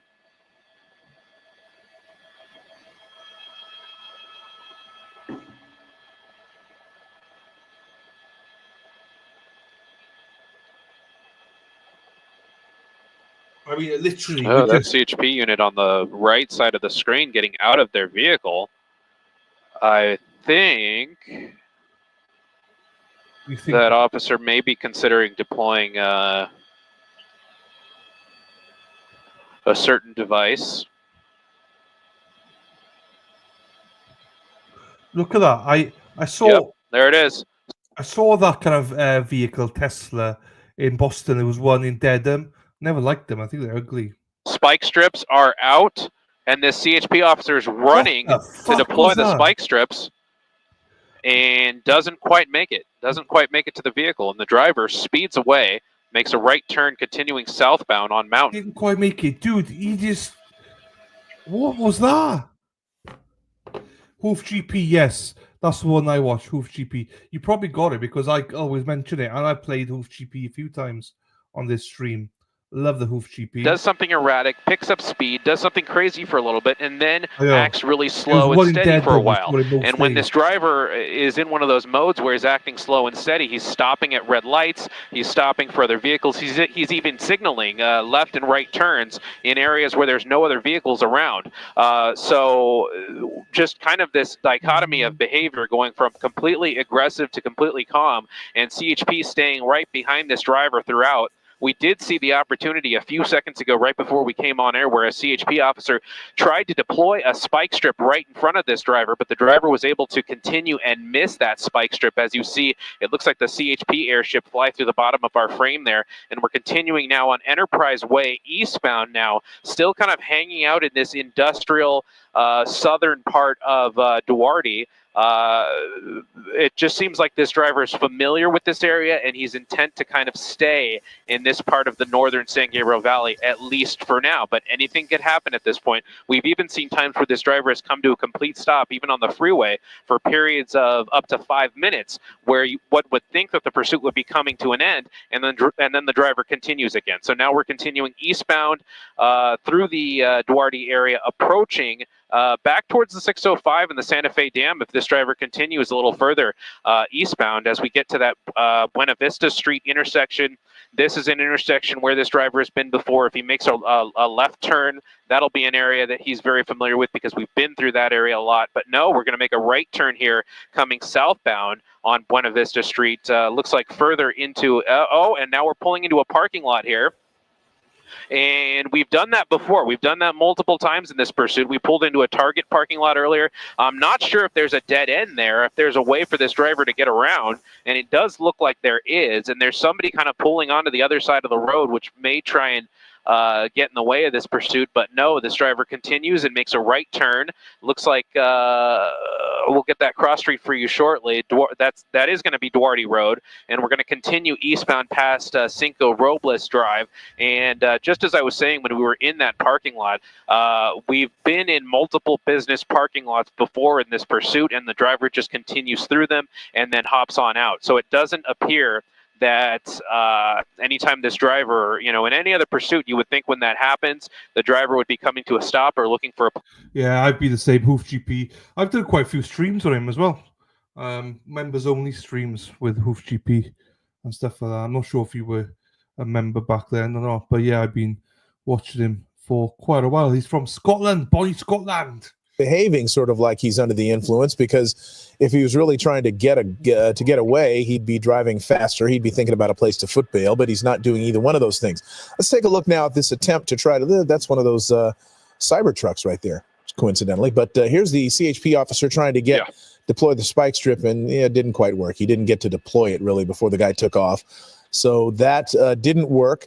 There have been no attempts that we know of to use the pit maneuver against this individual right now. Although when you look at the speeds and the fact that the streets are virtually empty, there are a lot of opportunities. As for example, right here, if he makes a turn, they could give him a tap, and that would spin him out if he decided to do that.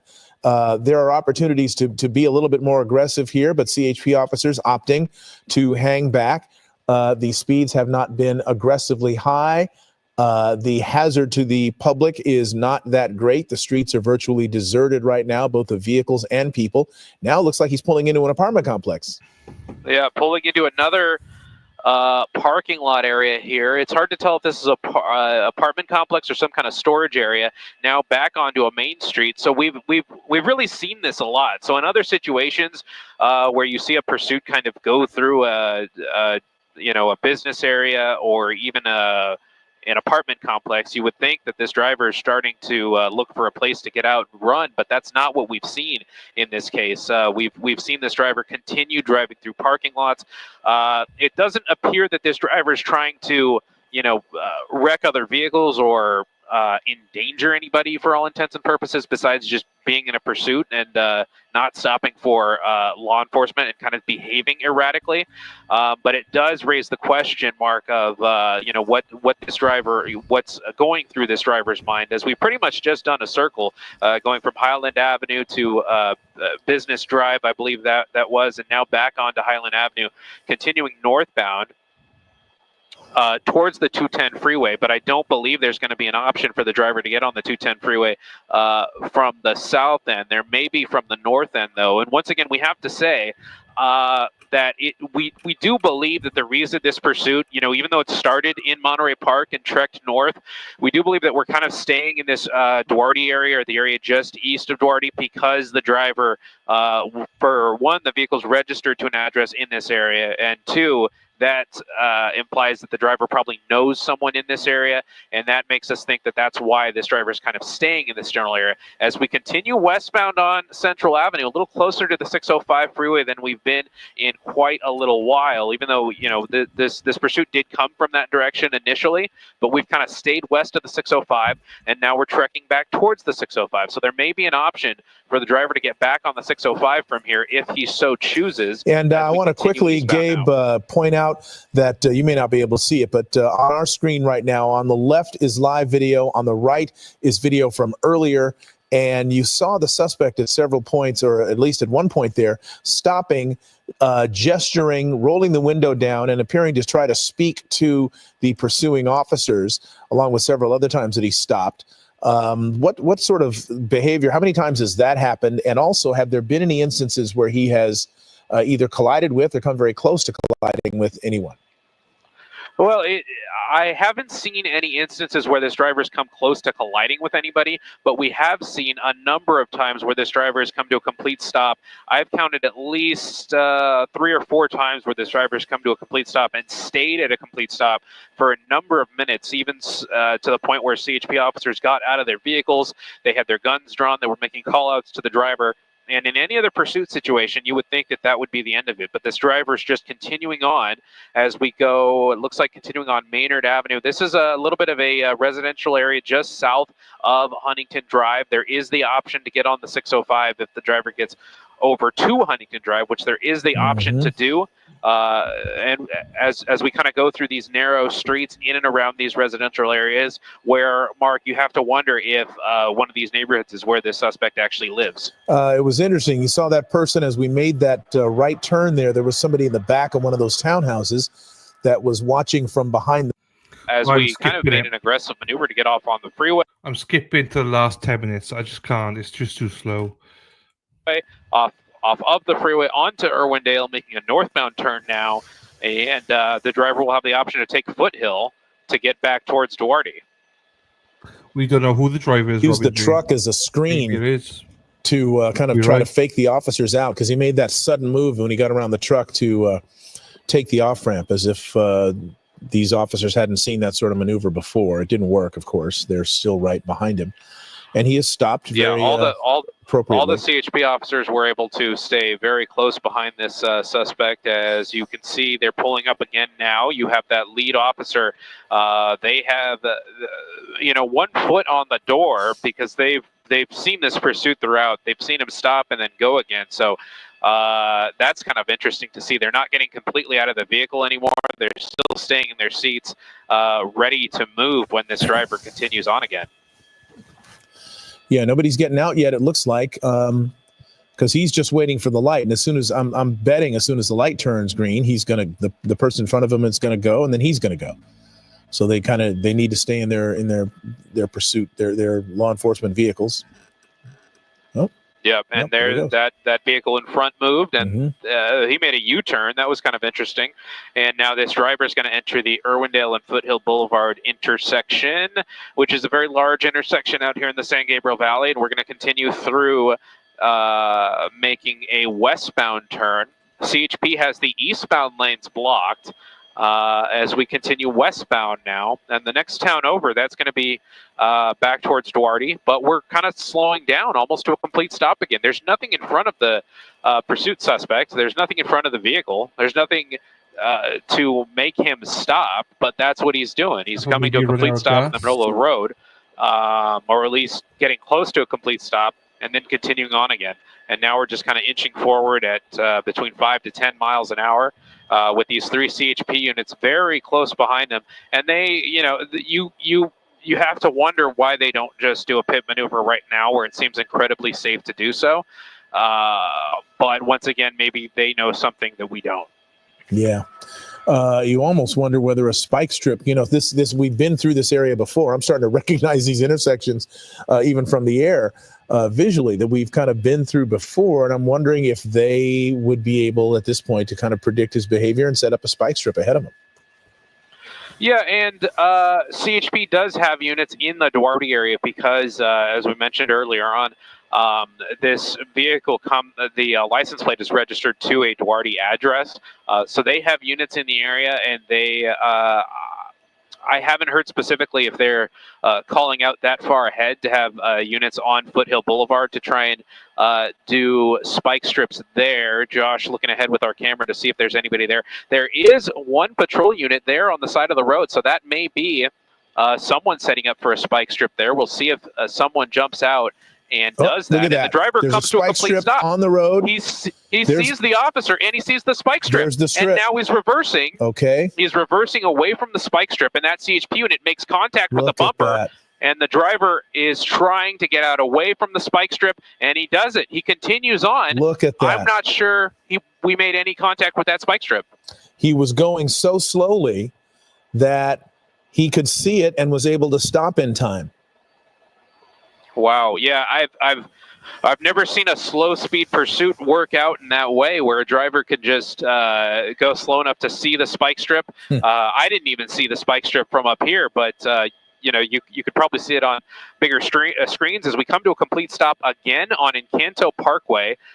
This looks to be kind of a residential area just west of the Santa Fe Dam, and we're just gonna be stopped here for some reason. Right, I'm curious to see. Yep. Guns are drawn. I'm curious to see as we move Air 7 to the driver's side if the driver is communicating out the window, which he has done at multiple instances in this pursuit. As we are on Los Lomas Road, and there really isn't an option for this driver to do anything unless he continues towards Huntington Drive, which is really nothing blocking him in front unless there's a CHP unit up ahead, which I don't see just glancing at the windshield of Air 7HC. I don't see anybody right there up ahead.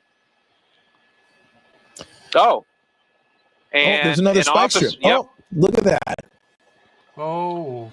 Yep, we have another spike strip here, which appears to be between the front and the rear tires. And CHP was able to sneak that in. And this may be their best opportunity to bring this thing to an end, to finally not puncture a tire at least, but get the spike strip in the position to puncture a tire if this driver decides to go forward at all.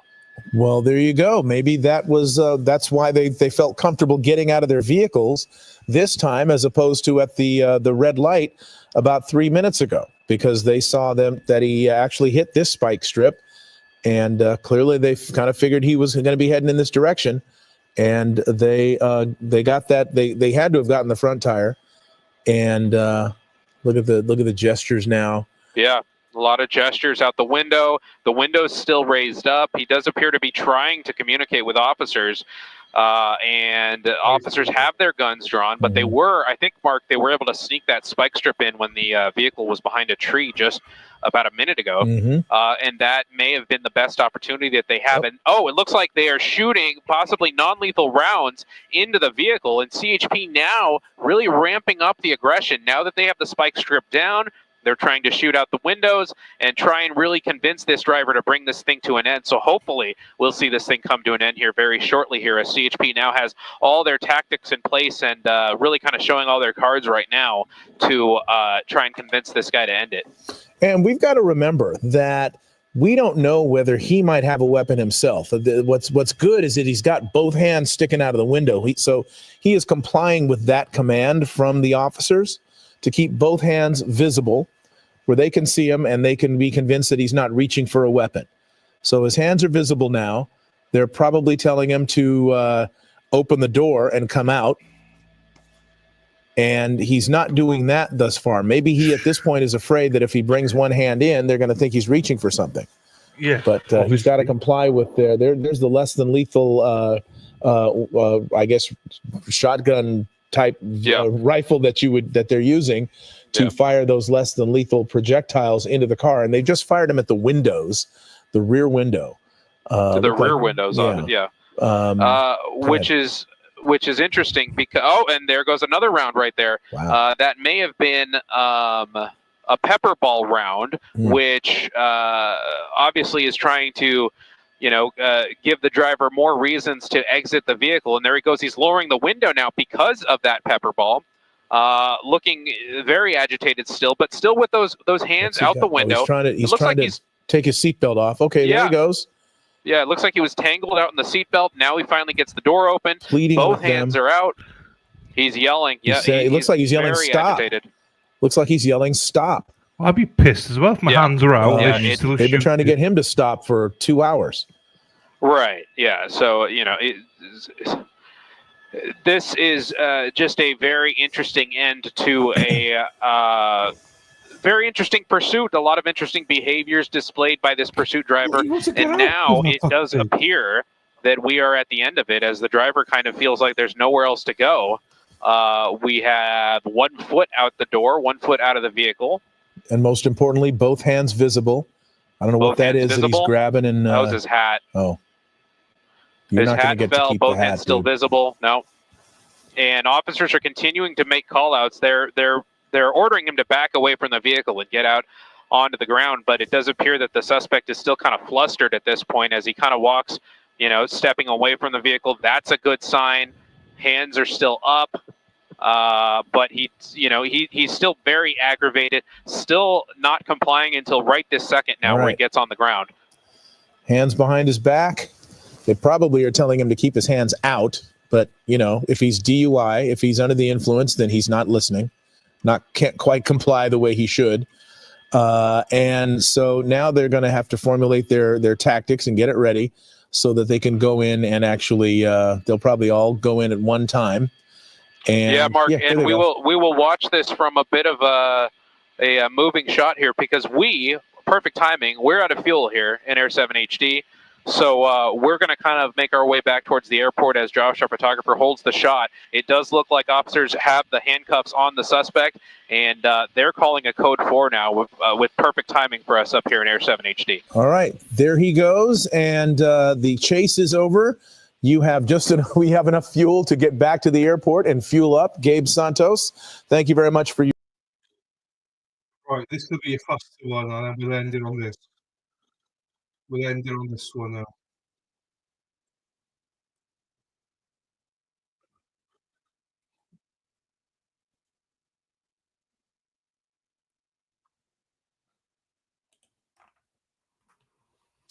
So a high-speed chase to end the evening.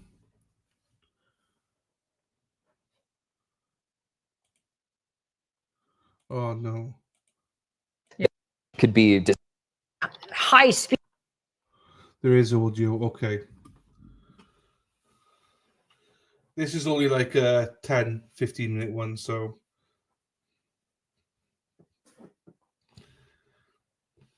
Audio does come on. I just checked. Otherwise, I would have been like, no. It is 12:15, Robin G. It is 12:15. But the weekend is here. I'm not streaming Monday. Maxi is, so I'm off till Tuesday. Well, unless there's something that crops up, I'll be off till Tuesday.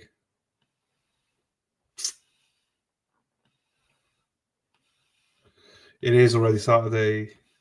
Nah, this is the last one. I was waiting to see if there's a live stream, but there isn't one. Live car chase, but unfortunately there wasn't one.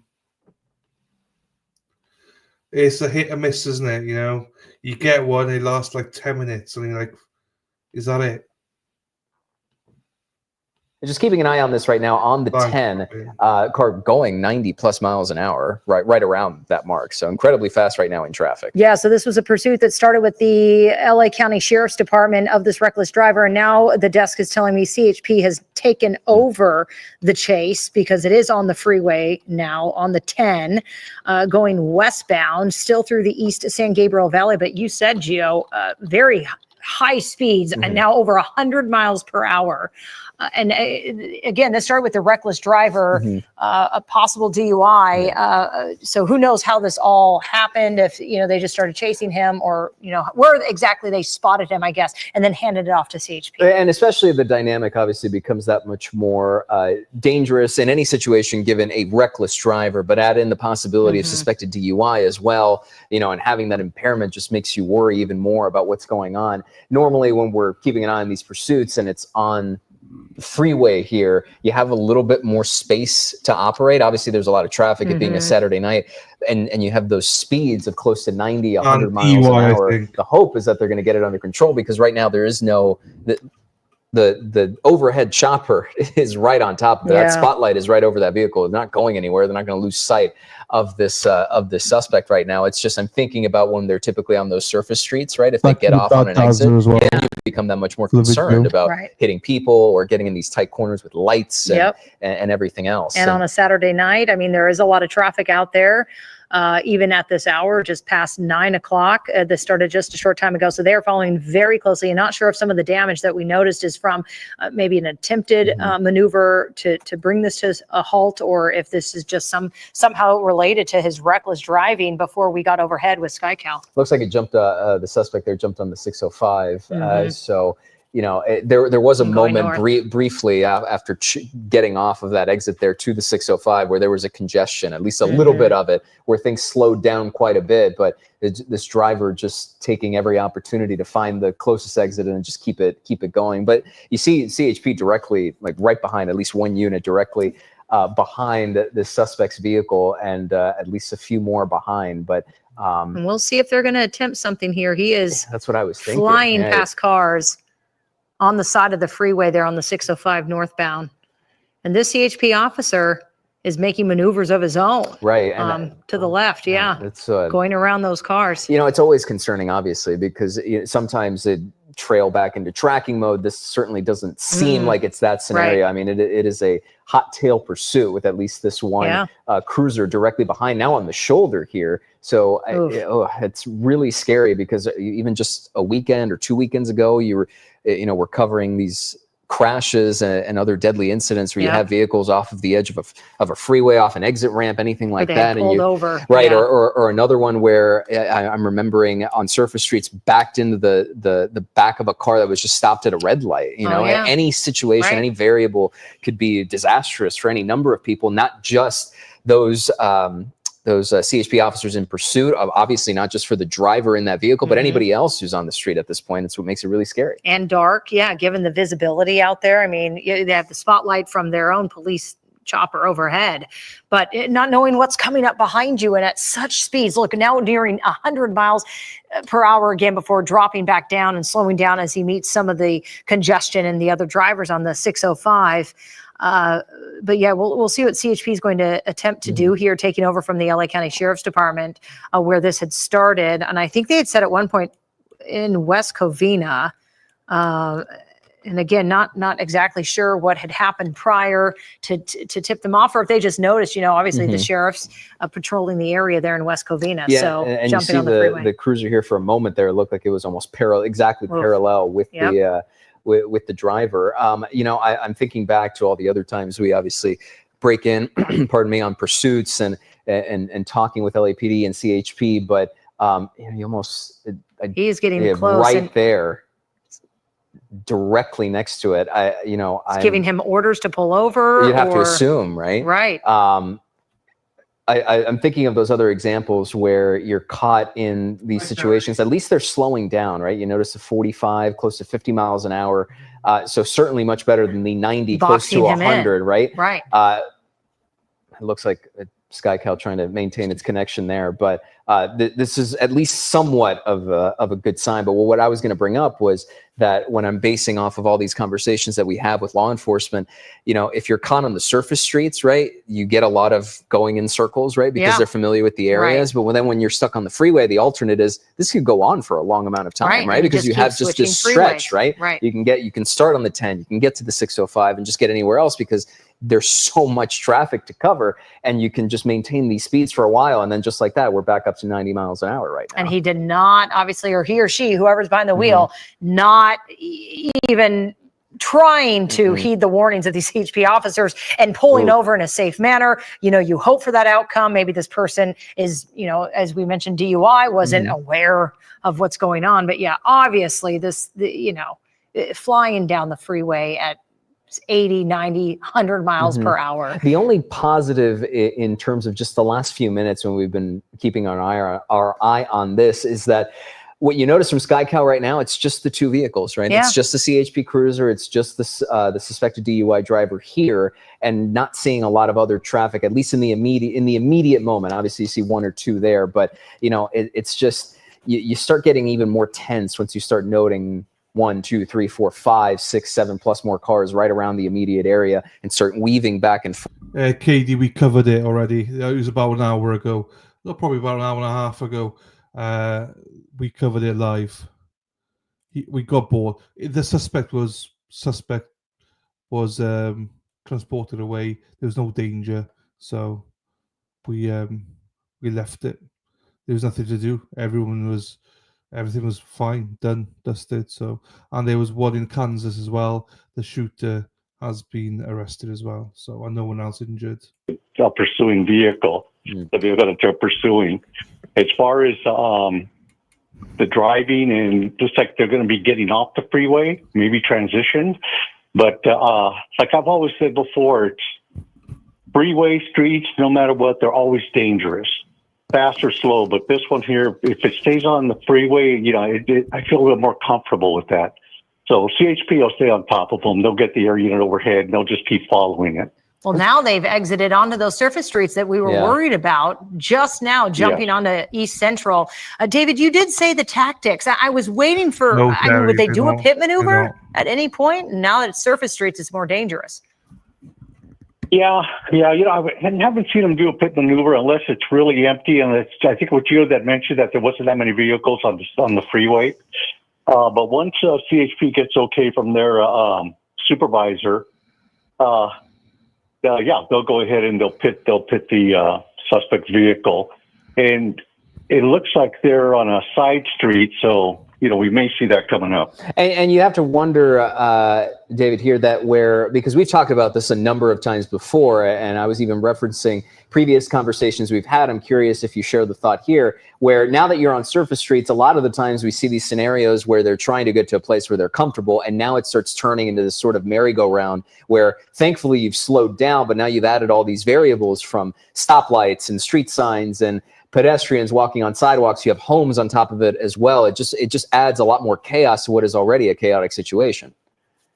Absolutely, Jill, and that's what we were talking about earlier. You know, that's one thing you have to worry about.